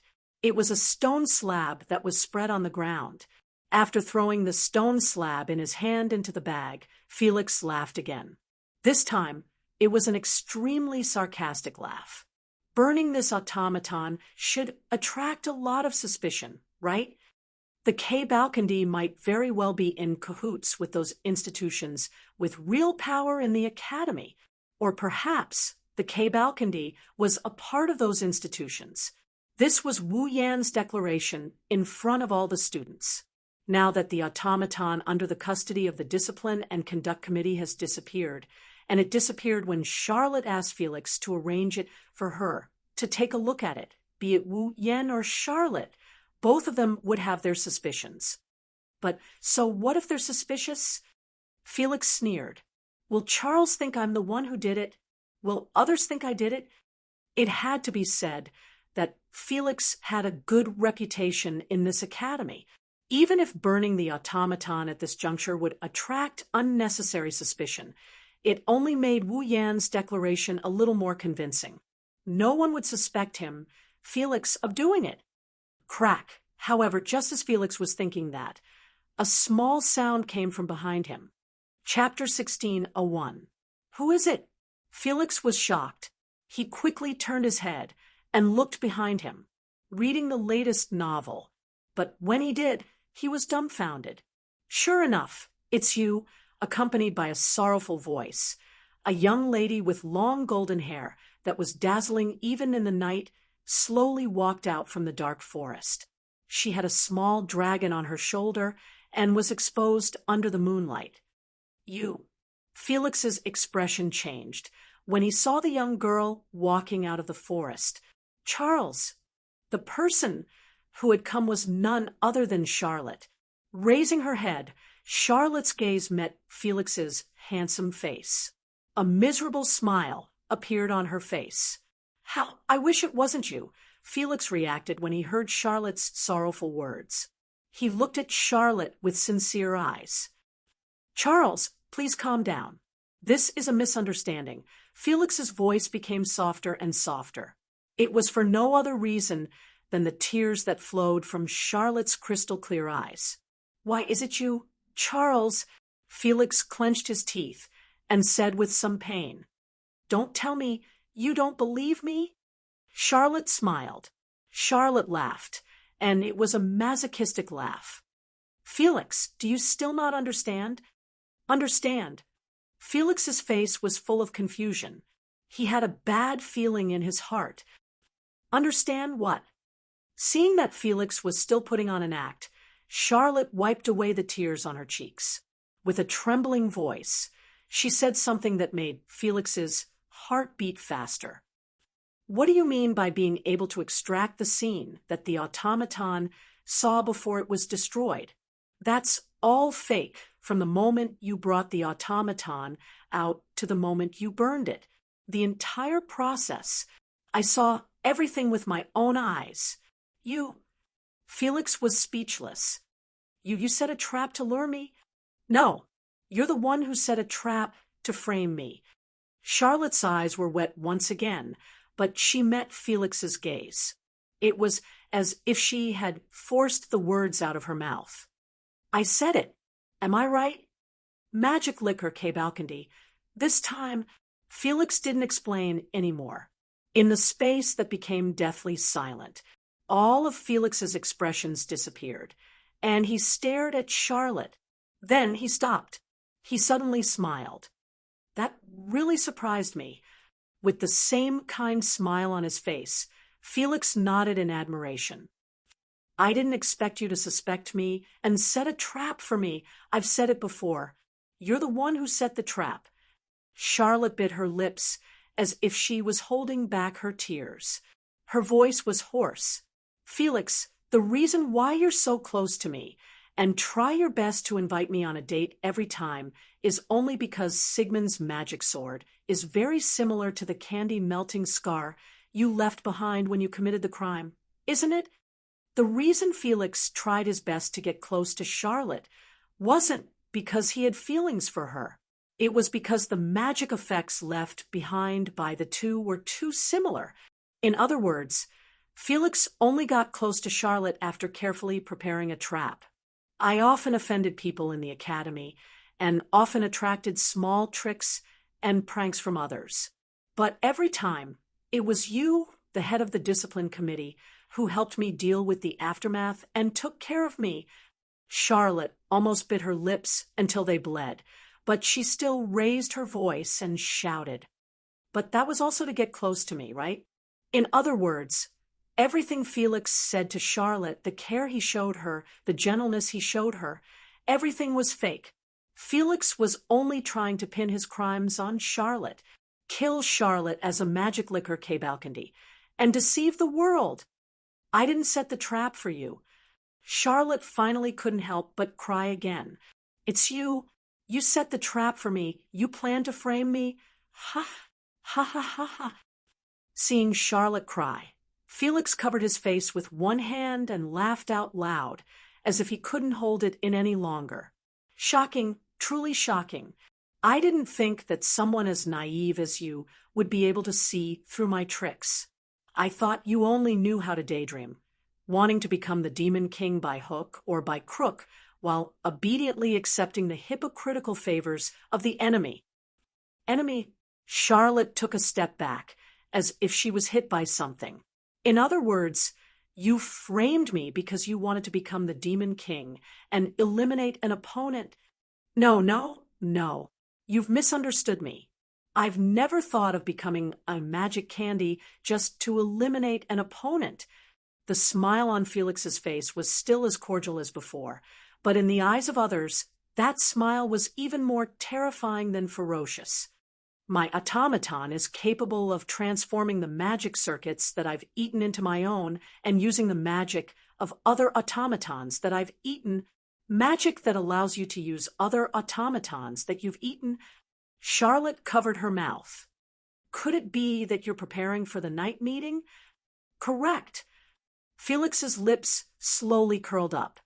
In order to win in the night meeting, of course I have to prepare more magic tricks. Just for something like this. Charlotte's delicate body trembled. Just for something like this, you actually destroyed so many automatons. In order to become the Demon King, no matter who stands in your way, you must defeat them. No matter what method you use, you must achieve your goal. Felix looked at Charlotte mockingly. Hasn't this always been your point of view? That's right. Charlotte wanted to become the Demon King and revive Count Bilo's family. She wanted to find all her family members and find that warm family of the past once again. This was Charlotte's goal of becoming the Demon King. In order to achieve this goal, Charlotte alienated the students in the academy who were destined to be her enemies and who also had the goal of becoming the Demon King. She also secretly decided that no matter who stood in her way, she would eliminate them. Therefore, strictly speaking, Felix's words were indeed correct. I really like you. I really like your point of view, because I have the same idea. Felix closed his eyes as if intoxicated. In order to become the Demon King, any method must be used. If I can become the king of this magic world, then what's the point of sacrificing a few puppeteers and a few automatons? But I can't stand your naivety. Felix opened his eyes forcefully. His eyes were filled with endless coldness. You've already decided to defeat everyone in your way to obtain everything, but until now, you haven't destroyed even a single automaton. You have magic that can destroy everything, but you still show mercy every time. How noble, so noble, that I want to vomit. Automatons aren't tools. Charlotte shouted in agitation. They have their own lives. In the past, Charlotte used to live with the automaton like her family. Now, In order to reclaim her family members who had been disintegrated, Charlotte had been trying her best to find the hearts of her family members. The reason why Charlotte tried so hard to find the K-Balcondy was because she didn't see the automaton as a tool. Unfortunately, such a point of view only made Felix laugh out loud again. That's why I say I hate your naivety, whether it's in the way you deal with people with the automatons or with the current situation. You're already suspecting me, yet you still came here alone. You didn't even raise your guard before me. How laughable! After saying that, a spear-like ice arrow suddenly shot out from the forest behind Felix and shot towards the stunned Charlotte. Chapter 1602. Whoosh! When such a sharp sound pierced through the air above the forest, Charlotte saw a ray of light in an instant. It was the reflection of moonlight. The moonlight was emitted by the crystal-clear surface of an arrow made of ice. Like an arrow, a ferocious ice spear burst out from the depths of the dark forest, brushed past Felix's shoulder, and mercilessly shot toward Charlotte's forehead, who didn't react at all. Charles! Just as the arrow-like ice spear was about to hit Charlotte's forehead, Sigmund growled and woke her up. At that moment, Charlotte hurriedly threw herself to the ground beside her without caring about her image. Almost at the same time as Charlotte pounced to the side, the ice spear swept past her original position and landed on a tree behind her original position. Bang! Instantly, the tree that seemed to have a long history was pierced through in an extremely straightforward manner, piercing a hole the size of a human head. Looking at the splinters of wood splashing from the tree trunk and the hideous hole, Charlotte's pretty face turned pale at the thought of how she was almost hit in the head by an attack that could cause such damage. If she hadn't dodged just now, Charlotte would have definitely died. Whoosh! Just as Charlotte's heart was still fluttering with fear, another piercing sound rang out. Shortly after, an afterimage appeared. It suddenly appeared in front of Charlotte. Before Charlotte could raise her head to see the true face of the afterimage, another afterimage lashed out like a whip from the body of the afterimage. It was a long-handled greatsword that flickered with a cold arc of light. The afterimage that appeared in front of Charlotte held a long-handled greatsword in its hand, and with a whistling sound, it slammed toward Charlotte. Bang! The next moment, a muffled sound rang out. That was the sound of the long-handled greatsword hitting something. However, it wasn't Charlotte who was hit. Instead, it was to protect Charlotte. Sigmund leaped up from Charlotte's body and blocked the long-handled greatsword. Bang! Sigmund's figure flew backward and smashed heavily into the trunk of a tree on the other side. His body was about the size of a cat. Blood flowed out from its steel-colored scales. Sigmund! That was the only thing Charlotte could call out. She suddenly raised her head. She looked at the afterimage standing in front of her. It was a fully armed automaton, a girl type, fully armed. She wore gray-white medieval armor and held a 1-meter-long sword in her hand. The hilt was more than a meter long, and the blade was more than a meter long. The great sword was even taller than its owner. On the other hand, there was a shield on her wrist. In addition, there was a steel helmet that covered her entire face. From Charlotte's angle, she could clearly see that the young female automaton had shoulder-length pink hair and a slender body. Coupled with that set of armor and weapons, she was simply a Valkyrie. Felix. He walked over from behind the girl-shaped automaton and revealed a smiling face. This is my automaton. It's also the trump card I used to attack the puppeteers in the academy. I ate the magic circuit of their automaton and took their magic for myself. It's the trump card I used to ascend to the throne of the Demon King. Taking other automatons' magic for himself? Charlotte's first reaction when she heard this again was disbelief. There was no way an individual could have two types of magic in their body. In other words, an automaton couldn't have two types of magic circuit in its body. This was the most basic theory of clever magic, the magic activity disharmony principle. And now, Felix's automaton had eaten more than one automaton. Felix himself said that he attacked others to prepare more magic. Could it be that Felix's automaton could overcome the magic activity disharmony principle? Seal, you're really naive. Felix shrugged and smiled happily. You've already thought of a way to lure me out, but only one person came and confirmed that I'm the magic licker, yet you didn't raise your guard at all? Aren't you just forcing me? The smile on Felix's face gradually became twisted. Forcing me to silence you. Charlotte's body trembled, and her beautiful face was filled with pain. Can I come alone? But before she saw Felix burn the automaton with her own eyes, Charlotte was unwilling to believe that Felix, who had been helping her and approaching her, was the magic licker. She didn't raise her guard at all? How could Charlotte raise her guard against the person who had helped her solve a lot of problems and was someone she looked forward to? Perhaps this was what Felix meant by naivety. You've really helped me a lot, Seal. Felix slowly raised his hand and laughed evilly like a devil. After I deal with you, I'll tell others that as the magic licker, you attacked me and I killed you in self-defense. Then I'll find the magic circuits hidden in your room. I believe no one will doubt it. After all, Felix gathered his magic power and turned it into a light-like wire that flowed into the automaton in front of him. I'm the head of the disciplinary committee. No matter what I say, everyone will believe, after saying that Felix's automaton nimbly raised its slender arm covered in heavy armor. Magic power surged out and turned into a stream of water above its palm. Then it condensed into ice and turned into an ice spear. Kill her. Elisa, under Felix's order, the automaton named Elisa grabbed the ice spear and threw it at Charlotte. Whoosh! The sharp sound of the ice spear piercing through the air sounded again. The tip of the ice spear kept enlarging in Charlotte's eyes. However, Charlotte could no longer see it. She sat on the ground and did nothing. She stared blankly at the ice spear approaching her. There was only one thing in her mind.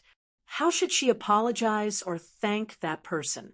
That person clearly told her that she had to think carefully before acting. She didn't want to put herself in danger in the end. In the end, even though she chose to believe his advice, she didn't want to believe that Felix was a bad person. Even though she had a good plan, she still acted recklessly. In the end, she didn't have time to thank that person. In the end, she didn't have time to apologize to that person either. She was so naive, a tear slowly slid down Charlotte's cheek. She closed her eyes and waited for her death. The ice spear that reflected the moonlight pierced through the air. The sharp sound of it piercing through the air covered the sound of tears dripping down Charlotte's cheeks and onto the ground. The sharp tip of the spear was aimed at Charlotte's heart and suddenly pierced towards it. Charles, Sigmund, who was covered in blood, could only watch helplessly as the ice spear shot toward Charlotte. His eyes were about to pop out of their sockets. Clink! At this moment, the sound of metal colliding came from in front of Charlotte and entered her ears. Charlotte opened her eyes and reflexively raised her head to look in front of her. Then she saw, under the reflection of the moonlight, the sparkling water droplets flew away. It was the ice spear that had turned back into water. In front of Charlotte, a layer of protective barrier made of crystals blocked the attack. It was this layer of protective barrier that knocked the ice spear away and protected Charlotte. It took Charlotte a few seconds to understand what had happened. She looked at the protective barrier in front of her and burst into tears again. Charlotte had already seen this protective barrier many times in practice. Therefore, Charlotte understood. Who in the world came? Who in the world protected her? Sigh, as if bringing warmth to Charlotte's ice-cold heart. A sigh was heard. What a troublesome young lady. Chapter 1603. In the eyes of Charlotte, who was paralyzed on the ground, Sigmund, who was lying in front of a tree covered in blood, and Felix, who had a girlish automaton standing in front of him, the space in front of Charlotte began to change subtly. The protective barrier formed by crystals slowly dissipated, but a hazy mist replaced the barrier and filled the space. Amidst the hazy mist, the space seemed to distort like a surface of water with a stone thrown into it. Not long after, several figures appeared in front of everyone's eyes. It was a group of 1 man and 5 women. The man was wearing a white shirt, black trousers, and a black tight leather jacket. His wine-red eyes shone with a scarlet luster in the night, as deep as aged wine, attracting the attention of everyone present. As for the other 5 girls, they were all wearing long tops that were bare at the shoulders, revealing their smooth shoulders. Their lower body was a short red skirt, and their thighs were covered by a pair of white high socks. They wore long boots on their feet, making them look like cold and heroic female knights, dazzling and dazzling. Felix's smiling face finally sank when he saw the group of 1 man and 5 women. Charlotte, on the other hand, seemed to be crying tears of joy. She covered her mouth and kept sobbing. "What's wrong? Are you moved to tears?" With a hint of mockery, Wu Yan's voice drifted into Charlotte's ears with his back facing her. "Although I really want to see what that T-Rex looks like when she cries, I can't help but lust when I see girls crying. Unfortunately, I can't stand girls crying. So, if I really cry, I'll kneel down. You idiot!" Charlotte choked back her tears as she sobbed. "Who would cry? Who do you think I am? I'm Charlotte from Count Birao's family. That's right." Wu Yan looked up at Felix. "Then, the next step is to send this guy who made the little princess of the Birao family cry flying. The guy who brought shame to the Birao family, right?" Hearing this, Felix's eyes flashed with emotions. He quickly said, "You misunderstood. Mr. Wu Yan, the real magic liquor Cabalcandy. It's Charlotte, right?" Before Felix could finish, Wu Yan interrupted him. He looked at Felix as if he was looking at a rare animal. He chuckled. "You're shameless, invincible. Now, I finally understand the true meaning of this sentence." Hearing this, Felix was stunned. "Haven't you thought about it?" Wu Yan looked at Felix with a half-smile on his face. "Why would Charlotte, who has always been receiving your kindness and even has a good impression of you, suspect you and set a trap for you to jump out?" Felix was stunned. His expression changed as if he thought of something. "It's because of you. Tell everyone that I'm the one who's related to the Academy's authorities. I'm also the one who told Charlotte that someone is trying to use her. I'm also the one who gave her a warning and made her suspicious of your actions of actively approaching her." Wu Yan mocked Felix in front of him. "I did all this to let the little princess, who was deceived by your mask, see your true colors. In other words, from the beginning, I knew you were the magic liquor Cabalcandy." Looking at Felix's changing expression, Wu Yan spread his hands. "So, you still want to continue your performance? Clown, you—" Felix's self-esteem seemed to have been hit. His handsome face revealed an ugly and ferocious side. You knew Felix was the magic liquor Cabalcandy from the beginning?" Charlotte looked at Wu Yan's back in a daze. "Then, why didn't you just tell me?" "Idiot!" Wu Yan said angrily. "Didn't you always have a good impression of that clown? If I told you directly, you would probably resist me, right? So, that's why you chose to use that method to remind me." Charlotte said uncertainly, "Just to make me suspect Felix? If I was too direct, you would resist me. But if I reminded you and let you discover the problem yourself, you would suspect me, right?" Wu Yan pursed his lips. "Of course, this is a gamble. If you blindly believed that clown, then I wouldn't have been able to do anything. Fortunately, you didn't. A warm current flowed through Charlotte's heart, and she felt even more apologetic. She didn't expect him to think so much for her. So it's all because of you. Felix stared at Wu Yen. After a while, he took a deep breath and returned to his fake smile. But what can you do? Not only am I the head of the discipline committee, I'm also the eldest son of the Kingsford family. Felix said confidently as he spread his hands. The Kingsford family is related to the British spy agency and is also a family with a very high power in the House of Nobles. Not only that, my father is also an important minister of the British Empire when the previous queen was on the throne. With this background, what do you think you can do to me? Spread the news that I'm the magic liquor Cabalcanti. Felix sneered. Will anyone believe me? On one side was the new first-year students and the infamous T-Rex. On the other side was the head of the discipline committee, a heartthrob with a good reputation in the academy. In the absence of evidence, which side will others choose to believe? Felix looked at Charlotte, who was slumped on the ground, and his smile widened. Also, there are magic circuits in Charles's room. Plus, there's the special wound caused by the magic sword attack. Even if you spread the news, in the end, the only one who will be known as the magic liquor Cabalcanti will be Charles, not me. Charlotte showed a bitter expression while Wu Yen smiled. His smile was one of helplessness. I admit that you're smart, but don't think of others as idiots. Felix frowned.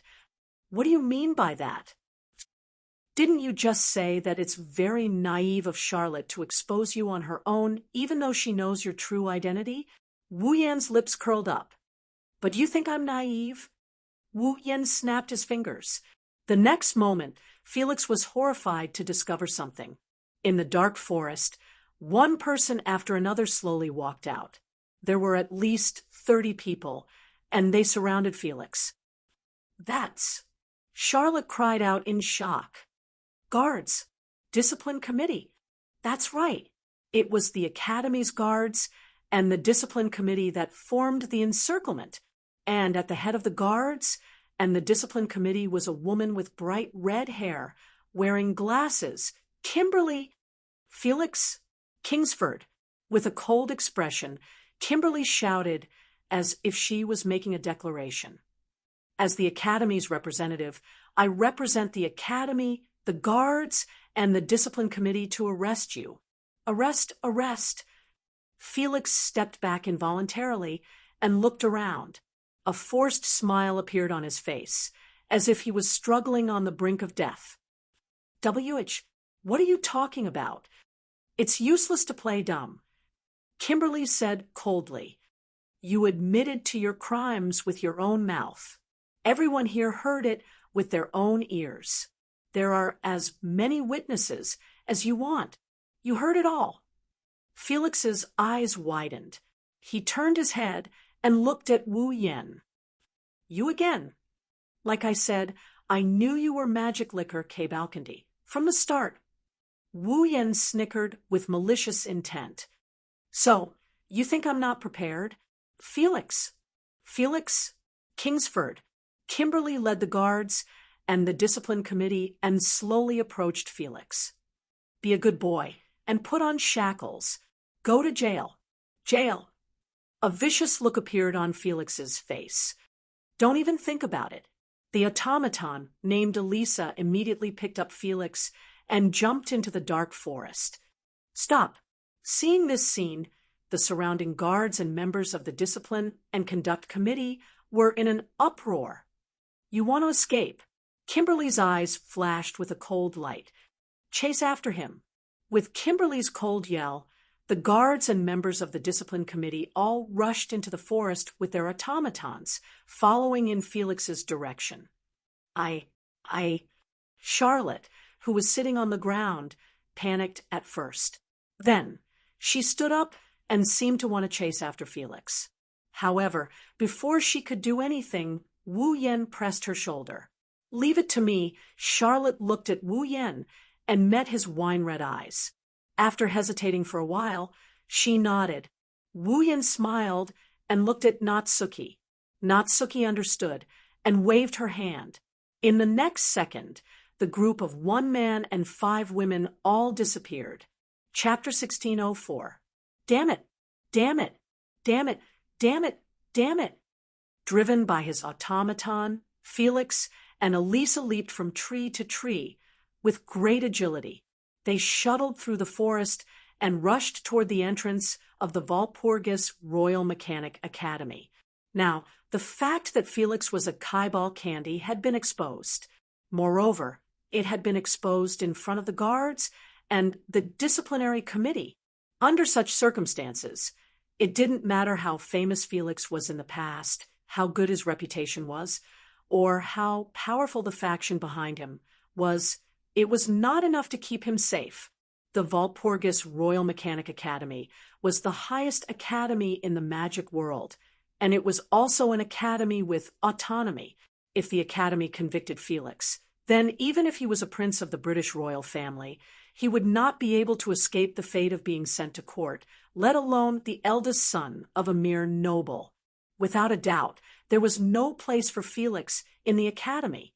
What Felix could do right now was to try his best to escape from the Walpurgis Royal School of Mechanics and return to his family, where he could avoid the fate of being hunted under the protection of his family. He would then look for an opportunity to do something when the news was more or less over. This was Felix's only way out now. There was no doubt about it. Even if he could successfully escape from the Walpurgis Royal Mechanic Academy, Felix would have to live in seclusion like a prisoner and a rat for a period of time. It's all that guy's fault. Wu Yan's mocking face flashed through his mind, and Felix clenched his teeth. That guy has been suspecting me since the beginning. Why didn't I notice? If I had, I would have been able to get rid of him in advance. With such a regretful sentence, Felix fled toward the entrance of the Walpurgis Royal Mechanic Academy under Elisa's lead. Felix was one of the 13, and his magic power and skills were top-notch. In addition, Felix's automaton also seemed to have very advanced functions. The distance to his destination was shrinking at an extremely fast speed. It didn't take long for the walls of the academy to appear before Felix's eyes. We have to do it now. Felix gathered all the magic in his body. He did not hesitate to use his full strength. I have to escape now. The student's automaton was not allowed to go out of the academy's territory. Otherwise, they would be attacked by the guards. Felix had to take advantage of the fact that only the guard was present. Before the guards and the disciplinary committee members arrived, he rushed out in one breath. Charge out! Felix roared. Elisa, the automaton, named Elisa, was surging with the magic power that Felix delivered to her, and her body suddenly turned into water. He soared into the sky, carried Felix, and flew out of the academy. However, just as the water carrying Felix was about to fly out of the academy, a protective barrier made of crystals abruptly appeared in the space in front of him, blocking the water flow. The water flow was rapid and fast to begin with, and the protective barrier appeared without warning. Before Felix could react, the water flow that flew out of the academy crashed into the protective barrier made of crystals without slowing down. Bang! With a muffled sound, Felix let out a cry of agony. His entire body was carried by the water current, and he crashed heavily into the protective barrier. Just like the water current that had crashed into him, he stopped in front of the protective barrier. At the same time, the space in the sky suddenly distorted, and chains that glowed with a dim light poked out of it, intertwined with each other, and formed an iron chain wall that descended from the sky. With a whistling sound, it resisted the pressure of the atmosphere and smashed heavily into Felix and the water flow. Bang! With another muffled sound, Felix screamed again. Like the water flow around him, he fell to the ground below like trash. Bang! Just as he was about to hit the ground, the water flow suddenly erupted and wrapped around Felix. Then he fell to the ground and smashed into a cloud of dust. Fortunately, the water flow wrapped around Felix. Otherwise, with his weak body falling from a height of at least 30 meters would have crippled him even if he didn't die. Damn it! Holding his nose that was bleeding from hitting the protective barrier, Felix stood up from the water flow. Oh, a voice that sounded both surprised and mocking echoed from the other side of Felix. Can you still stand up? Felix raised his head with all his might and looked across with eyes that were about to pop out of their sockets. There, Wu Yan and the 5 girls were imitating Felix's old behavior and clapping their hands hypocritically. That face of yours isn't even swollen after hitting it so hard. Your skin is thicker than I thought. You again. Felix was mad with hatred. How long are you going to oppose me? How long am I going to oppose you? Wu Yan sneered. Of course, when you'll never be able to raise your head again. Go to hell. Felix stretched out his hand and slapped Elisa's back with his palm, and a rich light of magic flashed. Bang! Rich magic power flowed into Elisa's body. Elisa suddenly stomped on the ground, and the ground under her heavy iron boots cracked inch by inch. Whoosh! Elisa turned into an afterimage and shot forward. Splashes erupted from her body, and she turned into a running stream that rushed toward Wu Yan. Water? Wu Yan gazed at the rushing stream and placed his hand on Nagisa's shoulder. Nagisa, it's time. Huh. Nagisa didn't expect Wu Yan to choose her and jumped in fright. She only reacted when she sensed the magical power flowing into her body from the hand on her shoulder.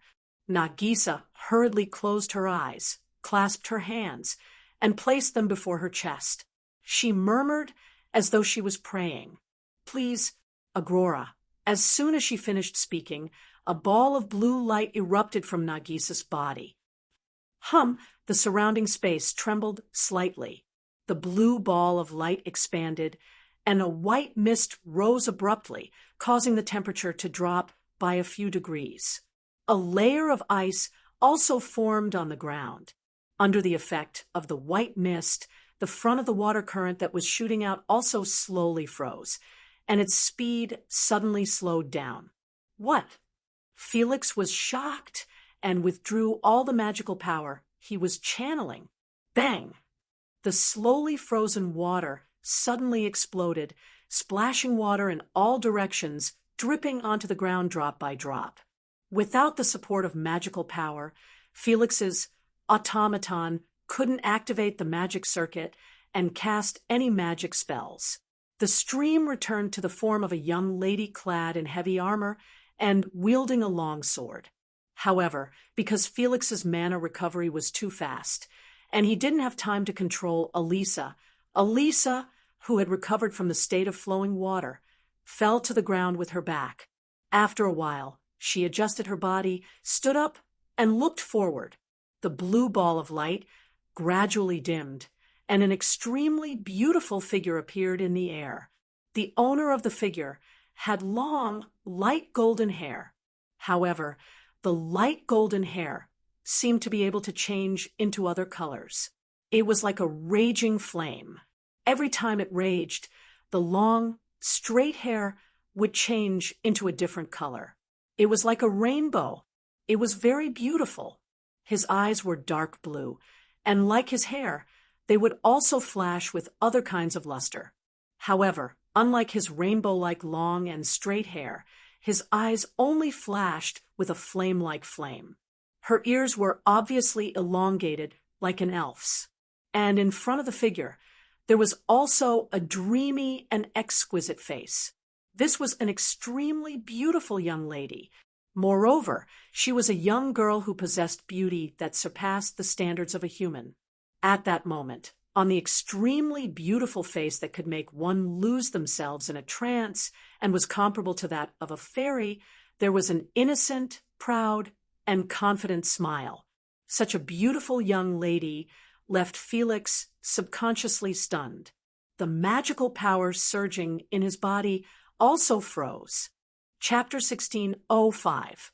Whoosh! A white, icy cold mist blew up like a gust of wind and spread out, covering the entire place.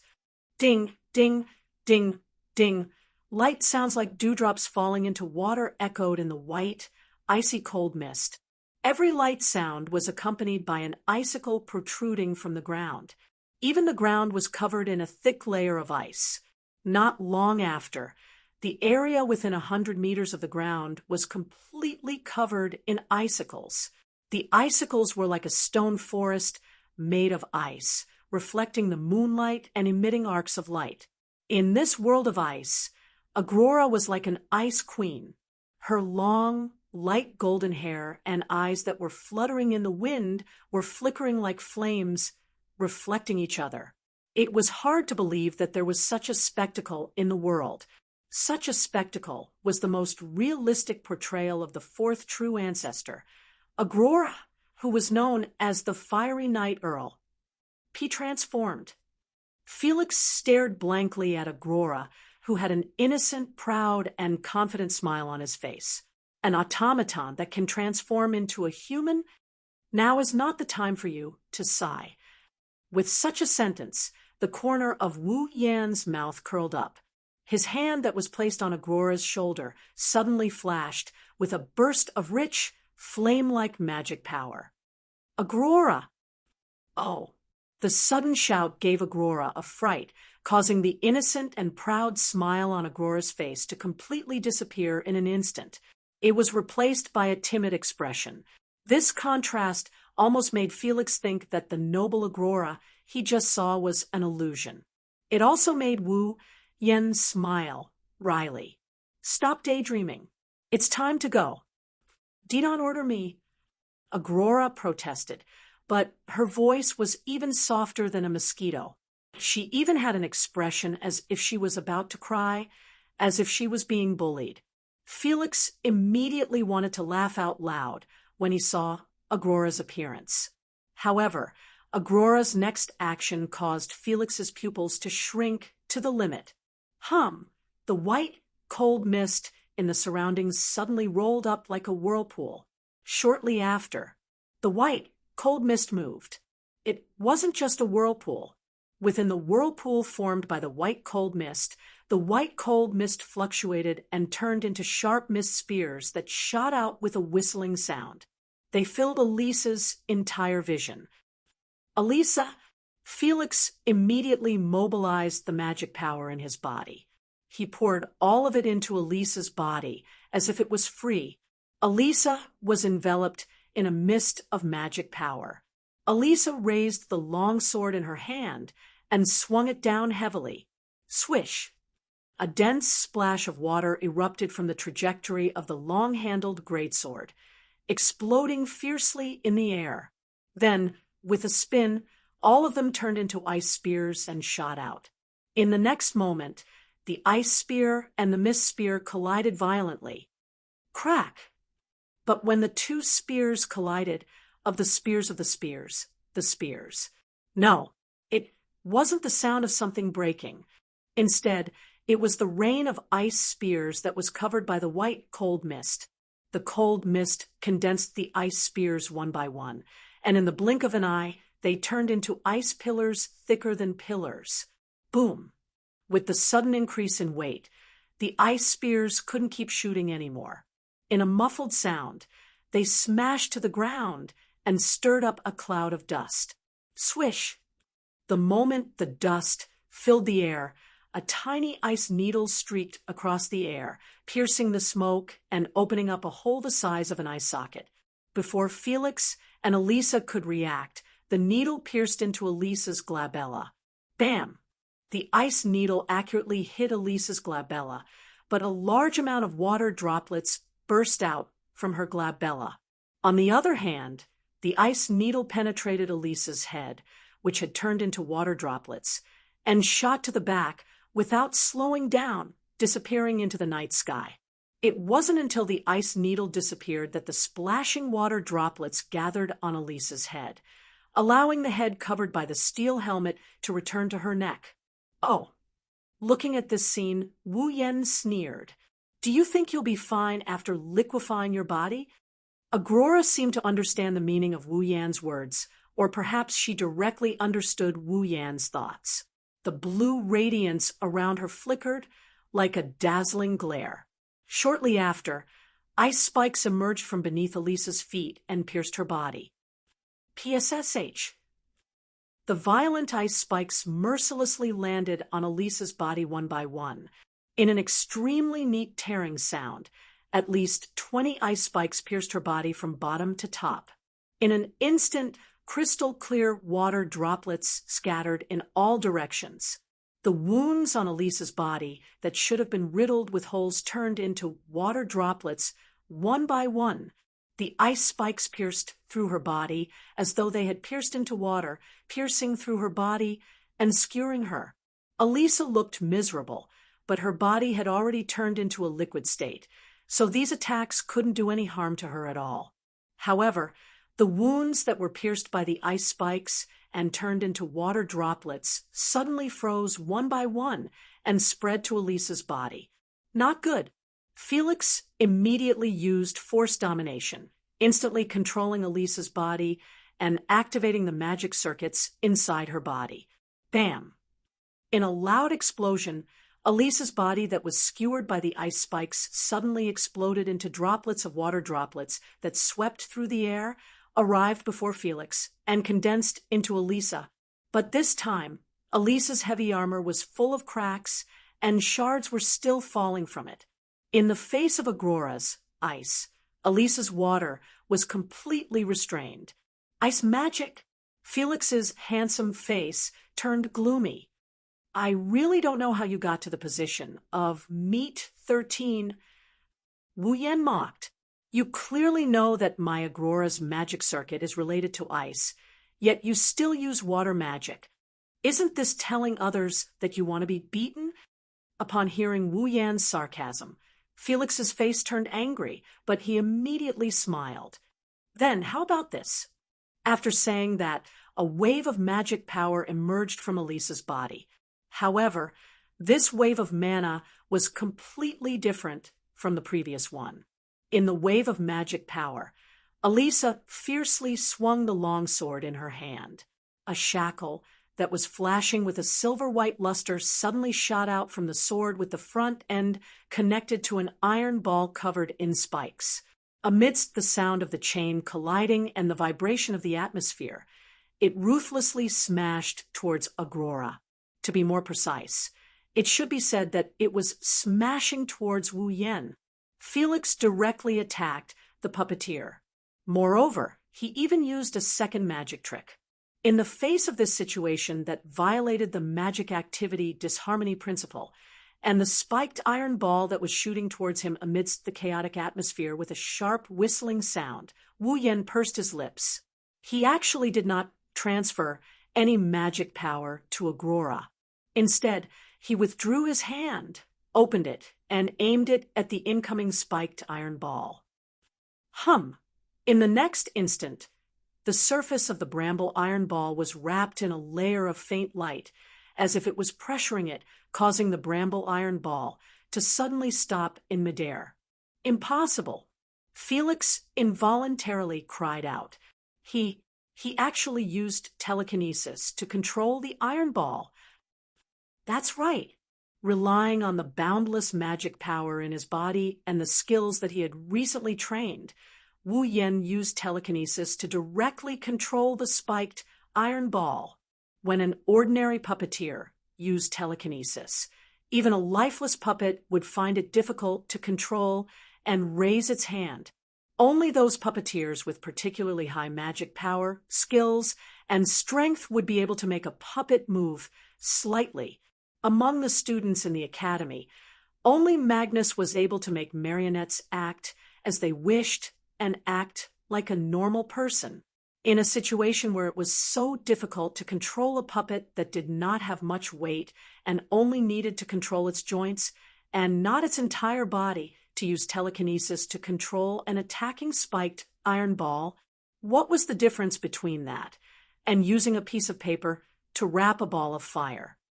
Chapter 16:06. Wrapping a ball of fire with paper. That was an apt description for how difficult it was to control a bramble iron ball with a diameter of 2 meters with telekinesis. However, Wu Yan not only wrapped the ball of fire with paper, he also used the paper to control the entire ball of fire. No matter how the ball of fire struggled, it couldn't break free from the paper, let alone burn it. What? You want to go back? Wu Yan sneered at Felix's incredulous expression. Then I'll return it to you. Then Wu Yan extended his hand, and a ripple of mana appeared around him. Then the light wrapped around the thorny iron ball suddenly brightened, and the iron ball that had been suspended in the air suddenly turned around. With the clear sound of chains clashing and the sharp sound of breaking through the air, it heavily smashed into Elisa, who was caught off guard. Boom! With a muffled sound, Elisa was knocked back as if she was hit by a car. Even though her feet were nailed to the ground, she was still knocked back. She plowed 2 long trenches in the ground. It wasn't until she was forced back more than 30 meters that she stabilized herself and came to a stop. Gotcha! Under everyone's gaze, Elisa's heavy armor finally couldn't hold on any longer. With a cracking sound, a crack appeared on her armor, and with a bang, her chest was completely shattered. The armor in front of Elisa's chest shattered. Wu Yan raised an eyebrow. As I thought, Felix gritted his teeth angrily. What do you mean? What I mean is, why didn't you turn Elisa into liquid this time? Wu Yan looked at Felix's gloomy face. Didn't you say that your automaton could use gnawed magic circuits? Then why didn't you use the water magic from before? Felix didn't answer. Instead, he stared at Wu Yan. His eyes were filled with uncertainty. You can't use 2 types of magic at the same time, right? Wu Yan slowly smiled in front of Felix's uncertain expression. Not only that your automaton can't use magic a second time. To put it simply, the magic circuits that were gnawed by your automaton can only be used once. They can only be used once. Also, there's a limit to the number of times it can be used. Wu Yan glanced at Felix. I'm right, aren't I? Overcoming the principle of magical activity disharmony, allowing individuals to use multiple types of magic at the same time, or allowing automatons to carry multiple types of magic circuits. That was until now. The entire magic world hoped that it could be solved.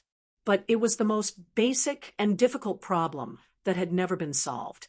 If Felix's automaton could really overcome the principle of disharmony of magical activity, then, using multiple magic at the same time, the British royal family had already ordered that this technology be used for their own use. They would throw it into the army's automaton to increase their military strength. In that case, the news that someone had overcome the principle of magical activity disharmony should have spread throughout the world.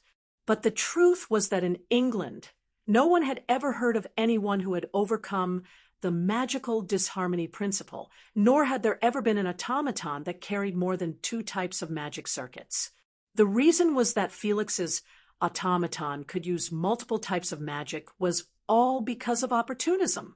Moreover, the restrictions were huge. The magic circuits were all one-time use. There was also a limit to the number of times it could be used. That was already a huge limitation. One had to know that the price of each magic circuit was quite expensive if they were used as ammunition for Felix's automaton. The Kingsford family would go bankrupt no matter how rich they were. But it had to be said that if Felix could prepare enough magic circuits, Felix's automaton could indeed unleash a very powerful combat ability. After all, everything had its weakness. With so many magic tricks, Felix could definitely use the right medicine. It was not impossible for him to win in the night gathering. Therefore, in order to become the Devil King, Felix still chose to use Elisa. Therefore, in order to win in the night gathering, Felix could only transform into a cabalcandi and prepare enough ammunition for his automaton. Ask your automaton to collect as many magic circuits as you can before the night party and find a scapegoat when the night party is about to begin. Then you'll be able to perform all kinds of magic tricks in the night party openly. Wu Yan looked at Felix with a cold expression in his eyes. I have to say that your wishful thinking is not bad. Unfortunately, you didn't expect Charlotte to dig a hole for you to jump into, so you jumped into it without thinking. How stupid. Felix couldn't say anything. It was only after a while that he shook his head. You're wrong. What I didn't expect was that someone like you would appear in the academy out of nowhere. Otherwise, my plan would have succeeded long ago. You're the one who wiped out my hope, and you're the one who made it impossible for me to sit on the throne of the Devil King. Coldness appeared in Felix's eyes. So, before I escape, I have to at least kill you first. Kill me? Wu Yan grinned. He grinned from ear to ear. I really admire you for being able to say something like that. As soon as he finished speaking, a raging wave of magic power surged out of Wu Yan's body with a boom. It turned into a storm and rushed in all directions. Didn't you notice? In the storm of magic power, Wu Yan's voice rang out as Felix looked on in shock. I have 5 automatons, and I've only used one since the beginning. Besides, the storm of magic power rubbed against each other and burst into fierce sparks. Shortly after, they turned into air currents and flowed into Aurora's body. Even if there's only one, this one hasn't used its full strength yet. The voice slowly traveled into Felix's ears, causing the expression on Felix's face to completely collapse. Agurola opened his eyes. His dark blue eyes flashed with a flame-like radiance, and the dark blue radiance on his body abruptly surged. Boom! Amidst such a muffled sound, the white mist that contained icy temperatures pervading around Agurola exploded. Like a shockwave, it frantically spread out. Wherever it passed, the ground would be frozen into ice, while ice crystals would fall from the air. Then, the white mist hit Elisa like a shockwave. Kacha, kacha, kacha, kacha. Before Elisa could react, her body gradually froze into ice amidst a series of cracking sounds. Not long after, Elisa was frozen in an icicle like a lifelike specimen nailed to the wall. Looking at Elisa frozen in the icicle, Aurora clasped her hands and placed them in front of her chest like a pitiful saintess. Then she pointed her finger. An icicle condensed in front of Aurora at an extremely slow speed. With a sharp piercing sound, it shot out like an arrow. No! Amid Felix's desperate roar, the icicle flashed through the air and accurately landed on the icicle that froze Elisa. Boom! With a loud crash, the icicle that froze Elisa shattered like a wall smashed by a hammer under the icicle's barrage. The rare automaton, which Felix had been proud of and intended to use to win in the night meeting, had gnawed on a lot of magic circuits and could perform all kinds of magic, disappeared from this world just like that. Along with it, Felix's hope disappeared as well. Without the automaton, with Felix's strength, it was impossible for him to escape from the Walpurgis Academy. Similarly, he couldn't escape the fate of being sent to prison. Chapter 1607. Seeing that his automaton was completely shattered along with the icicle, Felix retreated in a daze. It's over. It was indeed over.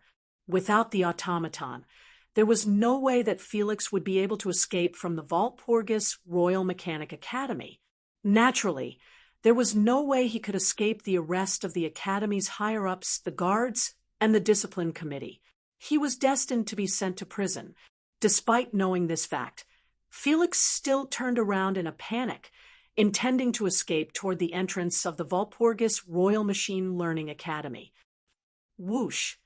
However, as soon as Felix turned around, 2 icicles pierced through the air and pierced Felix's body with a shrill whistle. PSSHHH. With a crisp, tearing sound, Felix's legs and wrists were mercilessly pierced through. 2 large wounds were torn open, and blood splattered everywhere. Ah! Felix screamed. With the icicles pierced through his thighs, he fell heavily to the ground, staining the ground with his blood. Didn't you want to kill me? I don't know when. Wu Yan had already arrived in front of Felix. He looked down at Felix, who was lying on the ground, hugging his bloody thighs pierced with icicles. He had a smile on his face, but his eyes were cold. Why are you lying on the ground? Come and kill me? You can't do this to me. Felix hugged his thighs and looked at Wu Yan's wine-red eyes flickering with cold light. He screamed in fear. I'm the eldest son of the Kingsford family. If you dare to do anything to me, my father, and the people in my family, they won't let you go. Oh, Wu Yan smiled. Is that so? As he said this, Wu Yan lifted his leg and kicked Felix in the stomach. Bam! Puffed. Felix spat out a mouthful of blood. His bloodied body spun in the air and flew away. Then he smashed it hard on the ground. He bounced up heavily, staining the ground with blood and causing even more blood to flow out from his body. You. Felix's fingers trembled. He pointed at Wu Yan in disbelief. Then his head tilted and he fainted. That's it. Looking at Felix lying in a pool of blood, Wu Yan snorted coldly and turned his head away. He really can't take a beating. Perhaps it was a common problem in every world, but the police would only appear after the incident was over. Almost as if they were counting the time, the moment Felix fainted, the guards and members of the discipline committee rushed out of the woods one by one with their automaton after another. Behind the guards and discipline committee members was Charlotte, who carried Sigmund in her arms and slowly walked out of the forest. Seeing the guards and discipline committee members arrest Felix, who was lying in a pool of blood, Charlotte's eyes were filled with complicated emotions. Who would have thought that the person who always helped her, tried his best to get close to her, wanted to invite her on a date, and made her yearn for him, was actually a small person wearing a mask? However, what Felix said was indeed true. It was because she was too naive that she yearned for someone who obviously had an ulterior motive. She lifted her head and looked at the starry night sky. What was unbelievable was that, at this moment, her heart actually recovered its calmness. It's over. What's wrong? A familiar voice came from in front of Charlotte, mocking her. Playing the sentimental character isn't something you're good at. Charlotte came to her senses and cast her gaze forward, allowing a face with a faint smile to enter her eyes. Looking at the face that she'd known for less than 10 days, Charlotte had the urge to throw herself into his arms and cry. Sigmund. Nagisa walked up to Charlotte.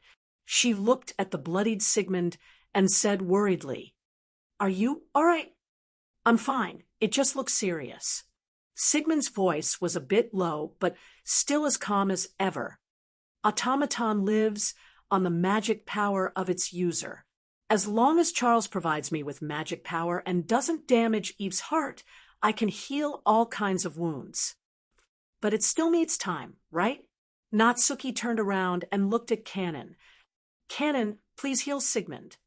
"Yes." Canon nodded obediently. She walked up to Charlotte and took Sigmund from Charlotte's arms. Thank you." Charlotte stiffly thanked Natsuki with an unnatural tone. "Ma, sorry to trouble you. It's rare to see you so straightforward." Wu Yan glanced at Charlotte and shrugged. Or is Countess Bilau's eldest daughter finally going to change her fiery temper? "You have a fiery temper. I'm sorry." Charlotte snorted and turned her head away. Then, as if she couldn't look Wu Yan in the eye, she stuttered and opened her mouth.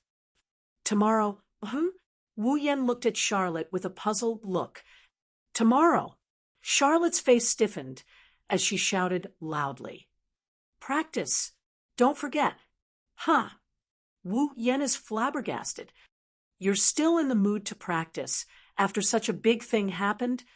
Don't say that. Sigmund, who was lying in Cannon's arms, said. No matter what, Charles chose to believe you after struggling for an entire night between you and Felix. He's still worthy of your praise. Sigmund. Charlotte immediately jumped up from her seat. Do you want me to replace your chicken with toilet paper for tomorrow's breakfast? Then let alone meat. It's not even food. Ha ha ha. Other than the confused Ikaros, Natsuki, and the embarrassed Charlotte, Wuyen, Astria, Nagisa, and Cannon all laughed out loud. On the roof of the central lecture hall, Magnus was like a god looking disdainfully at the ground. Under the silver mask, only one eye could be seen, and he was looking at the ground in the distance. Over there, Wu Yen and a bunch of other girls are having a good time, laughing and fooling around. Around Magnus stood a bunch of young and beautiful girls who looked like blooming flowers. They looked down at Wu Yen and didn't say a word. All of a sudden, the girls all turned their heads and looked in a certain direction.